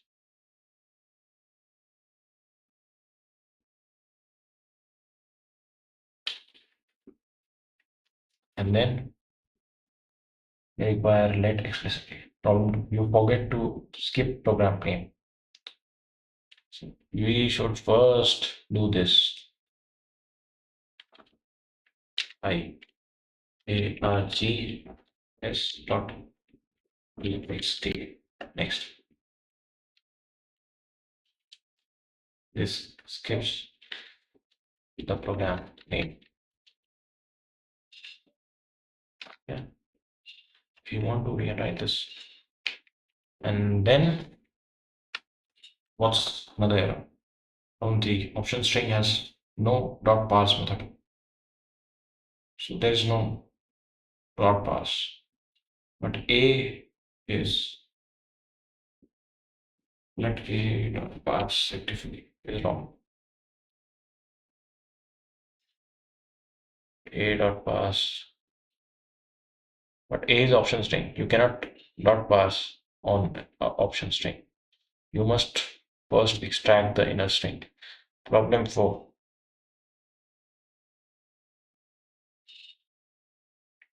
Cannot be used on option string directly.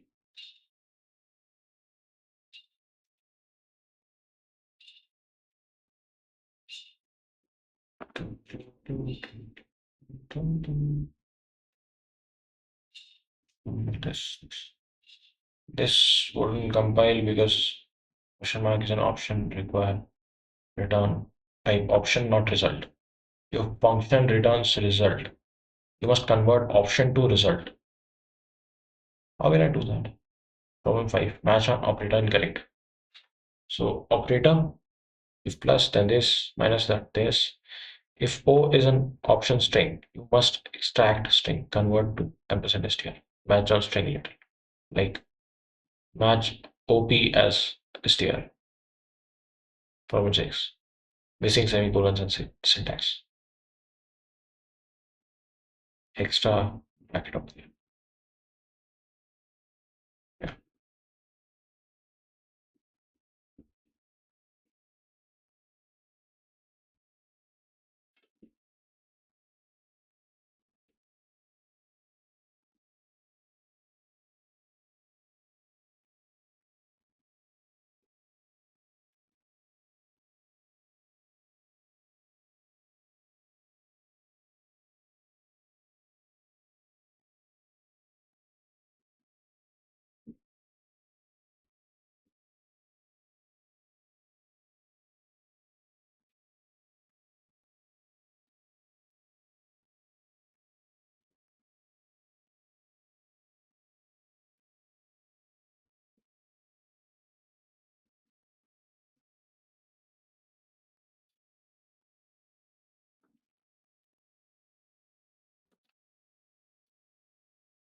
What does a dot OK or message do?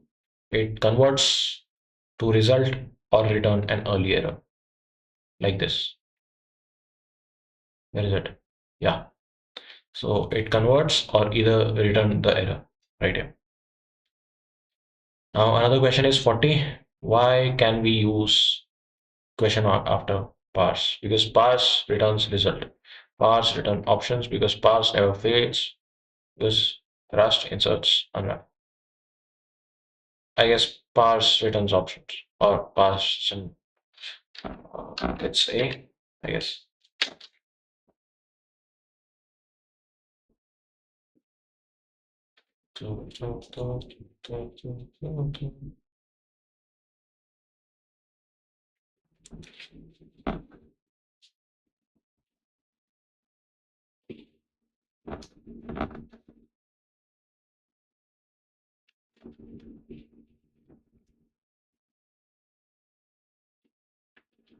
In C, what we used to do is just take an input using what was there, scan or scan D, scanner, and then we used to take input and store it in a variable. Then we ran a match function in C. If our, let's say, operator was plus, then we added it. If it was minus, then we subtracted it. If it was multiplication, we multiplied it. If it was something else, we did that. And by default, like if it's default, we'll say unknown or invalid, returned. That's what happened. But here it's something else.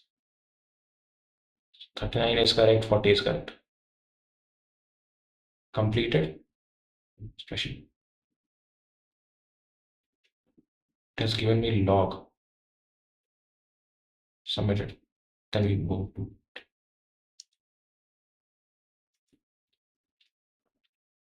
you create the log.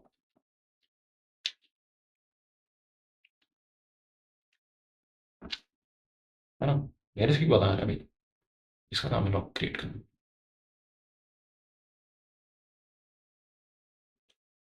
So I guess this ends over here. Or this is a calculator. This is sort of do it yourself. I'll try and do it on my own. Calculator making was so damn easy. Instead, now we are moving on arguments. So we have to pass argument while running the program. Uh, Otherwise, in C, I used to take scanf or scan. I am not remembering that function, but it was something like scanf or scand. And then we used to take user input instead of taking just arguments. So yeah. So I guess this is our main function. We'll copy and paste it. First of all, erase it or let it go. Let be. We get a new line and we paste it. Then this is our calculate function and we paste it too and hope that it works. We'll understand it later on and you have a brief, not brief, but deep understanding of everything. So now we'll delete 23k, 23tk, 23tk, dd. So let's see. We have a main, then mutable arguments, and this gives the program name, and we have a, I know. Then next we have o, then next we have b. This is next, and then calculate. We are sending a, o, b, everything. If it is okay, it prints the result, which is result. If it's an error, it prints that error. Now calculate. A is an option string, or O is option string, B is option string. Now the result that we'll get from this function will be, oh, it's not in my liking format, but you understand this. It's something like long over here. All right. Can we format it? Can we format this? No, I don't think there is. Code copilot chat format. Yeah, there's format. No format available. Why is that? Oh, symbols. All right, I will install formatter for Rust later on, but yeah. So this same thing, we are passing an argument to calculate, and we are passing its type, that is option string, and we hope that calculate as a function returns us a result which has two things. First, float 64, and another one is string. And now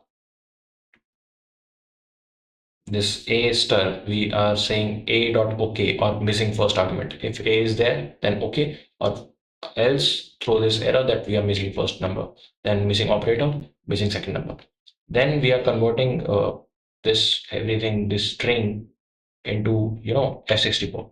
So we are a dot star and we are parsing it and mapping for any errors that is there. I don't know why is this and what is this, but okay. An invalid first number.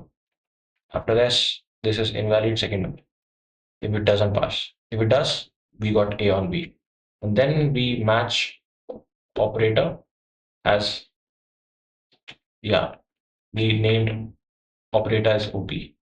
So yeah, we match operator as string, and plus will give us addition, minus will give us minus, and division.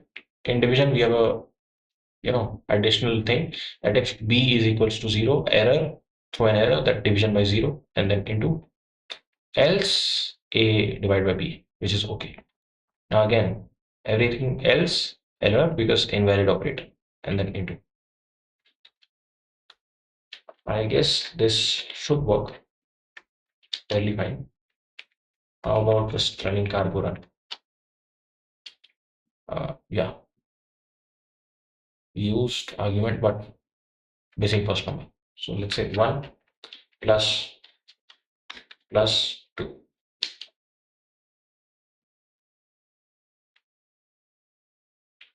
Shit, I don't know how to pass argument. Okay, let's see. It tells me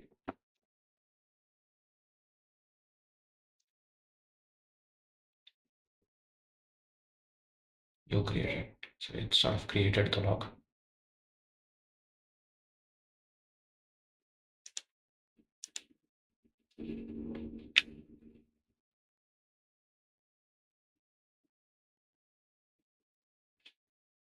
My computer is spinning up, I guess. Yeah.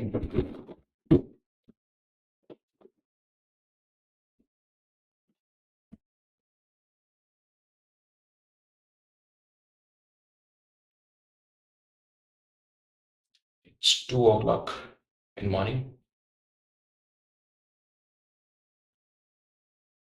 I try to avoid being a night owl, but mine is simply running quite fast at night compared to morning. Still works. Why cargo run failed? You ran this. Shell passed this as one single argument. Cargo program expects program first number operator. So it expects cargo dash dash 1 plus 2. Important is segregate cargo arguments from your first program arguments. It's like cargo this and cargo that, that is. All right, do that.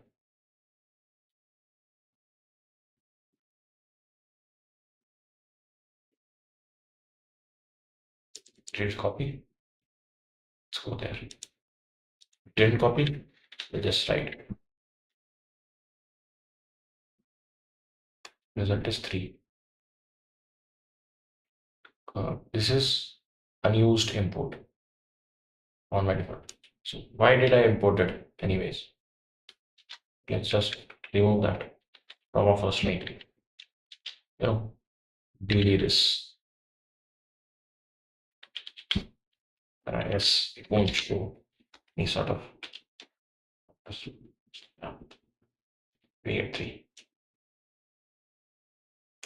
What about all these operations? Right. Yeah, let's do this. Let's do this. Let's do this. Let's do this.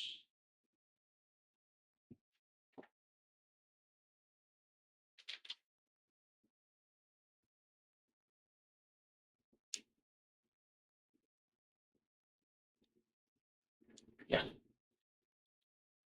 let's paste it and move on with our life.